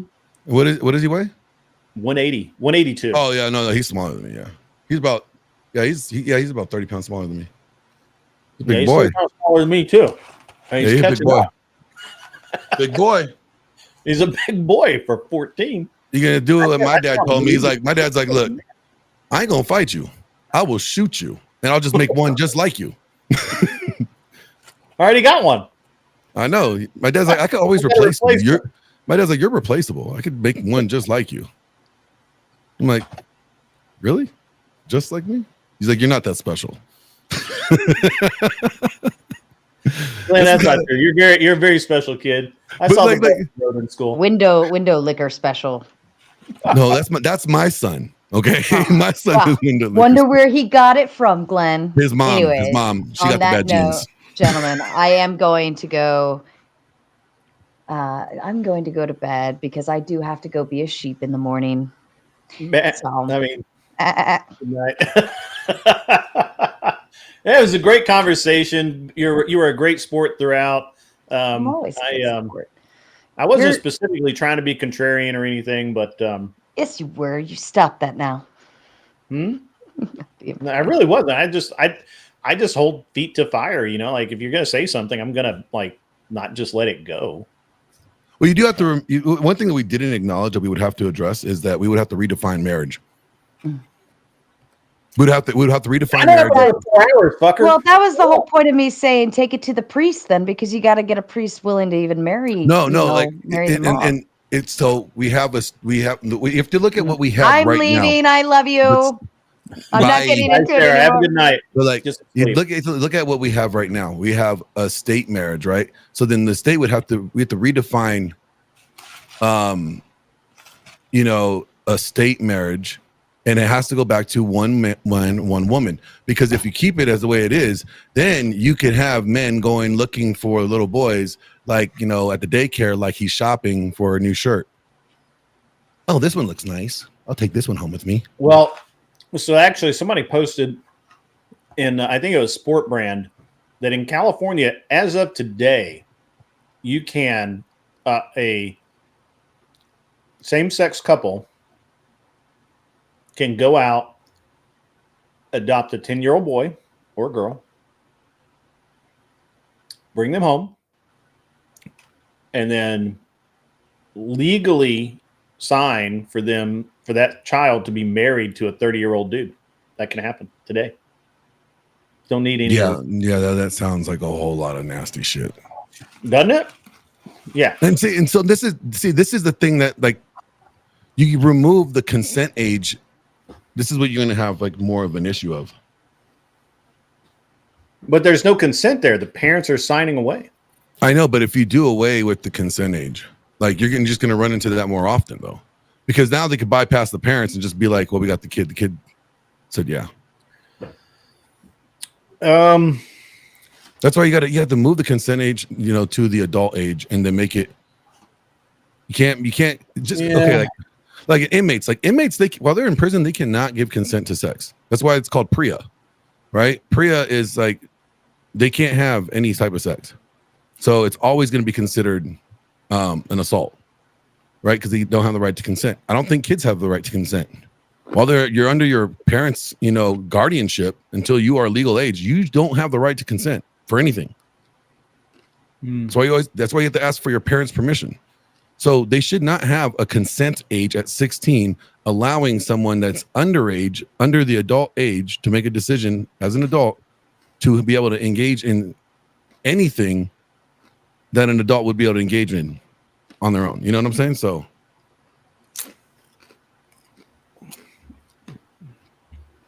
Arthur would I if the girl was 14. She's not a PDF. That would not make them PDF. Not PDF bait. Stop saying that. It's bad. It's bad wording. Well, it is a very specific tactic used to continue to infantize people. What if, you're just a child at heart? Also, right? A 14-year-old is not a little girl. That's a fucking adult. So what if you're a child at heart? And hey, you're welcome, Farney. I hope that you get to stay longer next time. If you're leaving, I assume you're leaving. We're gonna wrap up here in a few minutes. Wrap it up like a condom, like Fresh didn't do. Yeah, something like that. But thanks everyone for joining us tonight. I'm not leaving just yet, but we're gonna. Yeah, you're gonna go on another 45 minutes, right? Until I start wrapping this up. But you're all right, cool. I'm gonna start in 45 minutes. You're gonna start in 45 minutes? Yeah. Okay. I'm not going another 45 minutes. Sure, I'm sure you can. We could do it. No. We could do it.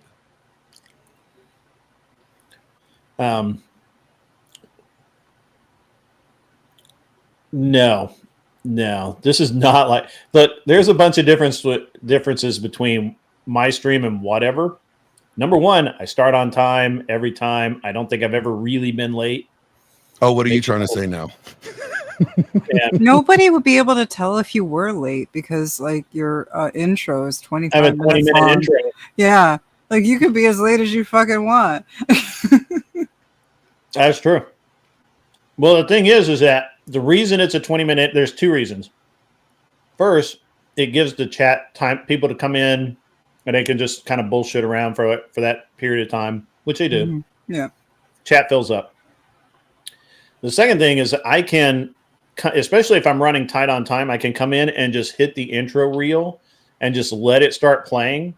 And then I can do whatever else I have to do with lights or the, whatever the fucking audio is. And, or, go into the house, grab another drink or, because tonight I'm drinking the Liquid Death instead of my normal, I don't even, C4 that I've been drinking. And so, I just go in, I grab, I started out with raspberry iced tea. So, yeah. I also don't play solitaire. I don't have an engineer. I don't have a lot, there's a lot of difference between me and whatever. But yeah, that startup reel is a lifesaver. I tell you what. Because I can just and a lot of times I'm just sitting here waiting or finishing up final stuff. It works out. Brushing your eyebrows. Do they need it again already? I need a timer on it to show when it will start. Well, that's possible. I would agree because I was actually paying attention to how long it was this time.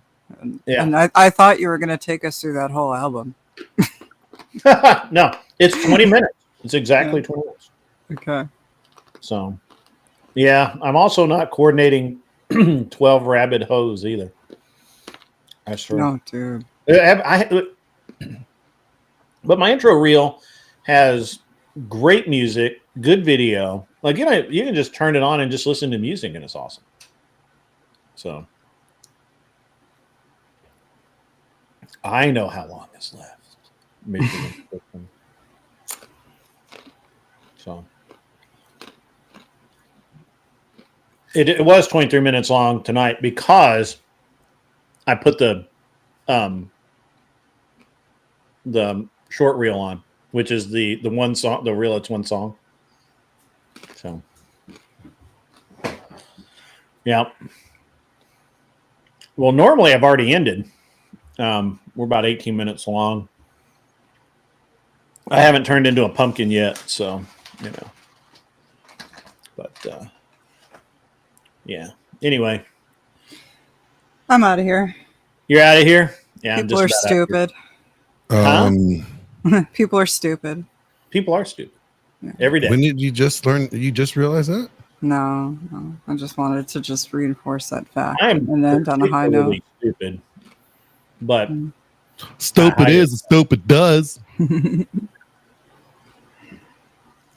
Those look like comfortable shoes. Or comfortable shoes. I think I can quote that entire movie. Yeah. Oh yeah, I think I can. People think like that's like such a beautiful movie. I'm like, that's a fucking nightmare. Any woman that's one of my red flags. If a woman says Forrest Gump, that she wants a guy like Forrest Gump, that's a fucking red flag. That's a nightmare. You're walking into a nightmare. She wants to die like Forrest Gump, or like no, she wants a guy like Forrest Gump. Oh, guy. And I'm like, that's a fucking nightmare. I think she just meant that he was rich. No, I think she meant like, she could go cheat on him, get him AIDS, go get AIDS, take his kid away from him, how forgiving he is what they like about him. They like how like, oh, he just keeps on forgiving. He's such a sweet. Look at him. He's so forgiving. Why can't men be like that? Because he's a safe guy. Forrest Gump, nightmare. No. Well, I mean, Jenny's one of the worst movie criminals ever. So. Oh, I know. Took the man's kid away from him for years. Never mind. Anyways. She let that poor bastard on. Good night, guys. Night, Michelle. Good night, Michelle. Thanks for being a good sport. Oh, you too. Bye. Bye-bye. All right. I'm gonna start my stream. I have the long promo up. So you could go ahead and if you want to redirect people over. I guess I mean we'll start wrapping up here, guys. So anybody have any, normally we don't go quite this long without or at least recently I've not gone quite this long, and towards the end I've been doing a call-in section where Farney, she's already gone, buddy, but we'll get her on next time. We'll ask. Does anybody have any questions, things they want to know? They want to call in really quick, really quick?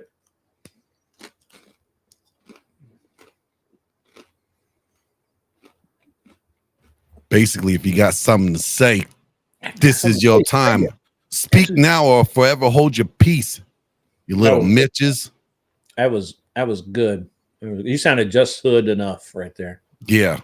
You little Mitches. I remember the first time you and I talked was on Andrew's debate with that Instagram dude, Tom or Ted or whatever the fuck his name was. Instagram dude? What Instagram dude? Yeah, the guy who was pissed at Andrew because he was going on whatever. Oh, I was moderating, wasn't I? Yeah, you were moderating. Yeah, it's the first time you and I ever talked. Can a single woman be a high-value woman? I mean, I think you answered your own question there. No, she cannot. Don't worry. I'll get into it. How much I mean, Arthur Dye is trying to be funny. Have you been drinking? How much child support should a teenage father have to pay? Actually, I think that here's a L take. If it's a teacher that's knocked up from the kid, none. The child should actually go to the boy and the boy's parents, and the teacher, female teacher, she should go to prison. There you go. No, see, like everybody, like they're not understanding the value conversation. Anyone can get that. Everybody has value. Yes. But a woman is not considered a high value woman unless she has a high value man willing to risk his assets and his livelihood by investing in her in marriage. Then she is a high value woman. Yeah. Because there's no risk other way around. That's usually true. Yeah, I'll grant that. Also, government marriage is bad, but teens should get married. I very specifically said we couldn't be. It wouldn't matter. It wouldn't. Couldn't be secular. It could only be through the church.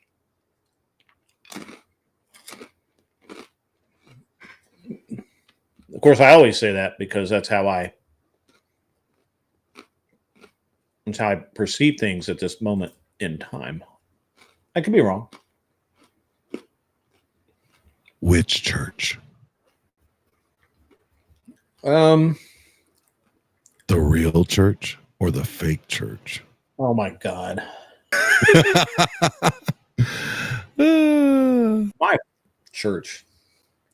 The church of me. No, I'm just kidding. I'm going to get struck down for that. I'm going to hell. God, fuck up his internet, okay? Don't fuck up mine over here. Like when you strike him down, let it just fuck up his internet. This is not I thought a young, beautiful virgin woman was considered high value. So no, a beautiful young virgin woman is value. High value, again.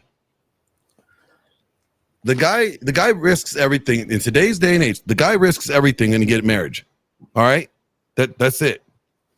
The way the divorce court is, the way the family law is, he's the one that's at risk of losing everything, not the woman.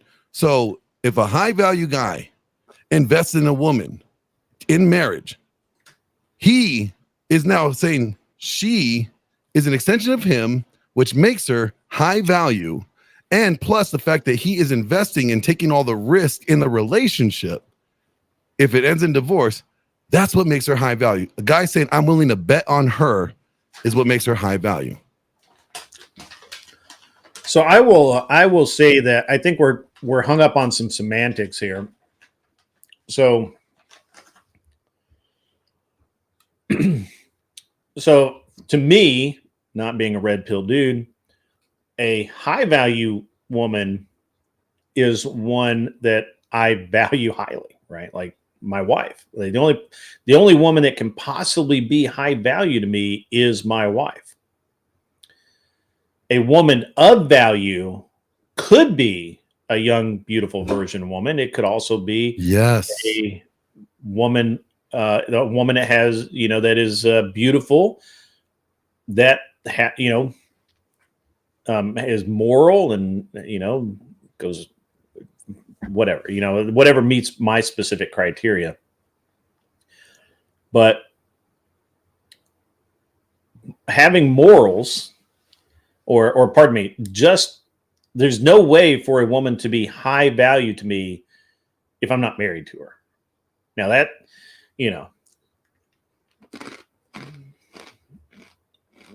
that's just my point of view, right? The woman cannot be exactly. Because I can meet women of value and I can introduce those to other people. But yes, you can meet a woman. A woman could be of value. Women have value. She could be of value. And when a man marries her, and she's an extension of him, therefore making him, or if he's of high value, right? And if she's married to him, then that's an extension of him. So therefore, now she is high value. Sexual marketplace value is a totally other thing. I don't. I haven't delved into red pill enough to have any idea about that specific connotations of sexual marketplace value. And I've been married too long to care. Am I crunching into the mic? Fuck, I'm sorry. God damn it. You guys should have said something.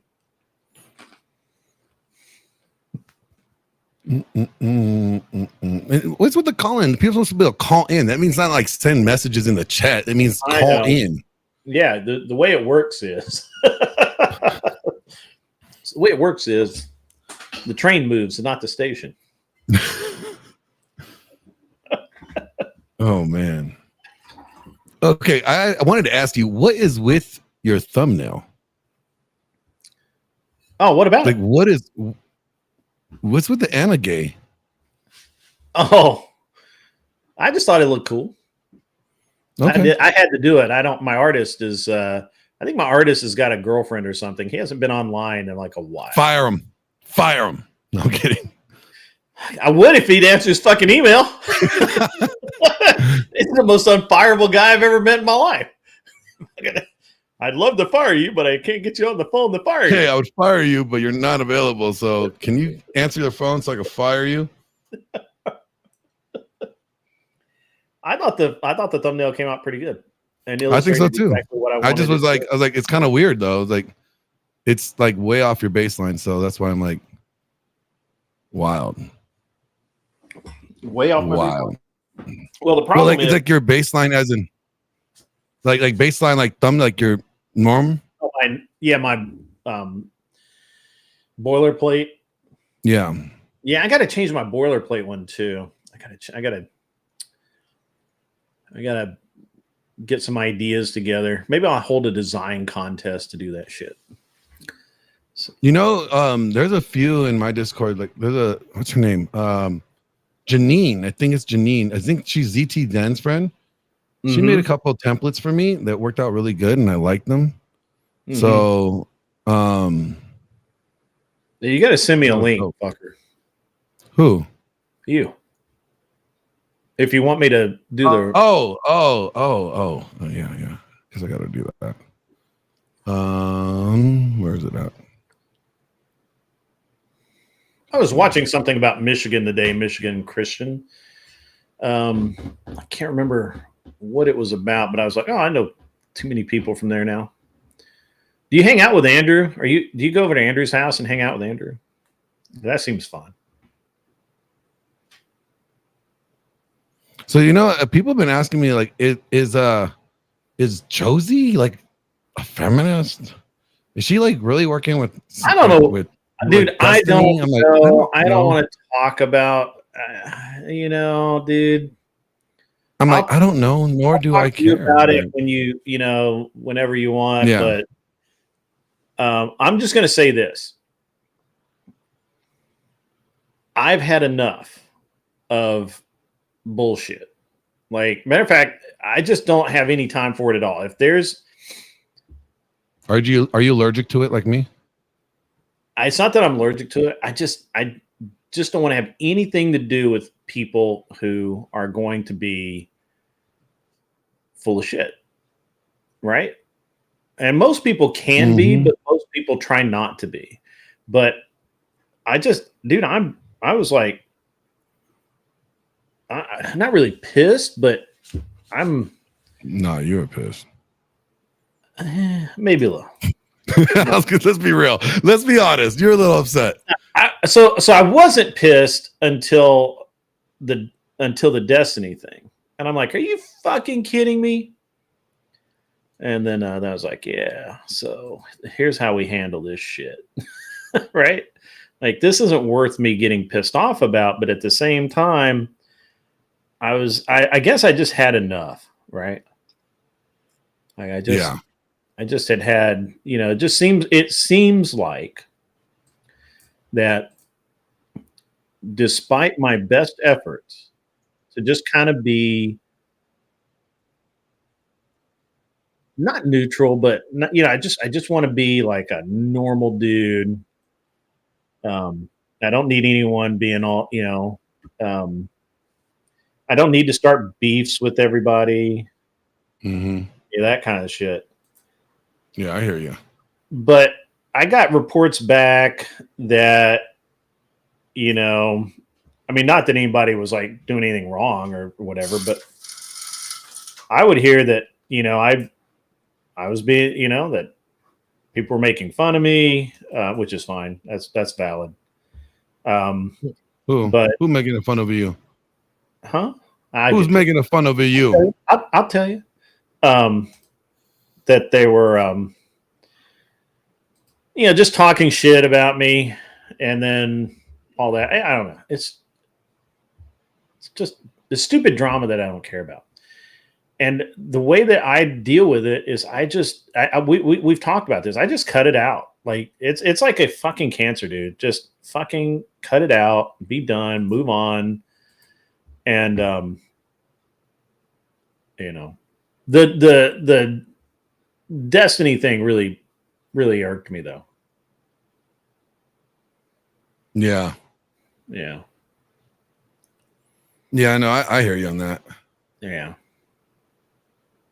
All right, guys, I am going to end the stream. I've had enough. I'm tired. It's you know, it's almost my damn bedtime. I'm not going to have time to, you know, well, anything really. I'm just going to go to bed. But you guys have a great night. I'm going to send you over to Glenn's stream. He's going to do the Lord's work tonight and teach you guys how. No, I'm not doing the Lord's work tonight. I'm going to stir some shit up. He's going to teach you how to be mean, angry people. You'll go far in life. Arthur Daya, just really quickly, the Destiny thing is that there was a person that has literally begged to be on my stream multiple times while Andrew is on, so they could talk to Andrew and clip his shit. I'm gonna hop off, man, and then hop off again. And that person, when Andrew had his big debate last week with Destiny, that person was collecting receipts for Destiny. So, you know, fuck that. I'm done. You know, I just don't have any interest in being associated with people who are that full of shit. So, and, you know, yeah. Yeah, Destiny's a tool belt. Anybody that helps Destiny is a bigger tool belt. Guys, I'm going to end the stream. You guys have a great night. Love to see all of you in the chat. It was a great fucking show tonight. I will see you tomorrow afternoon. If you watch the day shift will launch as normal at noon 05 Central Daylight Time. Love all you guys or hate you all. Either way, strong emotion. Strong emotion. All right, man. You guys have a good time. Go see Glenn. He's going to have a good time waiting for you guys. And we'll see you really